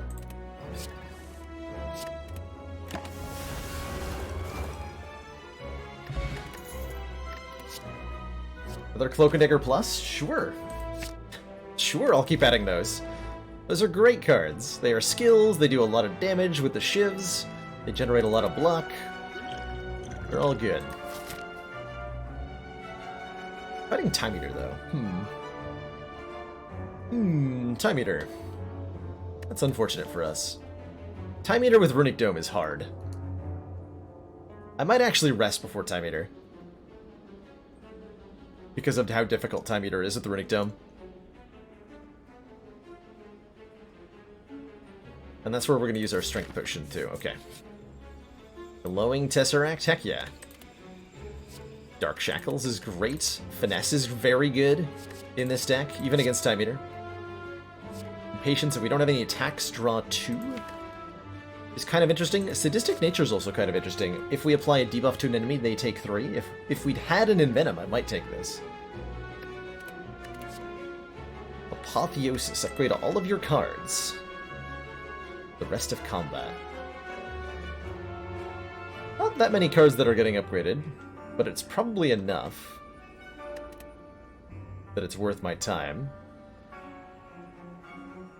Right?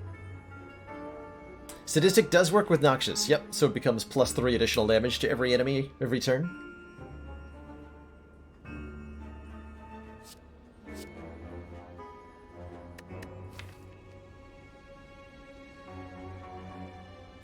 See you later, Chosen.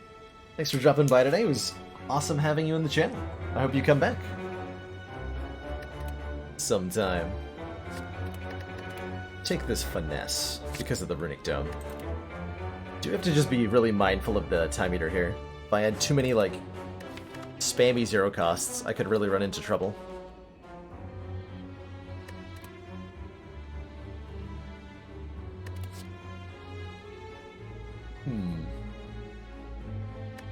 Let's take the Apotheosis. Let us do it. Hey, I found my Apotheosis. Mighty convenient. So I'm gonna Dagger, then play Apotheosis, so the Shivs get upgraded. Upgraded Shivs do 2 more damage. Fun fact. True story.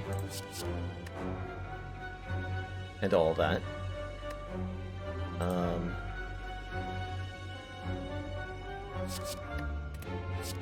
Powers are stupid anyway, or whatever, right? We don't need those. Don't need none of that.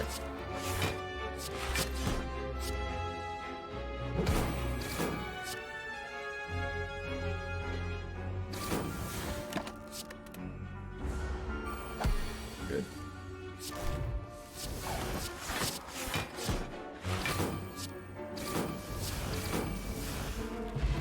Curses should be upgradable. I will not fight you because I agree with you.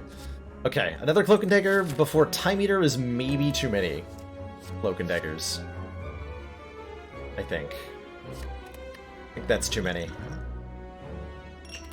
Ancient Potion is excellent. That can block Vulnerable from the Heart. And here it is, Giant Head. Ooh, I think I need to use my Strength Potion here, which means we're not using it against Time Eater, unfortunately. Giant Head gives us a little bit of time to set up.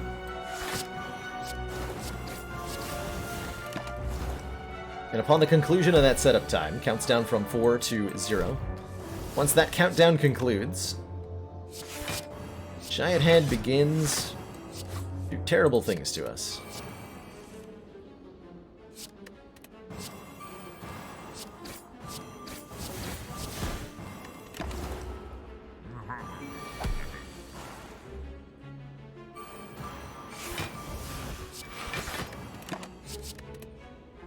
Giant Head also has the slow debuff, which means every time we play a card during our turn, Giant Head will take 10% more damage from attacks for the rest of the turn.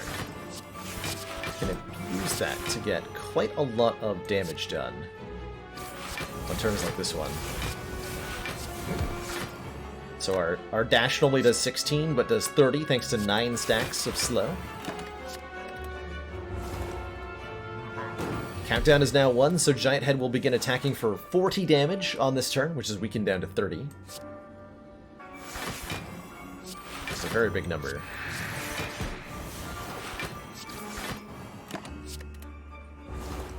And that number increases by 5 per turn, so 45 without weaken this turn.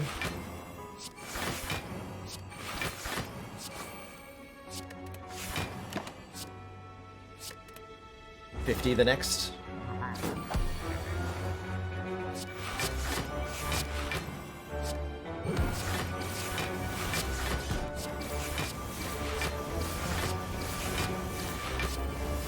$68 damage all out attack? Oh my gosh. Got him. Shovel says we can now dig for relics at rest sites, and that is a 3rd footwork plus. I'm gonna take it. I'm gonna take it. What do I think about a card that flat out removes buffs from enemies? So there's a post on the subreddit. There's a modded card that does that. Or probably several modded cards that do that. And somebody made a post on the Slay the Spire subreddit recently of themselves fighting Transient. And they'd managed to get Transient into a situation where the timer debuff on Transient was no longer there. Or the dies in 6 turns counter was no longer there. And the property of Transient where when it takes damage, it lowers its damage was no longer there.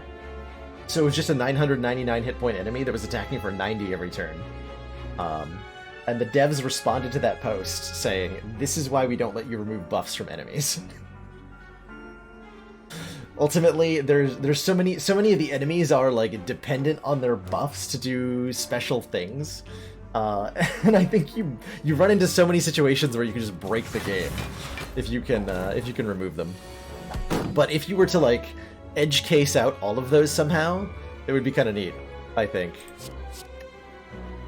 Well, this fight's terrifying with Runic Dome. Fortunately, I have 6 energy this turn in a letter opener. But, like, yikes, I think? Oh, no, we're fine. Behold the AoE damage.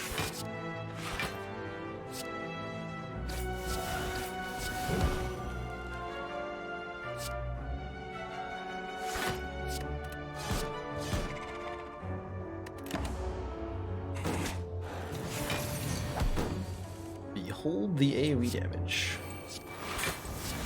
Behold the lack of AoE damage. So this one just buffed, so we know he's attacking, so we want to weaken him. This one might not be attacking. Cool. Good talk. Good talk.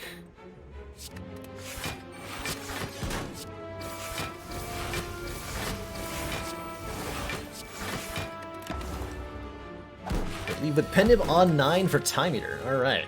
Well, I accept. Lock Potion. Another deadly? Another deadly. Yeah, we're gonna need a little bit more scaling damage, so another deadly's good. How do I feel about Block Potion? I feel like I only need 1 Ancient Potion.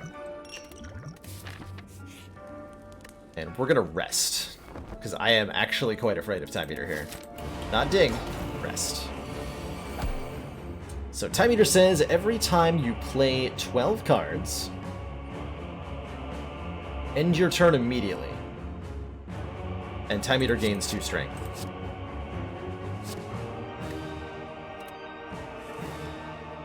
And that is a little bit scary right now.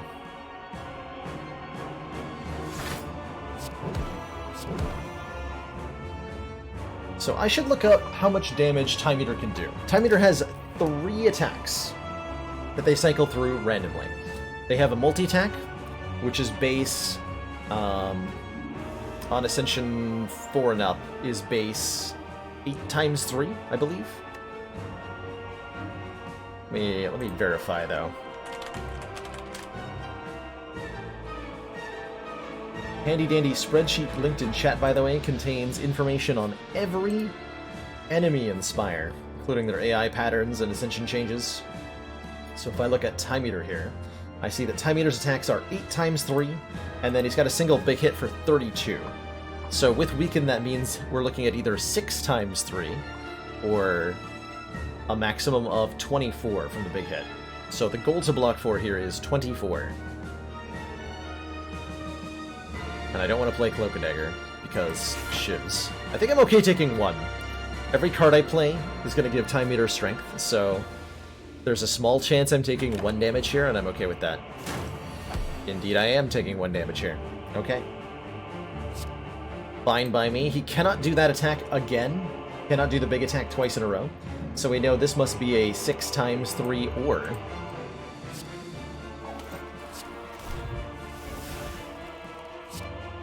He's debuffing me.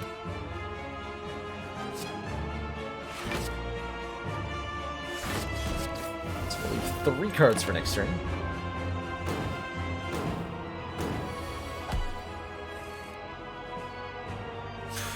Well, hopefully he's not attacking me. Too much. Take 6 is fine.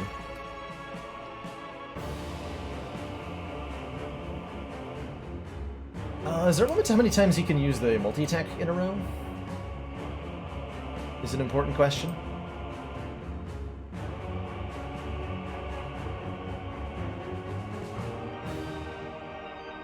Reverberate cannot be used 3 times in a row. Okay, so I think this is only 1 multi-attack in a row so far. Now that he has 2 strength, the big attack is 34, and the multi-attack is 10 times 3. 7 times 3 while weakened.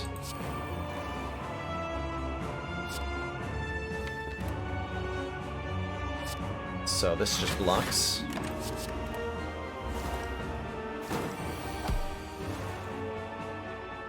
Keep playing copies of Footwork. So he's only either doing the multi-attack or debuffing me. So this is a totally legit time to Piercing Wail. Because if he is attacking me, it's a multi-attack. And if he's not attacking me, I don't care that much. Okay, he was going for the debuff. Always follows the debuff up with an attack. And this is where things become a little awkward. We are vulnerable, although Finesse is 12 block. Alright, I think this is where we use a block potion. Maybe?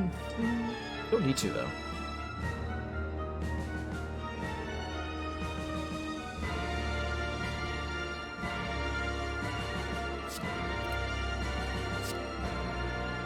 Healthy use is Survivor. Take some damage here.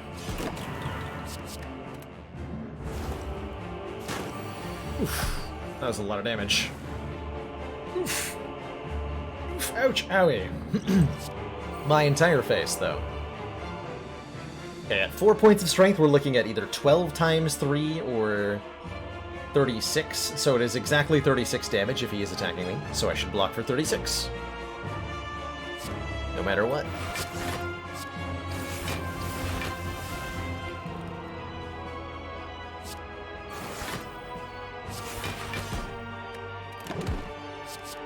I should also hit him with a big calendar.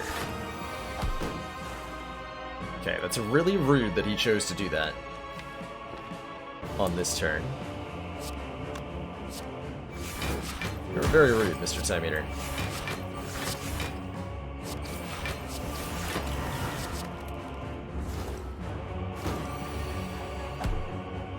Okay, this turn he's below half health and he's purging his strength down. I'm going to use Piercing Wail on this turn, because that will abuse an interaction. Time Eater will remove all the debuffs from himself, including both the Shackled effect that says that he'll regain the lost strength from the Piercing Wail, and the negative strength. So when he purges everything from himself, all he's going to be left with is his base is of 0 strength. I can also just end turn here, because I know he's not attacking me. And now we have a Time Eater with 0 strength. Easy peasy.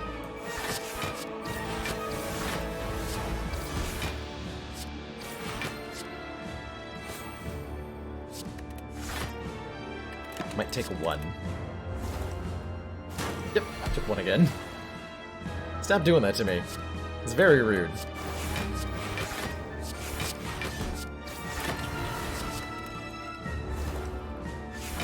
Okay, so this is a nasty attack turn. Could be up to... If it's a multi-attack, it's 15 times 3. And if it's a big hit, it is 51. So I need to block for 51 here. Okay, we're totally safe now. So I don't need to play Deflect. Noted.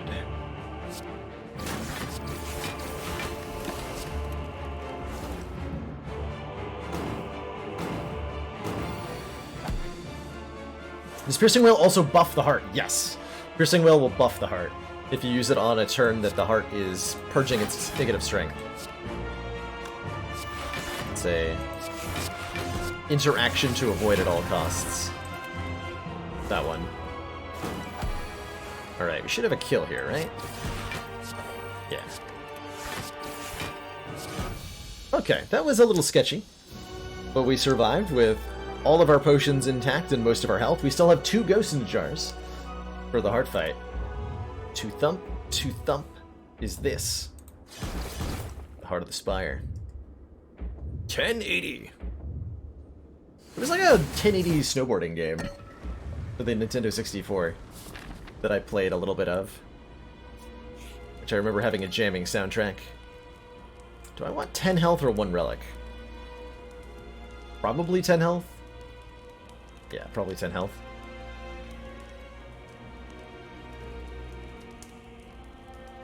Yeah, 10 health.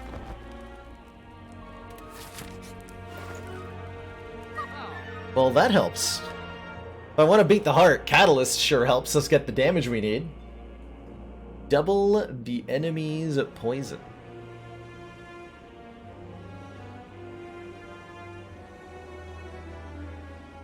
I'm quite certain that's all we need.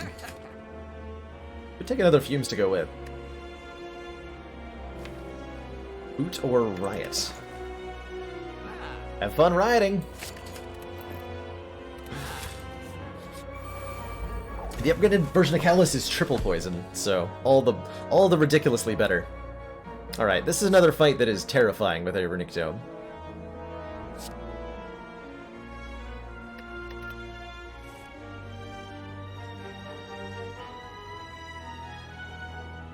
So, we start in this fight surrounded, meaning the opponent that we're not facing deals 50% more damage to us. On turn 1, what Spire Shield is doing is random, and what Spire Spear is doing is not random. Spire Spear always opens with a 6x2 attack that puts 2 burns into our discard pile. And the shield is doing, with 50-50 odds, either a 14 damage attack that debuffs us, which is amplified to 21 if we're not facing it, or a 30 block on both opponents. Next turn, Spire Shield will do whichever the actions that it didn't do on the first turn. So if it blocked on the first turn, it'll attack, and if it attacked on the first turn, it'll block on the second turn. And Spire Spear is doing a 10x4 multi-attack, which we are terrified of. So that means this turn, in order to be safe, I need to block for 33 damage. And then next turn I'll know if I need to block for 40 or 61. If it's 61, I may end up using a Ghost in a Jar.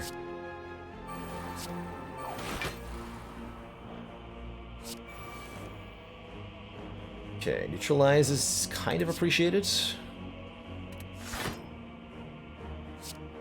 Kind of appreciated. Oh yeah, it's very appreciated. So we can weaken Spire Spear for next turn. I would really like to do that.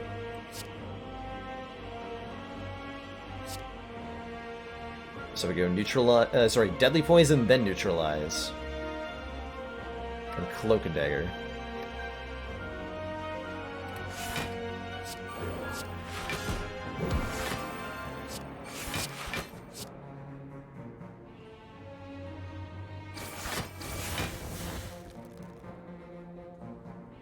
I'm short quite a bit of block if I choose to play Fumes here.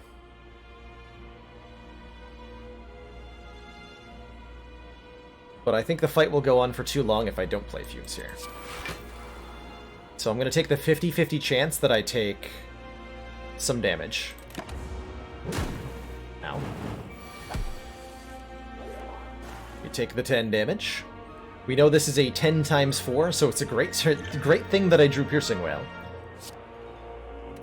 The reason I didn't block potion there was because I didn't know if the block was gonna matter. Like it would have been correct to use it, but there was a 50% chance that it would have been wasted. So I didn't want to take the chance there that I wasted it. So this turn I have full blocked easily. Just crank damage into... No, I want to weaken the Spire Shield, actually. For next turn.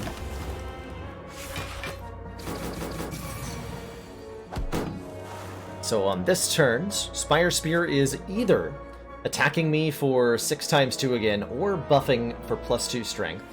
Spire Shield is attacking me for 38 damage, which is amplified if we're not facing it, to 57. Which is a lot. I do want to use one of these potions in this fight. This might be the turn for it, depending on what... Oh, yeah, no, this is almost certainly the turn for it. Don't get to play this Apotheosis, unfortunately. Yeah, this is definitely the block potion turn.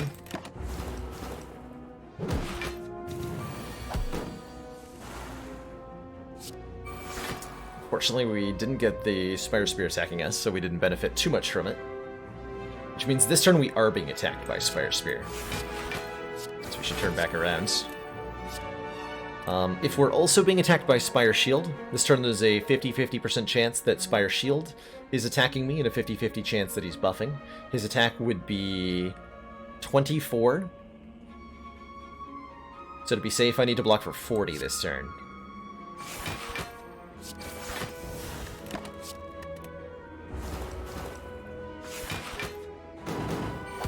Okay, which means this turn is brutal, but we drew Piercing Wail on another 10 times 4.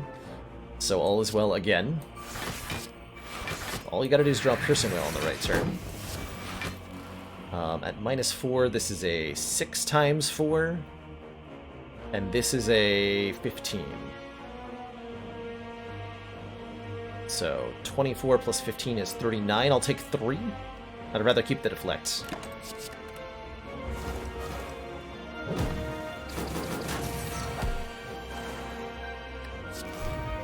Okay, let's get rid of this Spire Shield. Because he's doing the big attack this turn and I can kill him. So let's put an end to that nonsense.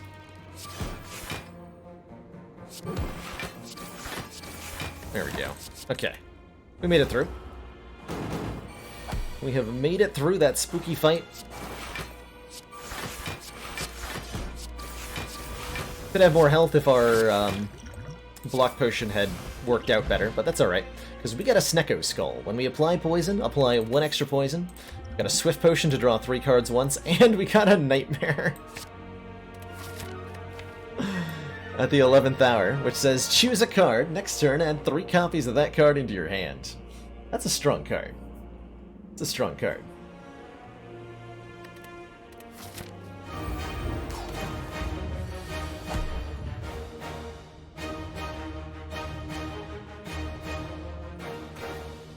Ah! Just got back from grilling and eating some steak. So just like my run here, the stakes were high. Awesome. That is awesome. Definitely want to inflict some poison on turn 1 against the heart here. Weaken on turn 1 against the heart sounds great too.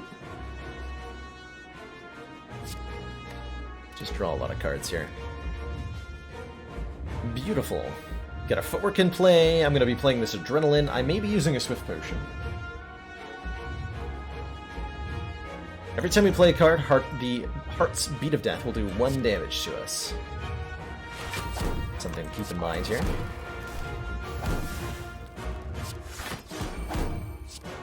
Got Fumes, Deadly, Poison Stab. So 4 turns a week. Bit of a wasted pen nib. I'm going to block Vulnerable with this Ancient Potion here. And that combined with the Weaken is going to make it really easy for us to block through the first cycle of the Heart's attacks.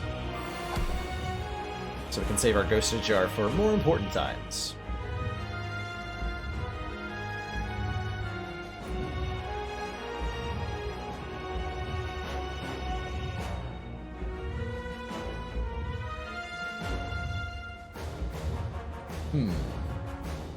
That's quite the turn. I think we need to Apotheosis, Footwork, and Catalyst on this turn, which means we're not blocking. Which I'm fine with. I'll use the block potion, and then if we're taking a hit from the multi-attack, we'll take almost nothing. If we're taking a hit from the big hit, we'll take quite a bit, but we'll have plenty of health left, so we'll be okay. So this attack is either 1 times 15 or 33, thanks to a combination of not being vulnerable and the Weaken on the Heart. So I'm gonna go Block Potion, Apotheosis, Footwork, Catalyst. Put this thing at 46 poison right away. Got lucky with the multi-attack. Very good. Incredibly minor punishment. Good. This feels like time for this 5th potion? Yeah. Beautiful. Whenever we play a card, gain a block. We'll negate Beat of Death from all our future card plays.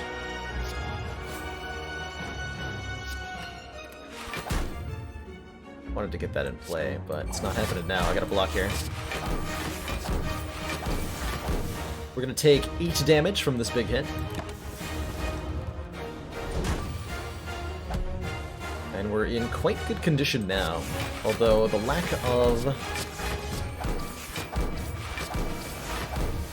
of well-laid plans is a little bit worrisome.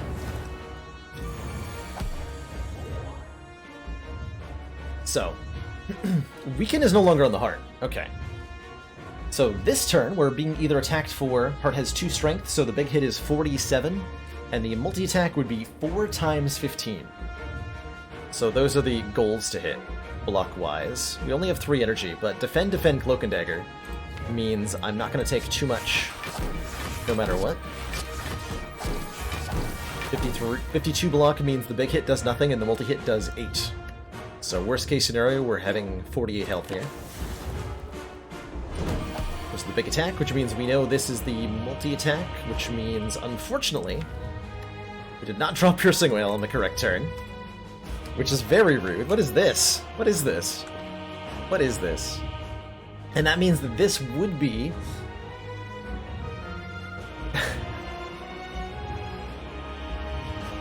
This would be a good time to use a Ghost in a Jar, because otherwise we're taking 42 damage. And I don't want to take 42 damage. Do I just, like, nightmare this deadly poison? I think I do. We're not being attacked next turn. Nightmare the Wound. For science!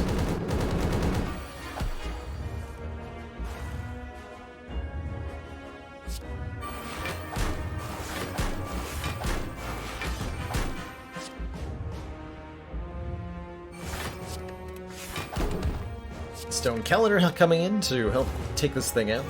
All we have to do is survive this round, which we can effortlessly do. So with 4 strength, the Heart is either attacking for 6 times 15, or big attacking for...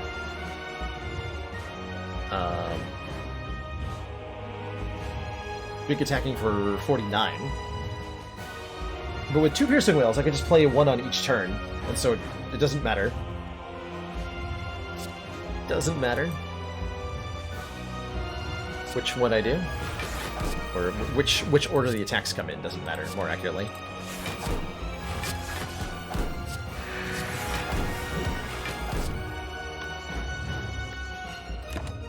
And then we're safe next turn as well. It's also dead this turn. Is this where the Heart cleanses? Yeah, the the turns where the heart isn't attacking, every single time it does that, it is removing all negative strength from itself. So if you played a Piercing Wail on that turn, it would have buffed itself. GG, Mr. Heart. GG.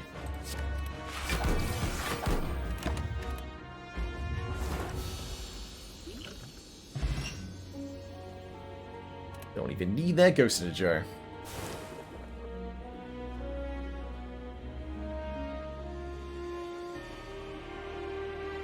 That was fun and challenging. The Runic Dome really makes you think about the plays that you're making. That's a nice change of pace every now and again. And it's a good way to unlock the Silent Beta card art. Oh my god.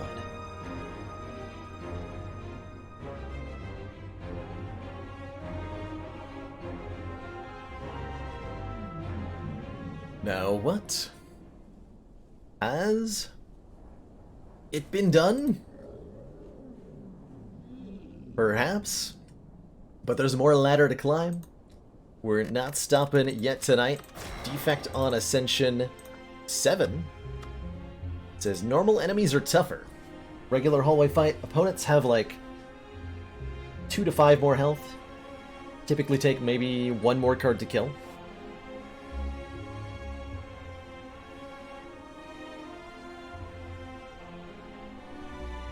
Let's embark. Greetings!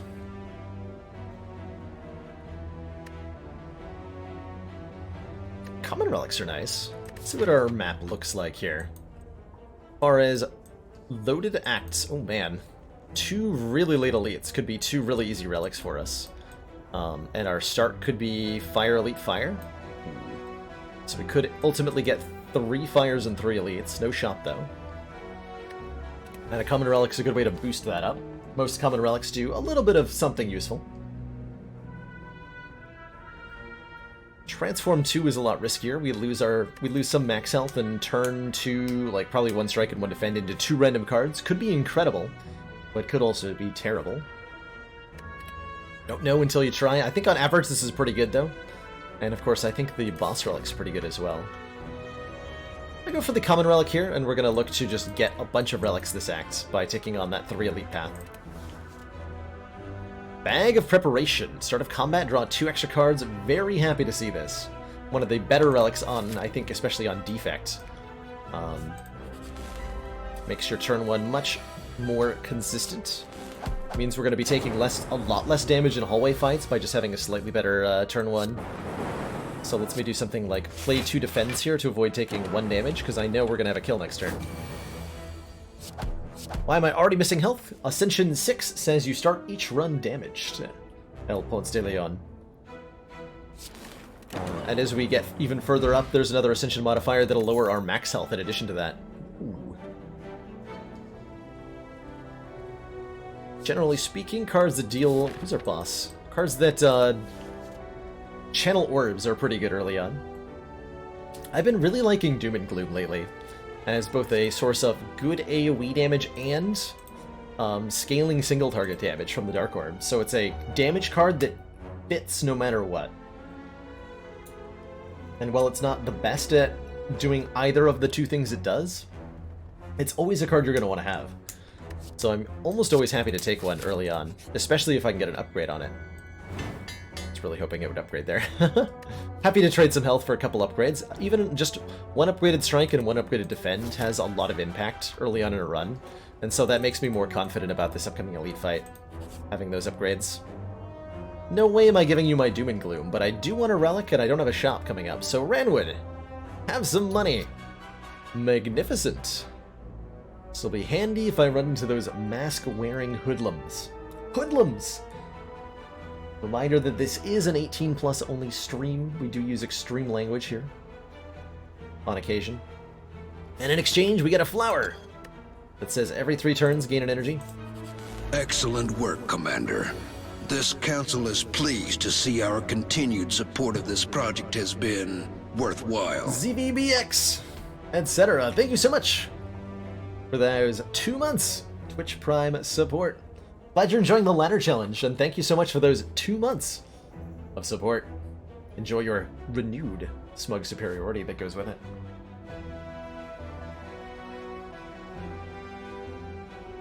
Oh, excellent question, Squeak. Squeak asks, do I worry that playing the low ascensions will affect my A20 win rate? I suspect that playing the low ascensions will affect my A20 win rate, but I don't worry that it will. Because I am not...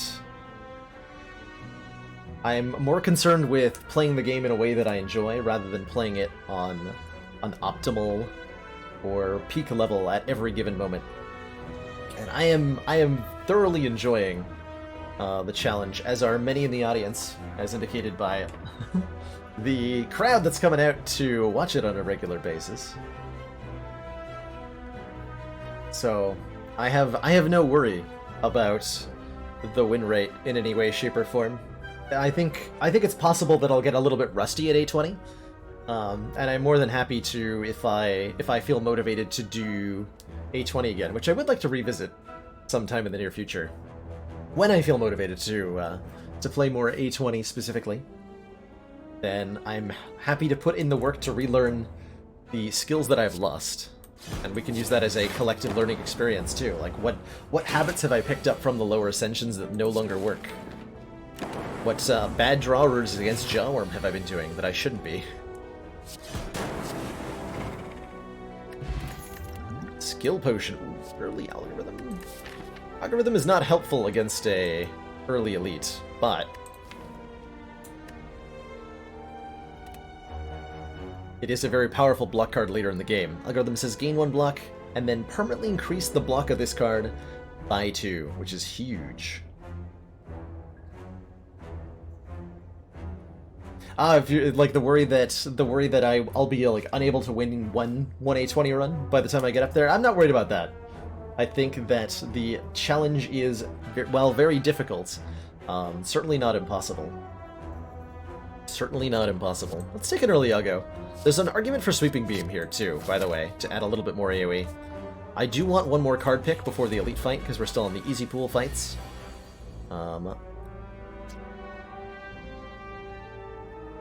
Oh, I can just full block like this. It's a little awkward, but I want to get that algorithm played.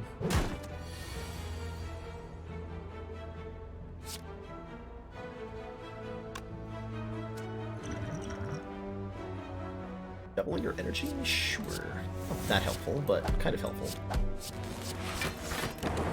Yeah, a little bit of an awkward fight.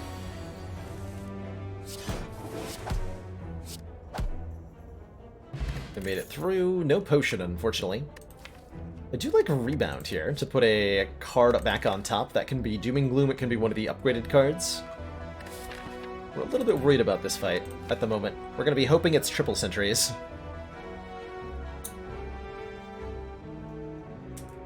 Oh, that's awesome, Eridanos. Are you playing with the heart or without? Out of curiosity. I hope that you continue to succeed at surpassing your previous best. Because that's one of the best feelings that there is. Let's take this rebound. And let's upgrade our Doom and Gloom. This elite's gonna be rough. I don't think it can kill us, but it's gonna be rough.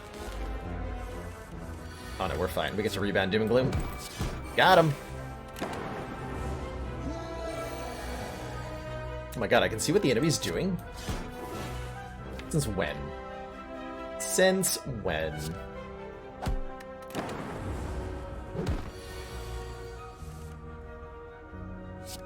So, Doom and... Oh, I can play Genetic, and then Doom and Gloom, and then Dual Cast.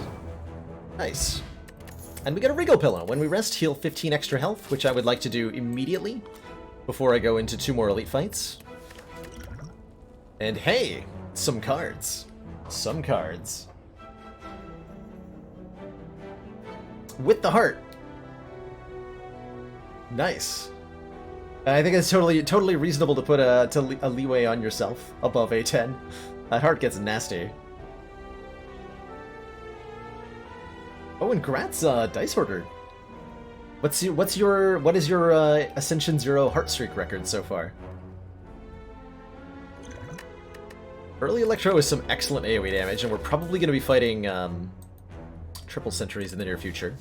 I think I do like Equilibrium quite a lot, though. More than Electro? Probably not. Will I teach you all how to use the beta branch this weekend? I will, Jin. Yes! We can actually... We can go over that. I'll have a command set up for that definitely by Sunday. For sure. So that we can all... and we can put some more detailed instructions in the Discord, too. If you are planning on switching to the beta branch to try out the new character, something important to know is that the Slay the Spire does not automatically transfer over your save files. So you'll boot up the beta branch, and you'll see your profile as empty, or whatever it was with the last time you played on the beta branch, because they're tracked separately. It's trivially easy to copy over your files and duplicate everything onto the beta branch, but it is a separate step that needs to be done if you want to, like, have your stuff. I think this boot sequence is pretty good, too, with the Bagger Prep, by the way. I don't think this is, like, a windmill slam on Electro here. In fact, I don't like this Electro much at all. I want to block. Take an Equilibrium over that Electro. That feels weird. But I feel like it's correct. Juzu Bracelet. Normal enemy encounters no longer encountered. Question mark runes? Might take a blue key here. Well, I could go like that, but I kind of want card rewards. Card rewards seem good. Actually, what if I just take the Sapphire key and then go this way? It's like having a Juzu Bracelet. 4 Gromlins. Terrifying.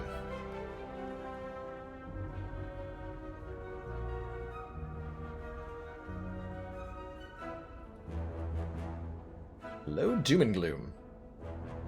Where are you? Sincerely, me. So I'll become weakened if I let the fat gremlin hit me. Do that. Well, I don't want to do that and then have to deal with the sneaky gremlin more accurately.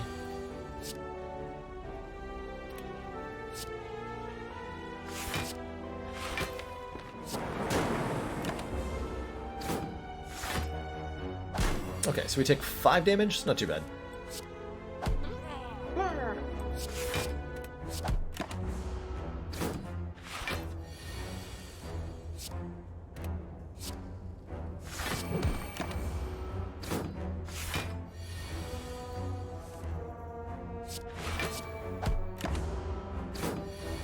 Build your own runic pyramid.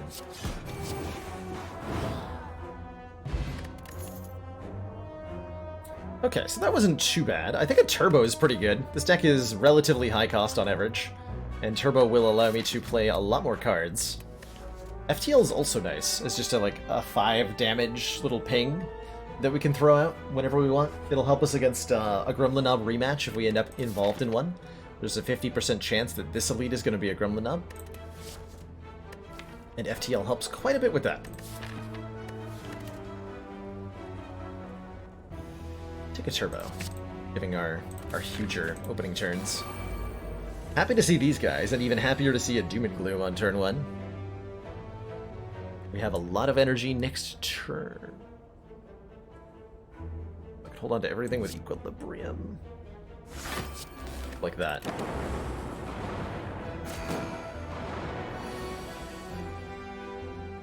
Oh, I'm bad at counting. Happy Flower. Never mind.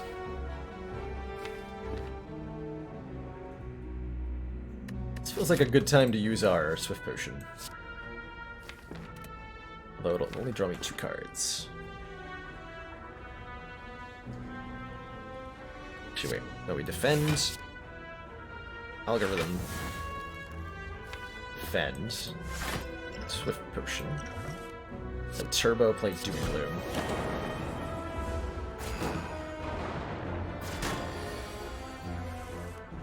That felt reasonable.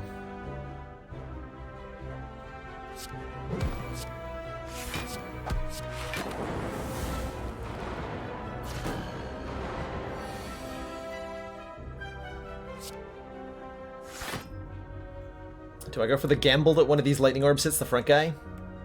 Or do I just block for 5? I'm gonna gamble. Got him. Got him.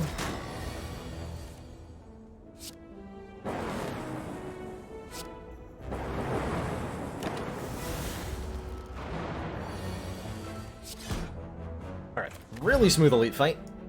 Get ourselves a strawberry for 7 more max health, up to 82 now. A poison potion. Or dunking our foes, and we could take a blizzard, a steam barrier, or a streamline. I think because of the doom and gloom, I don't need a streamline. Don't know how true that is. I don't want a streamline. I don't think. Does that make any sense? I hope so. Definitely want a gold medal here. Could potentially get away with taking 20. 6 max is not too much to lose, though. I'll just lose 6 max health. It's less than the strawberry. Spot a loose brick within a pillar that catches your eye. You find a folded note and a card inside. It reads, "The heart awaits." This is your handwriting. You can take a card and leave a card. We would take a predator and store one of our cards. If we so chose. What would we store? If we were to store something. I'm actually kind of okay just like sticking a strike in there for now. The extra card draw from the predator sounds really nice with this turbo. This is the Note for Yourself event. You will only see this event if 2 conditions are met. One is that you're not playing on Ascension 15 or higher, and the second condition is you are not playing on your highest unlocked Ascension. If the way that you play this game is mostly by climbing Ascensions, you will never see this event. Which is tragic, because it's a cool event. Sword Algorithm would keep its block, yes. But we're unlikely to run into this event this early on in a run again. Let's take the Predator and let's leave... I could leave a Strike Plus to make it a little bit better for the next one. So that I could upgrade a Strike. But let's just leave a Strike, I think. Odds that I run into this later in the ladder are not that high. From what we've seen so far. Oh man. So I go Turbo... Rebound the Predator. Zap Strike. Do I need to Poison Potion? I don't think so.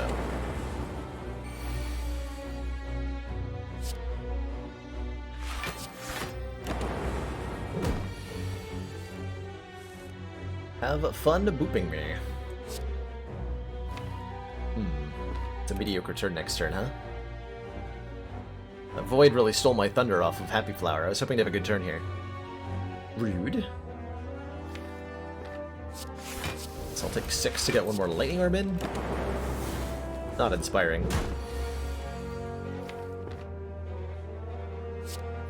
This'll work though.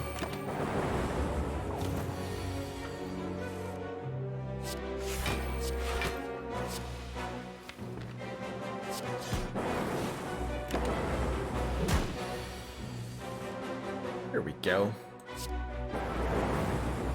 Hiya! Kill him with the silent card. Art of War. If we don't play any attacks during our turn, get an extra energy next turn. That goes really, really, really well with our equilibrium here. It was pretty good with creative AI too.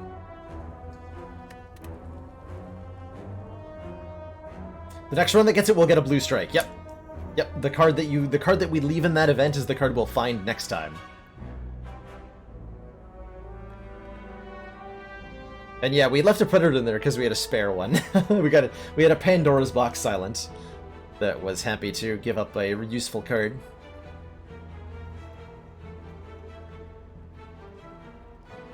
So boot sequence with the bag of prep is still pretty good. I think I want this creative AI.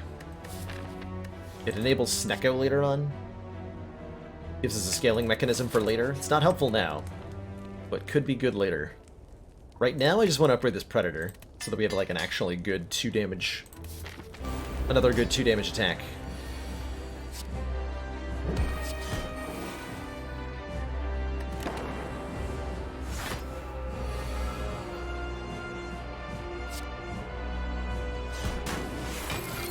Could have done a little bit more damage there by striking first. I should have done... Yeah, excuse me. Should have done that, but did not. But did not. Good Art of War value.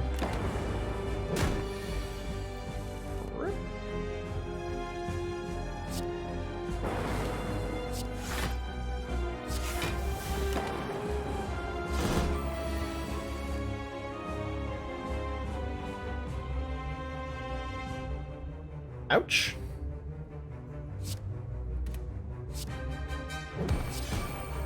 No, not ouch. Actually, we just have enough damage to transform here. Aha! Aha!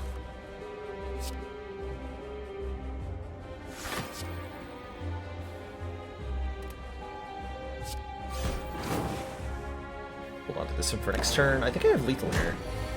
If I go dual cast... Yeah, Predator. Boop. Guardian becomes very die. Focus Potion's great, gives us 2 focus. There's that Electro back, being offered again. It competes with a Fission, which removes or, if upgraded, evokes all of our orbs, giving us card draw and such. Or a Rainbow, letting us channel 1 Lightning, 1 Frost, and 1 Dark. It's our first Frost Orb that we've seen. But we have pretty decent block cards, so we're not, like, hugely hurting for Frost at the moment. We've had an upgraded Defend into pretty good block cards in Algorithm and Equilibrium. Still not convinced by Electro here, but it's better than it was last time we saw it. Contemplating a Rainbow take. Legitimately. Just to get more orbs in play. We don't have a lot of them at the moment, and it would allow me to, like, evoke Dark Orbs off of Doom and Gloom. Or generate more of them directly. Deny all Electros, Smork. Alright, Rainbow it is. Rainbow over Electro. Who would have thunk? Who would have thunk? Our options here. The Calling Bell. Obtain 3 curses and 3 relics. Cursed Key. Gain an energy at the start of your turn. Whenever you open a non-boss chest, obtain a curse.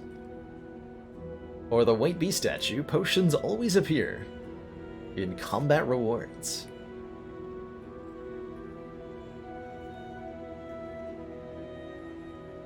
You guys are bringing back fond memories of me hanging out in Dolphin Chemist's channel, and when he had an off-color strike from Note for Yourself, and chat would always be very baffled as to how this happened. Let's see. This deck, yeah, this deck wants way more energy. I think we have to take that Curse Key. We have a... see, 1, 2, 3, 4 2-cost cards and 1 3-cost card. Even with the turbo, this wants way more energy. Even with the Happy Flower, even with the Art of War. So Curse Key's alright. It's not my favorite energy relic. My favorite in this case would have been Velvet Choker. I think I would have taken that over any other energy relic, but I'll take it quite happily. And we can play lots of strong cards. At least that's the goal, is to play lots of strong cards. We might not actually achieve that goal, mind you. Not gonna lie, I kinda wish I had a Juzu bracelet right now. Now that I got a gold idol. But I didn't have a gold idol at the time, so I stand by my decision to throw that away. I think I'm gonna go to this store, and then we go one of these directions. I don't know if I feel like I can fight a Burning Elite. Let's see how this fight goes against the Avocado Man.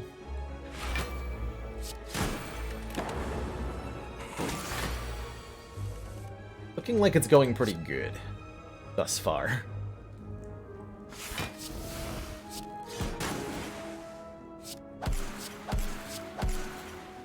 Yeah, I'd say it's going pretty well.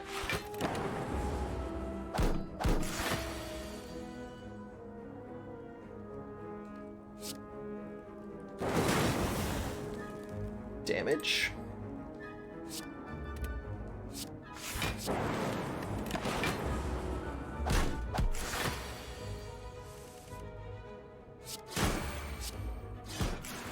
Deck wants a pen nib pretty badly.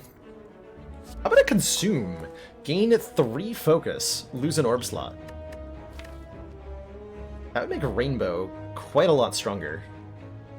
And our dark orbs would power up quite a lot stronger. And from there we can start to add things like loop, like capacitor, like glacier, like cool-headed, that help our powerful orbs do powerful things. I'm down. I am very much down.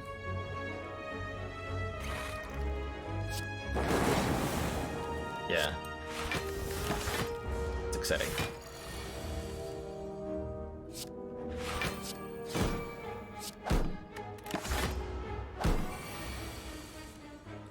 "11 times 2 me, will you?"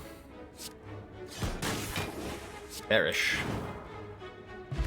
Alright, feeling... Ooh, yeah, Cold Snap Plus. It's an upgraded attack, and gives us Frost Orbs, which we now want, thanks to our high amount of focus. Would Consume be better if it exhausted? It would be different. A lot of decks would appreciate exhausting Consume, but those that have, like, renewable... Like, one of the big appeals of Consume is that it's not... oh my god. One of the big benefits of Consume is that it doesn't exhaust, and that you can reuse it. This shop is kind of nuts. There's a Glacier here, there's another algorithm, there's a Potion Belt, there's a Compile Driver, there's a Defragment. I'm just listing things that are in the store now. It's just really good. Do we have any more info on the character, or is it a surprise? Okay, so, spoiler warning. I have a link. If you want to learn more, we have a spoilers link to, I've updated the link to a clarified post on the subreddit. Read that at your own risk. This contains information from the localization notes on the new character, or localization files on the new character, so names of cards, mechanics, powers, all that sort of thing. Please don't share any of that in the chat for those of us who wish to remain spoiler-free, myself included. I'd like to go into the new character totally blind on the 9th, but if you're the type who loves to read spoilers ahead of time, they are available.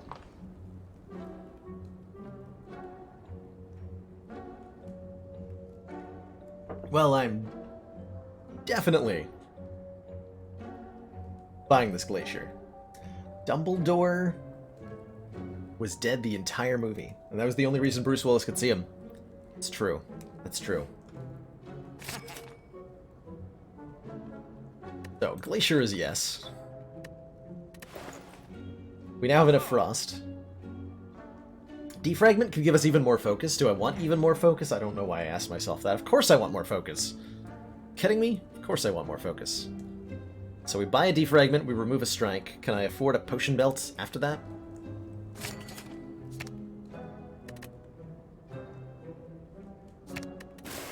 Yes, if I want it. Do I want a Potion Belt? Probably. Potions are a great way to beat the heart. And that's what, like 4 or 5 runs in a row that is a Potion Belt? I'm down. I am down.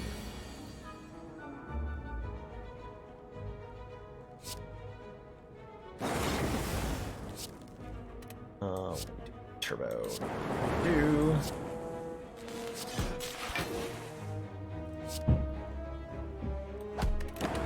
Okay, pretty good start. Did a lot of damage to a lot of opponents.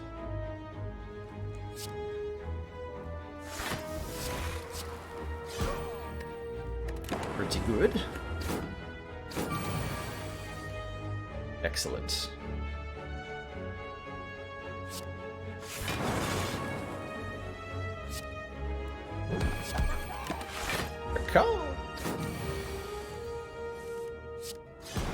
Wow, this deck is strong now. Fire Potion. Okay, that's the insurance policy I needed to feel comfortable.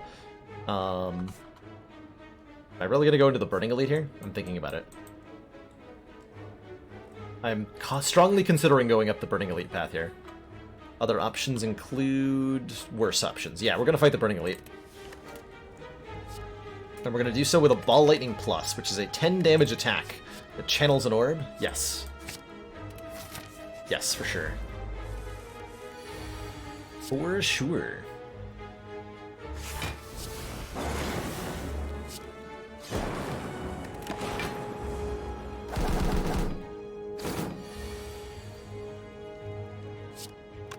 For definite. Let's take Chosen out first here. I'll try to. And then get the bird anyway. I'm good at video.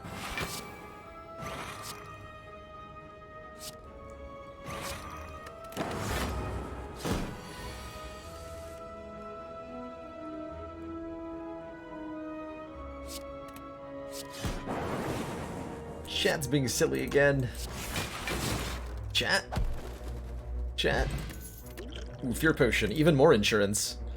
Do I want to claw, a go for the eyes, or to scrape? We don't want to claw. Go for the eyes. We could try adding a little bit of weaken into this deck. I don't feel particularly impressed by a go for the eyes here.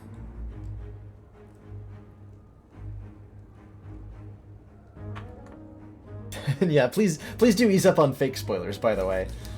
The thing about spoilers is, like, if you don't know how the thing turns out, then a fake spoiler and a real spoiler are indistinguishable.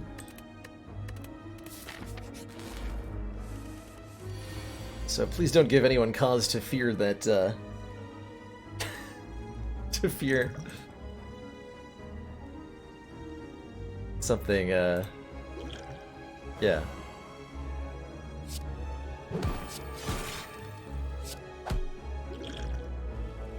Get out of here. Jerk. Jerk slaver. Trying to capture me to use for illicit purposes.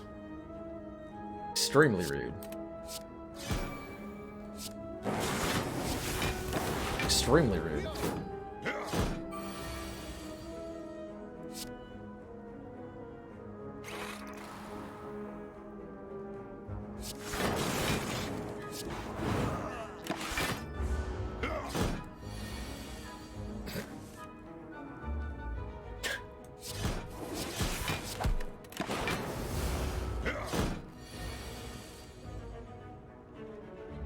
You're more interested in the revisions, Ismail? That's a fair thing to be more anticipatory of. I've heard that there's a couple of reworks happening. And what I'm about to say doesn't come from the localization notes, so I actually don't know if what I'm about to say is true or not. Unsubstantiated rumors are about to happen. I was supposed to skip that tiny chest, wasn't I? Unsubstantiated rumors are about to happen. I've heard that reworks are coming to Fire Breathing and Calling Bell. And I hope Calling Bell continues to be meme-worthy, because I will be disappointed if they take that away from us. Where's that new care link at? Exclamation point! Spoilers! That is a plus hit points Book of Stabbing. Terrifying. Definitely terrifying.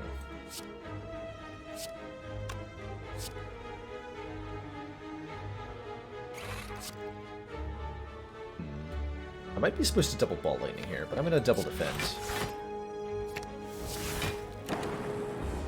Probably, yeah, I'm probably supposed to Poison Potion this thing. Almost certainly I'm supposed to do that.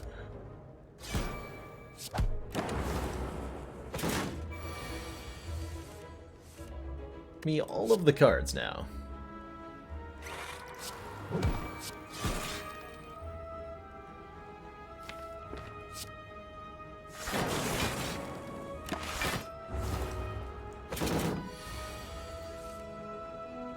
Sweet.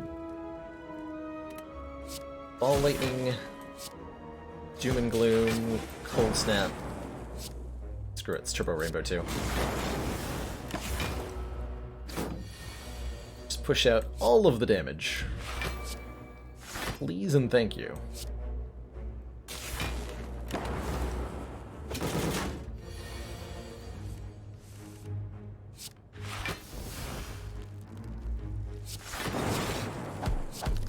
Good. Okay, that wasn't too bad.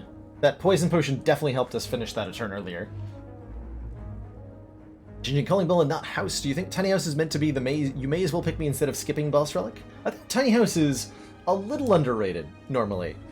The 50 gold is quite significant, and the immediate impact of another card pick is really nice. Like, it's...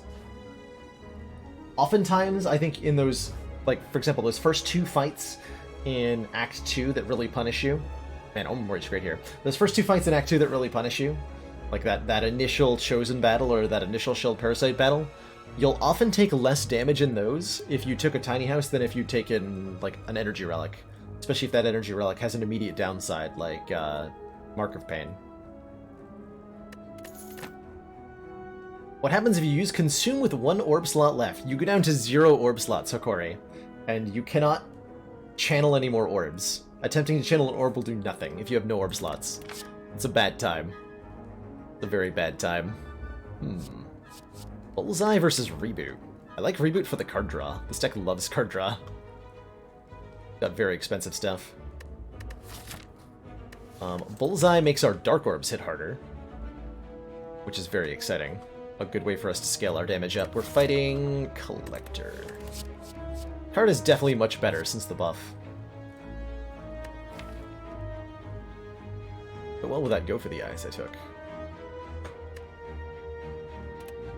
Try the Reboot here.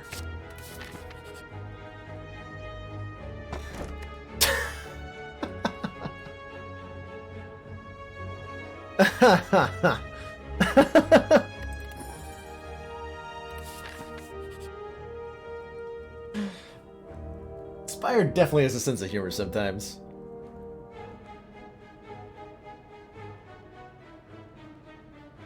God, that's funny. Yeah, Duvudal next.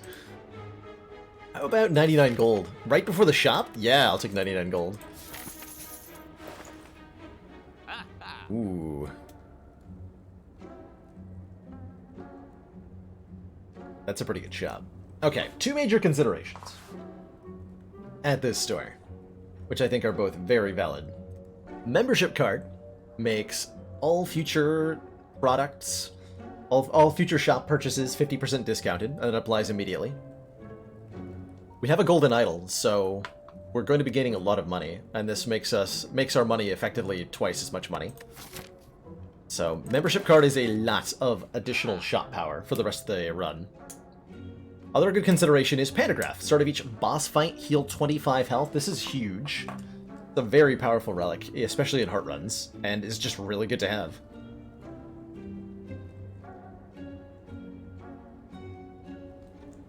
But I could do membership card and then remove a card, which I would like to do. Take a strike out of the deck. And I could continue to remove the worst cards in this deck. Alright, I'm gonna go with the membership card route here. And I have not enough money to buy anything other than Recursion, which I do not currently want. Do I? This deck kind of wants a Recursion, actually. You know what? This deck does want a Recursion. I have enough focus. I have enough focus that we want one. Oh, heck yeah.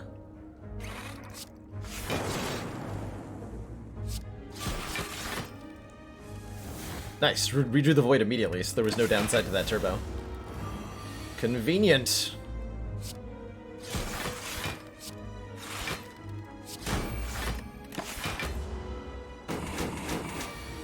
Recursion channel, Recursion, yeah, evokes your front orb and then replaces it with another orb of the same type in the back, or the same orb actually, because of the Dark Orbs, you get the exact same orb.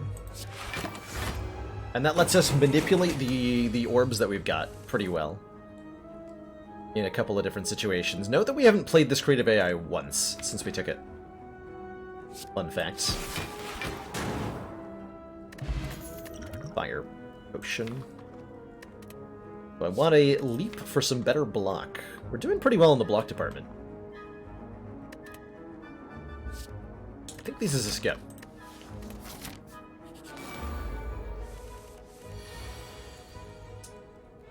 Glad you appreciate that, BMS. I do try to play and explain at a pace that people can follow along with.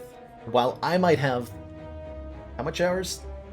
Over 2,000 hours in this game at this point. Not everybody watching does, and if I want to create, which I do, a collaborative learning environment where we can all enjoy and experience the game and collectively get better at it, then I gotta slow down. Gotta slow down.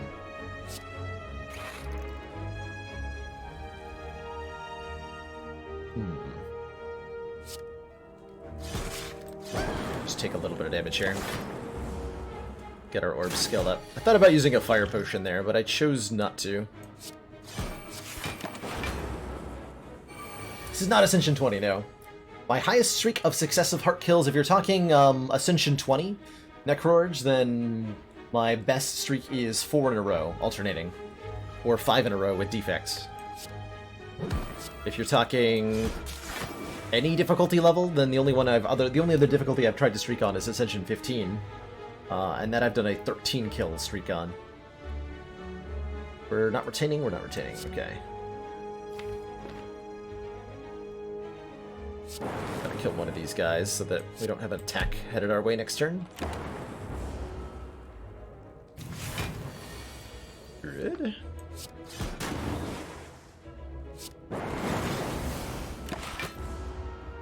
Hopefully drawing and playing, never mind.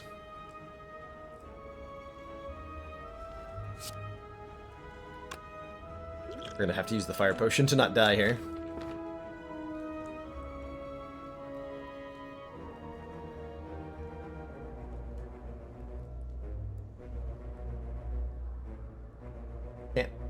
Yeah, I can't block this turn, so I have to just do damage. Okay, I'll leave with my life and be happy about it. Works for me. Data disk, start combat with 1 point of focus? Heck yeah. That's all that. Yeah, I don't think there's any restriction as to what he can summon. Like, it's 2 totally random gremlins. Which is not like the gremlin gang encounter, which is not 4 totally random gremlins.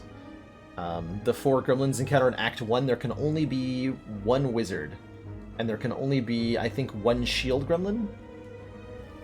But there could be 2 sneakies, 2 fats, or 2 angry goblins. Fun fact. Summon 2 gremlin knobs! Yes! Definitely. Man, +1 focus is very nice, right away. Extremely nice. Oh my gosh, speaking of extremely nice, these draws are extremely nice. I failed to level algorithm, they were so nice. And that's okay. Thunderstrike is a rare card saying do damage based on how many lightning orbs you channel this combat. We don't channel lightning orbs very well. And the rest are upgraded attacks, which I don't think we need, so yet again, we're skipping here. I am hopeful that if I upgrade Defragment and use my Power Potion on turn 1, we should be okay against Collector. But it does require using the Power Potion. Echo Form is almost certainly good enough that I'm not too worried here.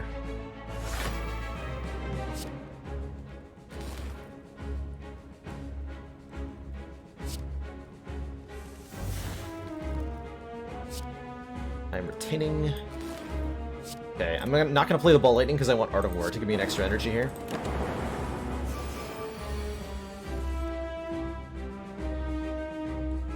Build your own Runic Pyramid. By retaining all your cards forever. Works great. This is incoming 35. Good. So with Echo Form in play, our first card that we play each turn is going to get played twice. Really good for a card like Defragment here. You can gain 4 focus instead of 2.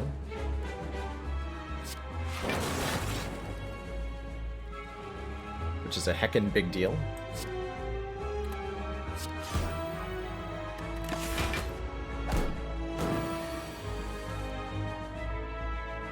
And with Creative AI especially is Very absurd, I think.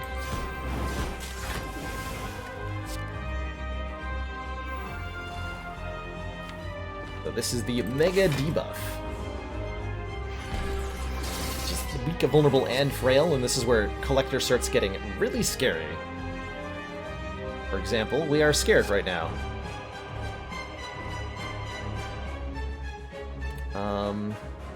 Loop is probably the best card to double here. That doesn't help me a lot this turn, though.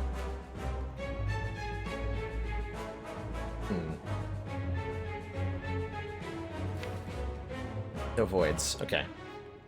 We have a couple outs.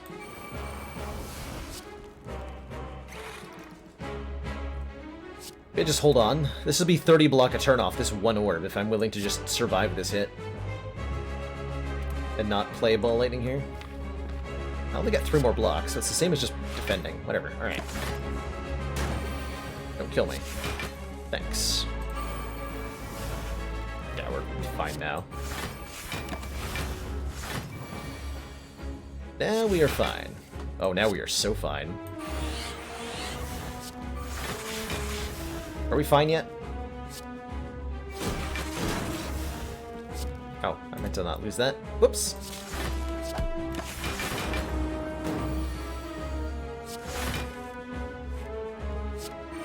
Double that up because I can.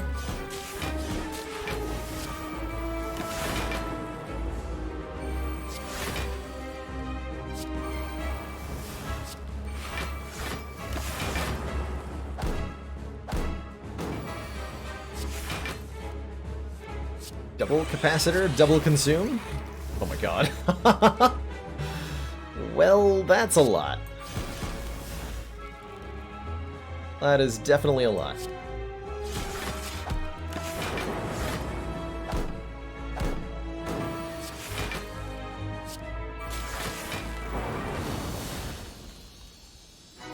Rest in pieces, Collector. Got him. Got him. Oh my lordy, is that a Seek? That is a Seek. Put a card from your drop pile into your hand. Yeah.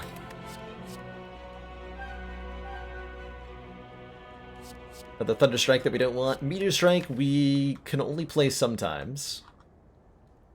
And really we don't want to be, given how much focus we have, we don't want to be channeling Plasma Orbs. They don't scale with focus. So if you have, the more focus you have, the worse Plasma Orbs are.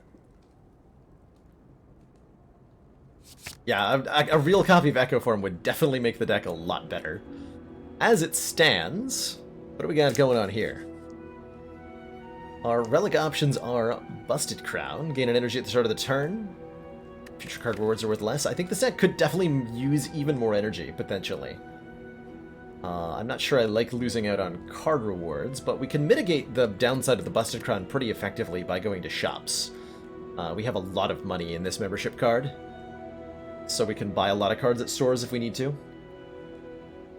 How often would I take Fusion Plus? Fusion Plus is usually a take for me if I've got a lot of card draw, and especially if that card draw is a compiled river. 1 or 2 compiled rivers and a Fusion Plus becomes very attractive as an option. Or if you're cycling orbs really quickly, it can be good too.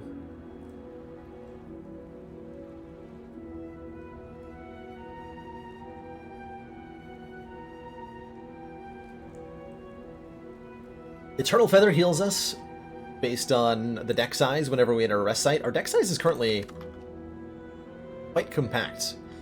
This is only 23 cards at the moment, so it's not healing that much. Ori would fix that by adding 5 cards to the deck. Not usually a fan of Ori.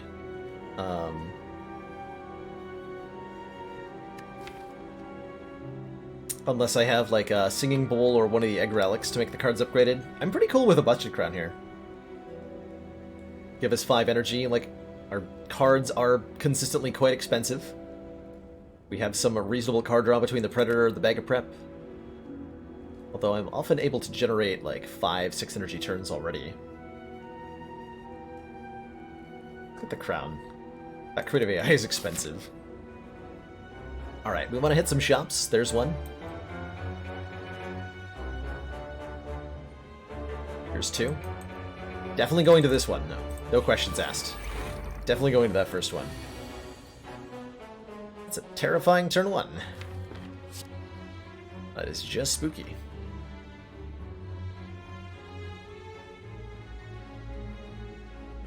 Do I want to get... I think I'm being attacked for so much next turn. I'd really just like to get my block up right now.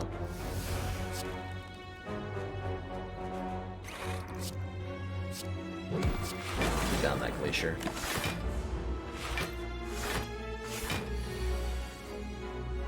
Not too bad.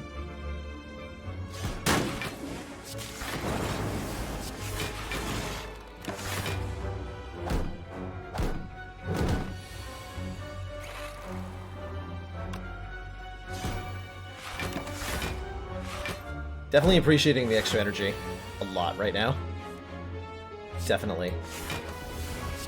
Hope I'm not meant to wait for Echo Form off of Creative AI for, like, optimal play somehow. That would be painful.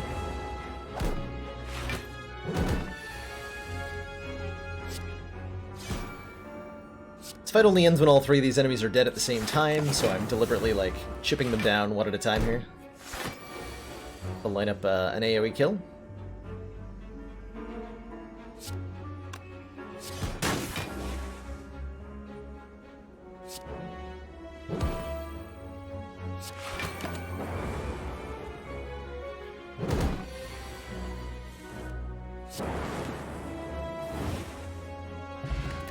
Go, Claw, no thanks. 0 cost card. Ooh! Lose gold medal, gain 333 gold, which is 666 gold with the membership card. The floor before a shop. Okay. Okay. Sure. Ooh. Oh ho ho. Oh ho ho. Several things that I like are available for sale here in this shop. Tori is a ridiculous relic. When we receive 5 or less unblocked attack damage, reduce it to 1. Very, very good. Very helpful for the Hearts multi-attacks, in particular. Am I removing a defend? What am I removing here? Definitely gonna purge another card from the deck. We could buy the... like, legitimately buy the Cauldron. I want potions, but I don't want these potions, so maybe I want these potions? Holy crap, am I about to actually buy Cauldron? Oh my god, I am. I'm about to actually buy Cauldron. And see what we get there. We have 4 empty potion slots. Yeah, get your clipping ready, BB Tech. Blup. Blip. Bloop. Oh my gosh, we even get the full benefit because there's a fruit juice here. That's a pretty good Cauldron. It's a pretty good Cauldron. We got a Liquid Bronze that'll help against the heart. Fear Potion's nice. Power Potion will hopefully take to the heart. And a Speed Potion. Good stuff. Good stuff. Commander, good stuff. We've just received the support of another Chaos, thank you so much for member. that Twitch Prime sub. Welcome to the Council. Enjoy your new emotes, the community, and your newfound smug sense of Cauldron. You're currently at 2 sub points. Sorry, we've 1 just received sub the point support away. of another council member. Randomosity, thank you so much for that tier 1 sub. Welcome to the Council. Enjoy your new emotes, the community, and your newfound smug sense of 5 potions at once. Incredible. Incredible. We are Commander, 1, regrettably, 0, our briefs 0 have recently sub-points. been contaminated with alien Captain Oblivious! Obviously, we are extremely impressed. Captain Oblivious, thank you so much for those 5 tier 1 gift subs to the community. Welcome, each and every one of you, to the Council. Punk 0010, Flavix, Ufozander,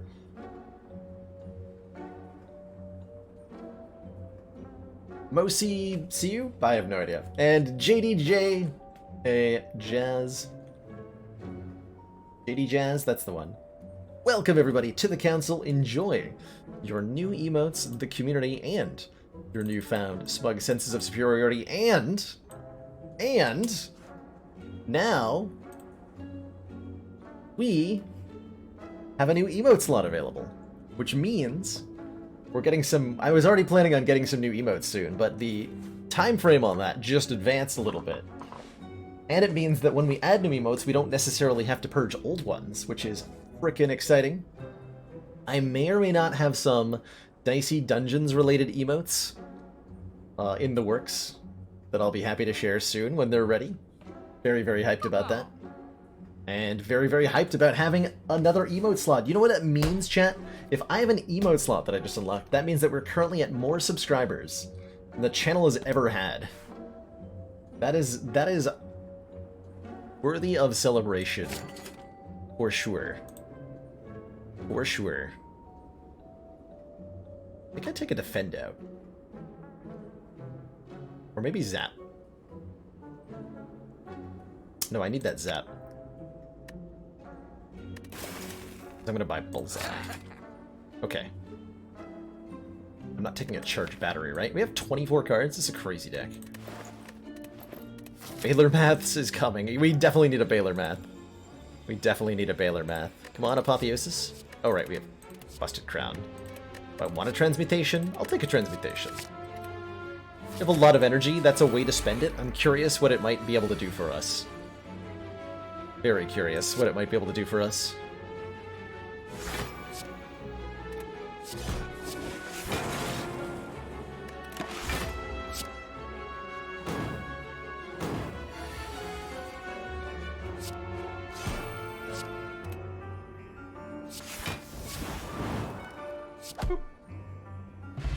Smoke Bomb, no thanks. Beam Cell, also no thanks. I would take a Go for the Eyes plus, but I won't take a Beam Cell. How are we doing? We have 57 health, we have a ton of potions. We want to go probably this way. We get 3 fires, 2 elites. We go this way, we get 2 fires, 2 elites. Fires are good. Fires are great.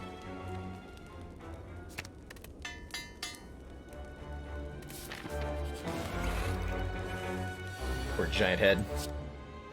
Definitely want to get our Consume and Creative AI in play on turn 1 against this guy. Actually, no, wait, hold on. We want a Dark Orbs to start going. So we want a Doom and Gloom. Consume.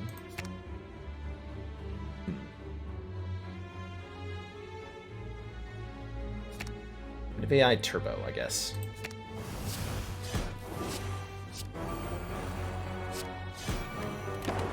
That'll work. Do I ever play any of the mods? Yeah, normally Tavis on Fridays we check out various mods in the Spire. Today is a special exception to that, as I wanted to focus more on the ladder climb, but you will often see me playing modded characters. Yeah, there's the Echo form. That's all we really needed. In it.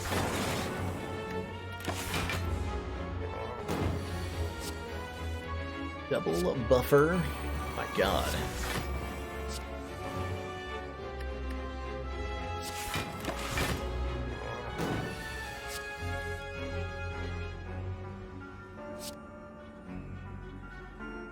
We'll double that. Might not be the wisest choice I've ever made, but I'm doing it.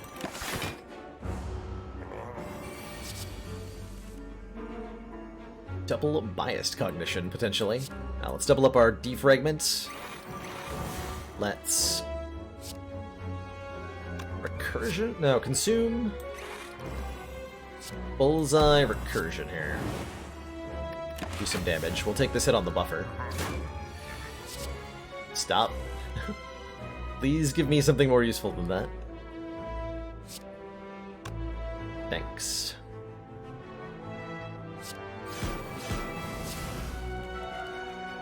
Next turn's gonna be a little ugly.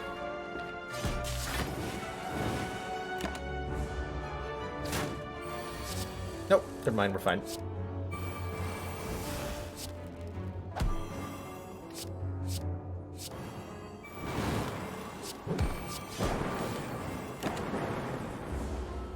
We are fine, thanks to buffer.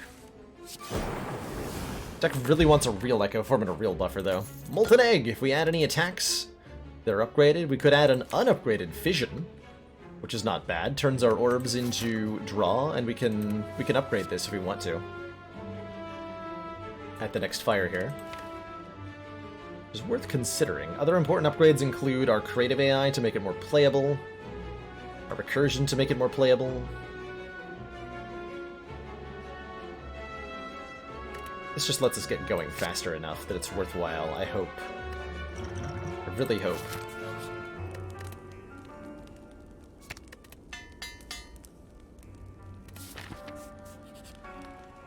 Okay, might as well open this. We have Omamori. Kunai! If we play 3 attacks, gain a dex. I mean, sure. Don't know that we'll often do that, but... fine.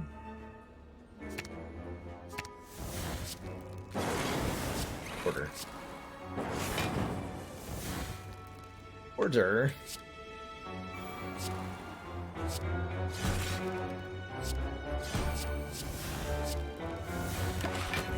That's quite the turn 1. Echo form here again. Good. Means we get to double our algorithm again.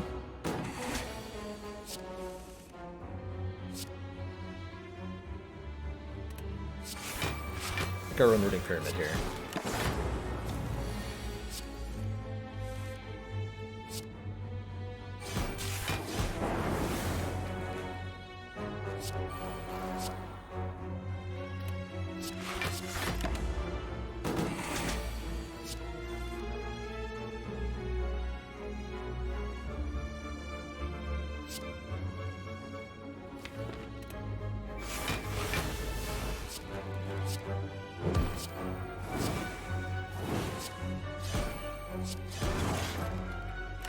Good eye procs. I like it.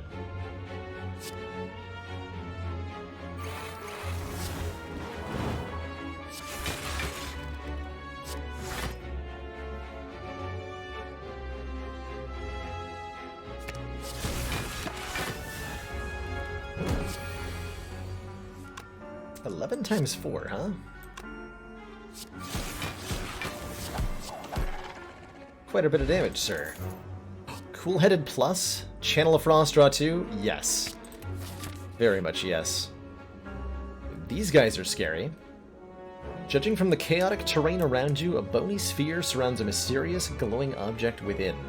While you are curious what lies inside, you notice some sentries keeping an eye on it. You can crack open this to fight these 2 sentries for a rare relic. These 2 are very dangerous opponents who scale up their damage very quickly. But I think if we're willing to commit a couple of our potions, depending on how bad our turn 1 is, we may need to use the power potion. But let's give it a try here. Oh yeah, Rainbow Fission. Good turn 1. Great turn 1. Part of what makes this fight super dangerous is that these jerks add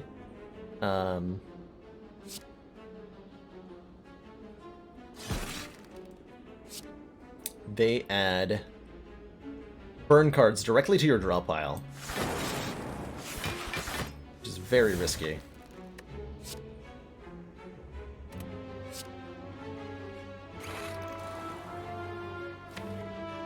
Okay, what is my seek for here? Definitely for turbo. Nothing else that's free, really.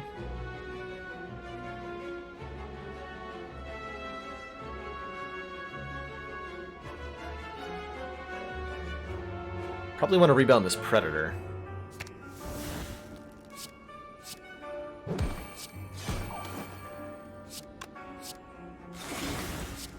So we can pick this guy off next turn.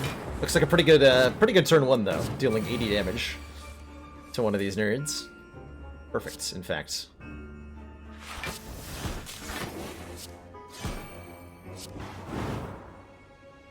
Yeah, that's pretty good. That's pretty good.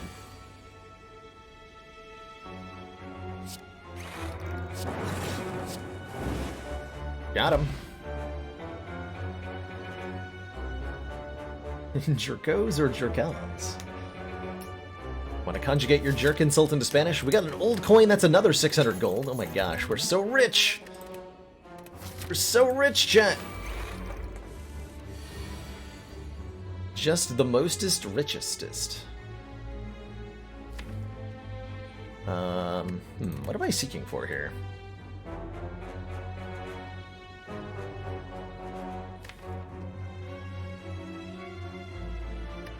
like Rainbow Fission, just get more cards played. Feels pretty good. And neat electrodynamics. Were you here earlier? Something might have happened to electrodynamics on this run that I may or may not be privileged to talk about.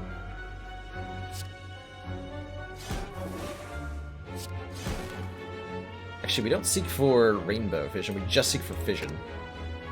Defrag Fission.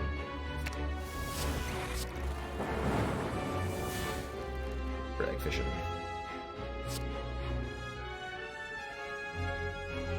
Alright, chat, are you ready? Transmutation. Add 5 random colorless cards into your hand. They cost 0 this turn.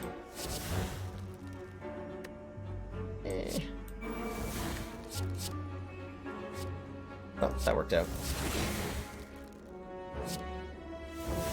I accept, I think. I mean, a Dark Shackles is definitely nice to have. Just not this turn. Just not this turn. Not gonna play this Cold Snap so that we can trigger Art of War here. We'll hold on to it, and if I need to play it next turn, I will. If not, I can just block with Algorithm here. Oh, creative AI, never change. Never change.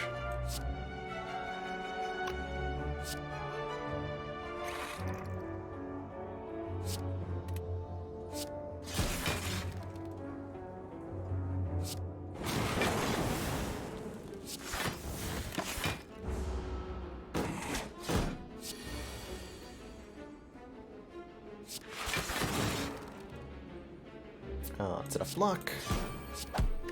Just hit the Reptomancer in the face a bunch of times. And everything will be okay.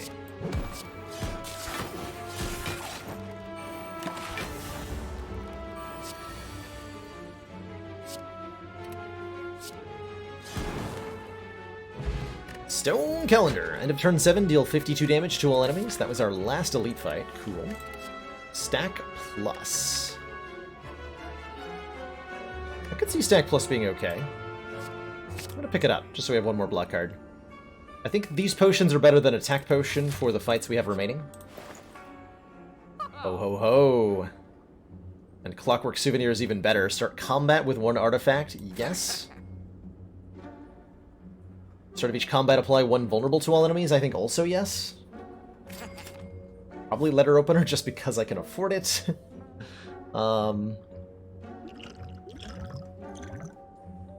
I want this Ancient Potion too, actually, so that I can Ancient Potion... Or am I going to use maybe I'll use the Speed Potion in the Spire Elites fight. Yeah, that'll work. That'll work. So we'll use the Speed Potion with the Clockwork Souvenir on the Elite before the Heart. And then against the Heart, we'll have the Clockwork Souvenir block vulnerable. Would Panacea be better than Ancient Potion? Not necessarily. I guess the question is an additional potion slot worth a card removal? Is the way to phrase that. It's not a question I often evaluate. Not a question I often evaluate. Let us remove... I think the last strike should go now.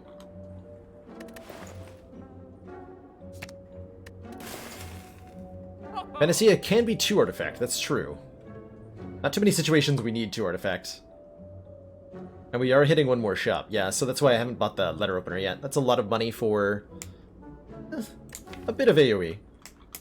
Actually, no, I'm underrating that massively. That is a huge amount of AoE.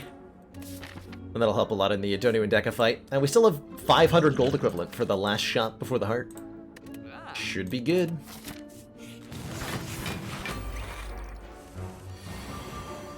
Should be good. Oh man, bag of marbles. Putting in work there.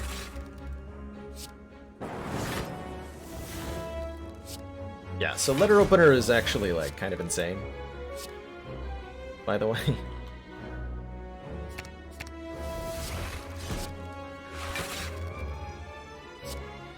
Do you all know that I triggered Letter Opener 3 times that turn? Because I totally did.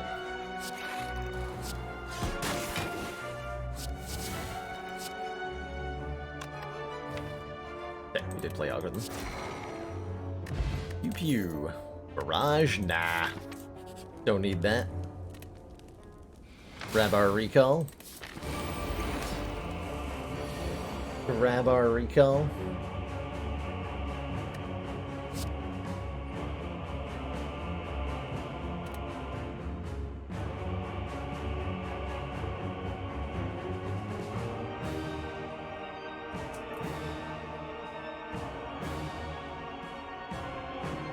I think we've come to the decision with Petition, by the way, that that particular joke format is we prefer if it was avoided for the gender bias of it, or the way that it's traditionally used. No worries. Thanks for being willing to self-correct. Greatly appreciated. That sounds like a problem for future Baylor. Let's get that guy out of here. Definitely want to do the glue. Happy to trigger letter opener here. Sure, what's in there? Metamorphosis. Shuffle 3 random attacks that cost 0 into the draw pile. I got a kunai, so sure, what's the worst that could happen?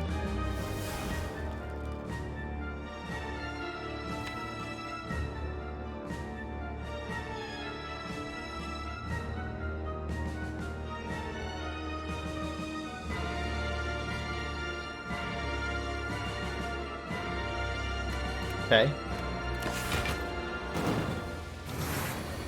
Sure. Why not? Oh my god, it's actually relevant. Thanks for the weekend. Thanks for the weekend. Okay, and I can get a kunai proc off that too. If I'm willing to... no, we consume first, then we ball lightning, then we defend. Take nothing that way. See you later, Dark Orb, I guess. Ooh, that stack, though.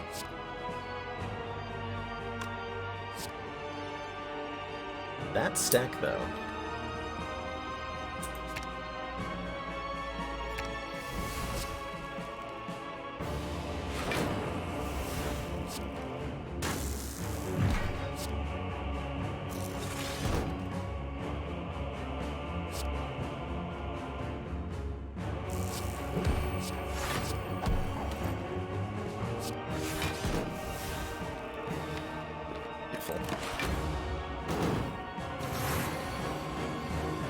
Stack casually blocking for 31.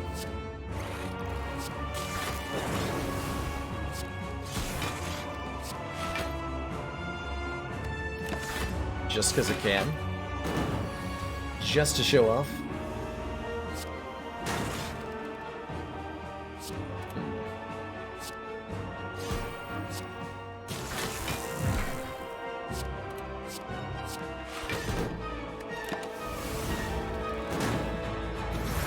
Jory?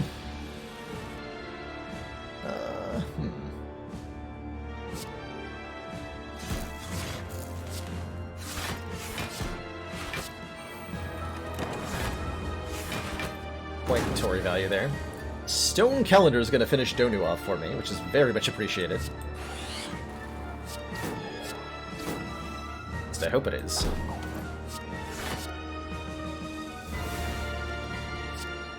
Ouch. Nice. Okay, pretty smooth fight.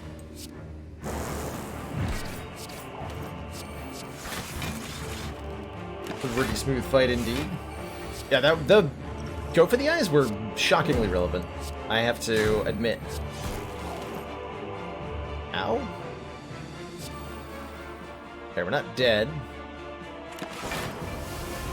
But ouch.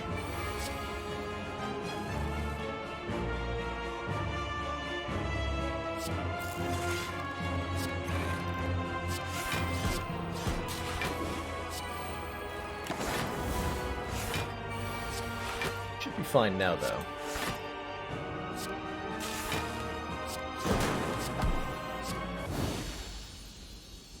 Alright. GG, Donu, and Neko. We saved all 5 of our potions. Lots of money. Feeling pretty good. Like I said, we're going to be using the speed potion in the fight before the heart. And then everything else in the fight that is the heart. And I'm going to be resting at this fire to get back up to full health. 81 hit points. And some new relics. Good relics, too. Last chance to buy something. Wink. Wink? Excuse me? Are you hitting on me, merchant? Because if so, it's working. I guess we might as well buy a toolbox. Put a random colorless card in our hand on turn 1. Although, other options include removal, we can buy a loop, which is fine. Upgraded loop would be better, but loop is fine.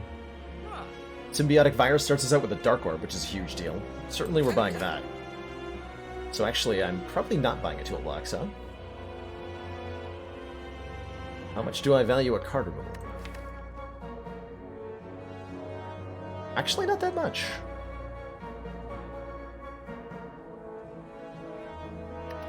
Actually, not that much.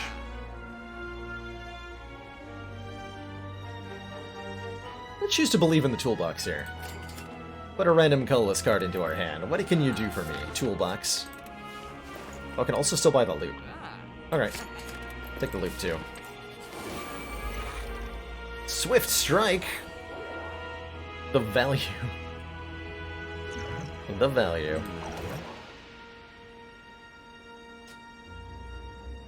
Cheers, India Pale Ale.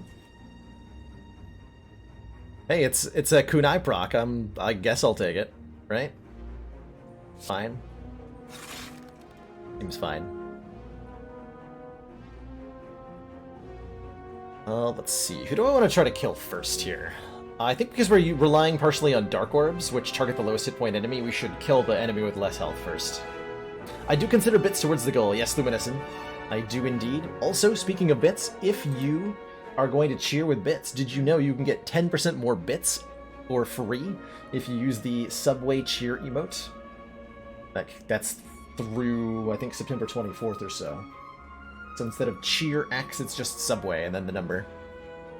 And Subway gives me more money. Pretty cool. So I think I'm going to target Spire Shields. A lot of my damage here. Stack is blocking for frickin' how much?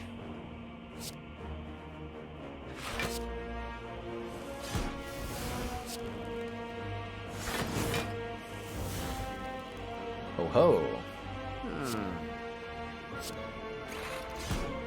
Plus 10% more bits, you say? Thank you, CryoG, for the aforementioned bits. I'm a little bit worried about next turn, not gonna lie.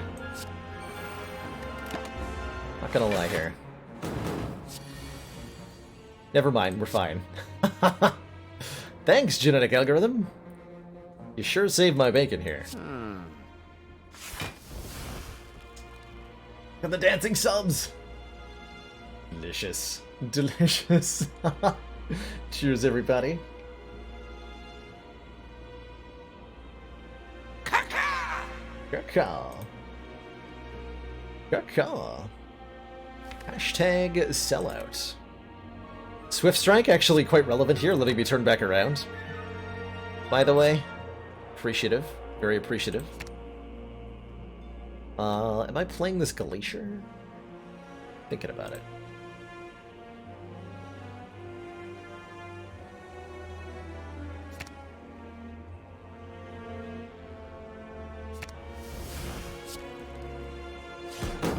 Commander, one of our most valued supporters, says continued support of the XCOM project. Magic Square, thank you so much for those 6 heckin' months.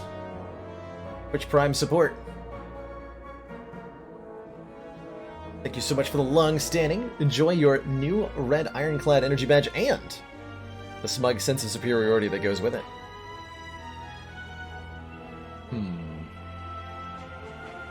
For some reason I thought I had dual cast in this hand. I do not have dual cast in this hand. Full cast is here. Can I kill Spire Shield on this turn?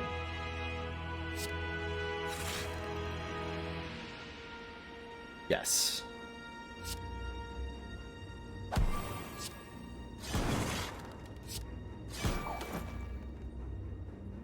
Beautiful.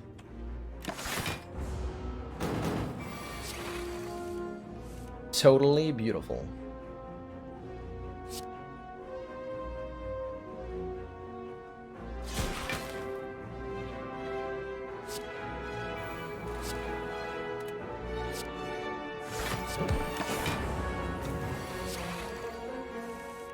Times 4, he says.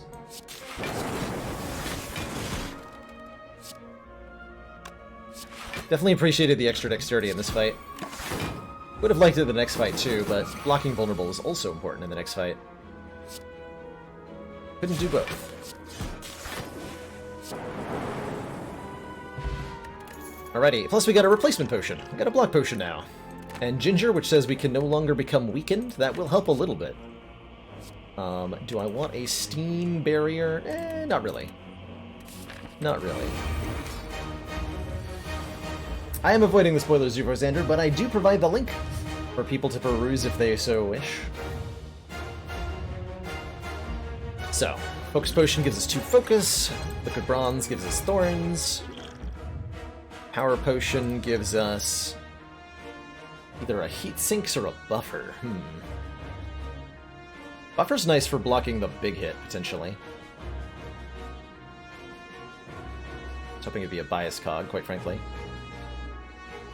Magnetism's kind of nice here, by the way. Put a random colorless card into your hand every turn. But I think we got more important stuff to get in play, unfortunately. Creative AI has got to be better than Magnetism. Probably. I do like Hello World in this fight.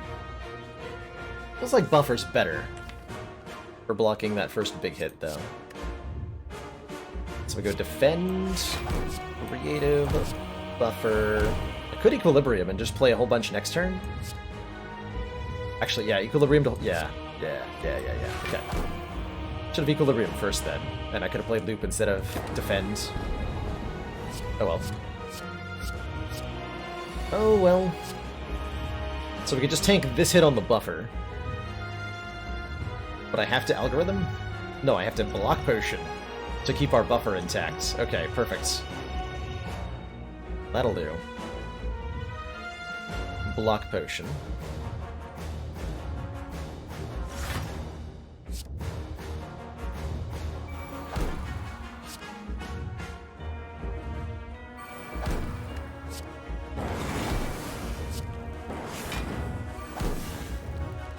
Consume. And then Frost Herbs. Do I keep the Buffer if I use the Weak Potion? Probably want to use the Weak Potion on the second rotation through. Yeah.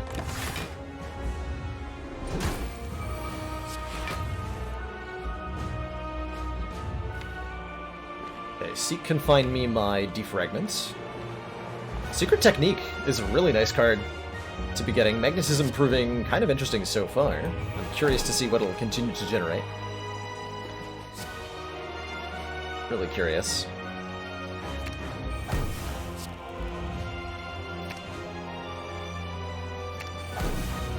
Can I proc Kunai here? I should try to do that. As I can.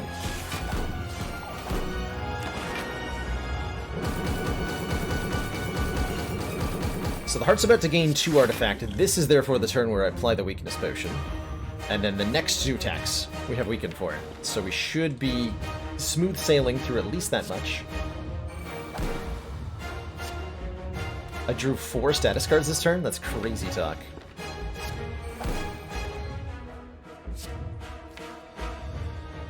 Do I want no Frost Orb in play next turn? Probably not. I will take another Magnetism. Oh, well.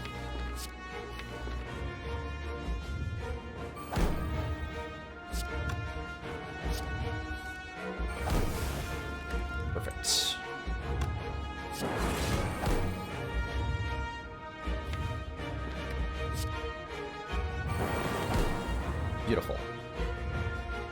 Okay, so I'm generating 1 power, 2 colorless cards, and 1 common card every turn now. Which should mean we have plenty of stuff we can do on every turn. Yeah. Like so. Like so.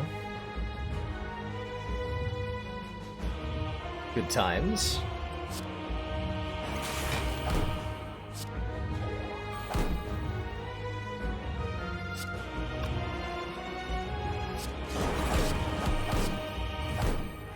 Okay, there's algorithm again. We don't need it yet.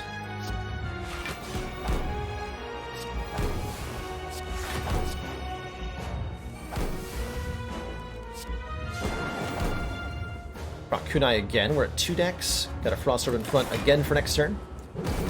Loop is a really powerful, adaptable card against the Heart, partially because of its flexibility. We have the ability to rotate these orbs. So on the turns the Heart's attacking, we can have a Frost Orb in front, so we do lots of block. And on the turn where it's not, we can end with a Lightning Orb in front. Or a Dark Orb in front to push out more damage, which is what we're going to be doing this turn.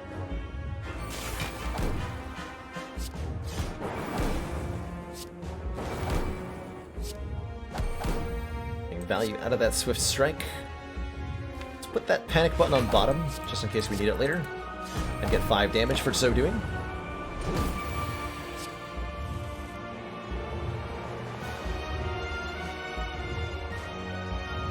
Stone Calendar's going off here for another 52 damage. We're running out of time. The Heart's going to start hitting very hard in just a moment here, and Beat of Death is about to increase from 1 to 2. So we're on a very short time limit at the moment. Means we need to do this last 350 damage as quickly as we can. Which I think means I do something like this. Equilibrium, we rebound this bullseye. So that we can debuff the Heart with it. Next turn.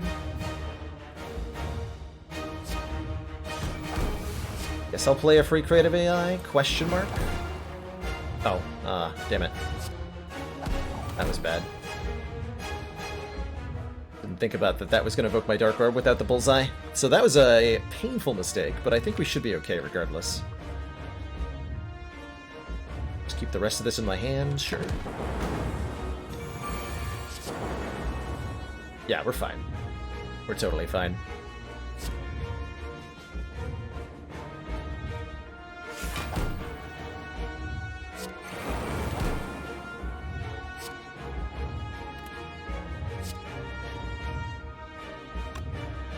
Don't want to lose buffer, so I get 2 more cards here. Mayhem sounds hilarious.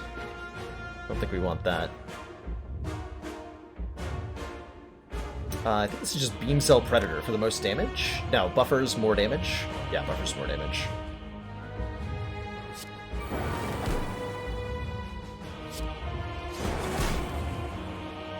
Yeah, and that's a win from there.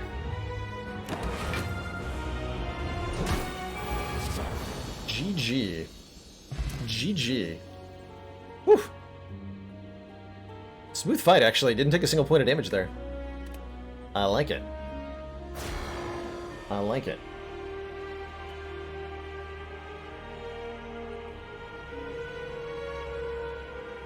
Brings us to what? Ascension 28? Approximately? I've been slattering so hard, I don't even know what day it is. GG.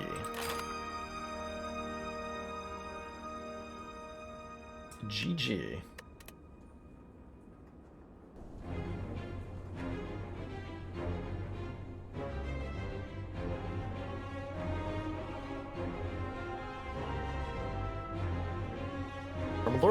From a lore perspective, how do all 3 characters kill the Heart? I actually don't know that, Sojen.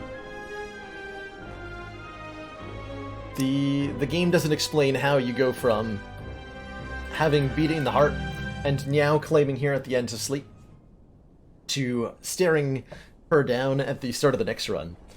There's no continuity to it.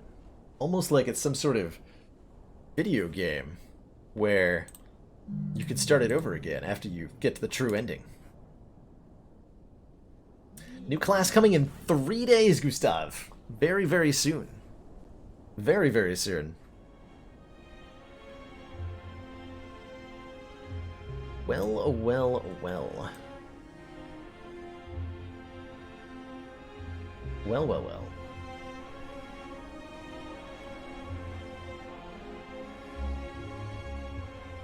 I think I'm going to wrap things up here for today. We've been live for just over 6 hours. We started a little early today. But we will be back tomorrow at noon Eastern Standard Time.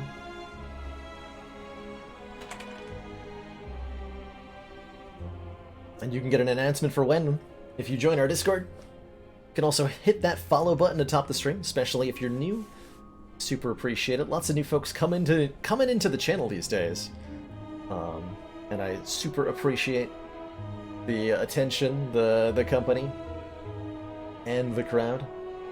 If we run every run from here till we reach the top of the ladder before the new character comes out, I will stream what it takes to get there.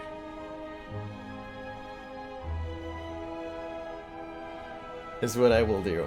Like, I plan on doing runs this weekend until we lose, whatever that means. Or like if I do truly keep winning, then we'll get to like A15 or something, and we'll see what happens. But yeah, what it takes to get there is dying on A13. I can't wait. I can't wait.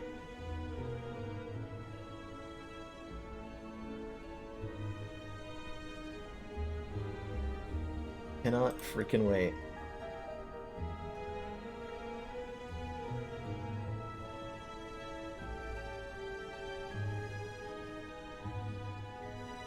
Well, the stream is ending, but your Spire action doesn't have to. I'm going to throw you on over to a streamer I've seen a couple times, doing some Heart Ascensions right now. A fellow by the name of Abe Clancy. So, if you're looking for more Spire action, just stay right where you are, and I'll throw a host on over. Let's see, do I have anything else to say before I end the stream today? I don't think so. I don't have any bounties to do. Though we should have one soon. I heard there's Monster Hunter stuff to do. So that sounds great to me.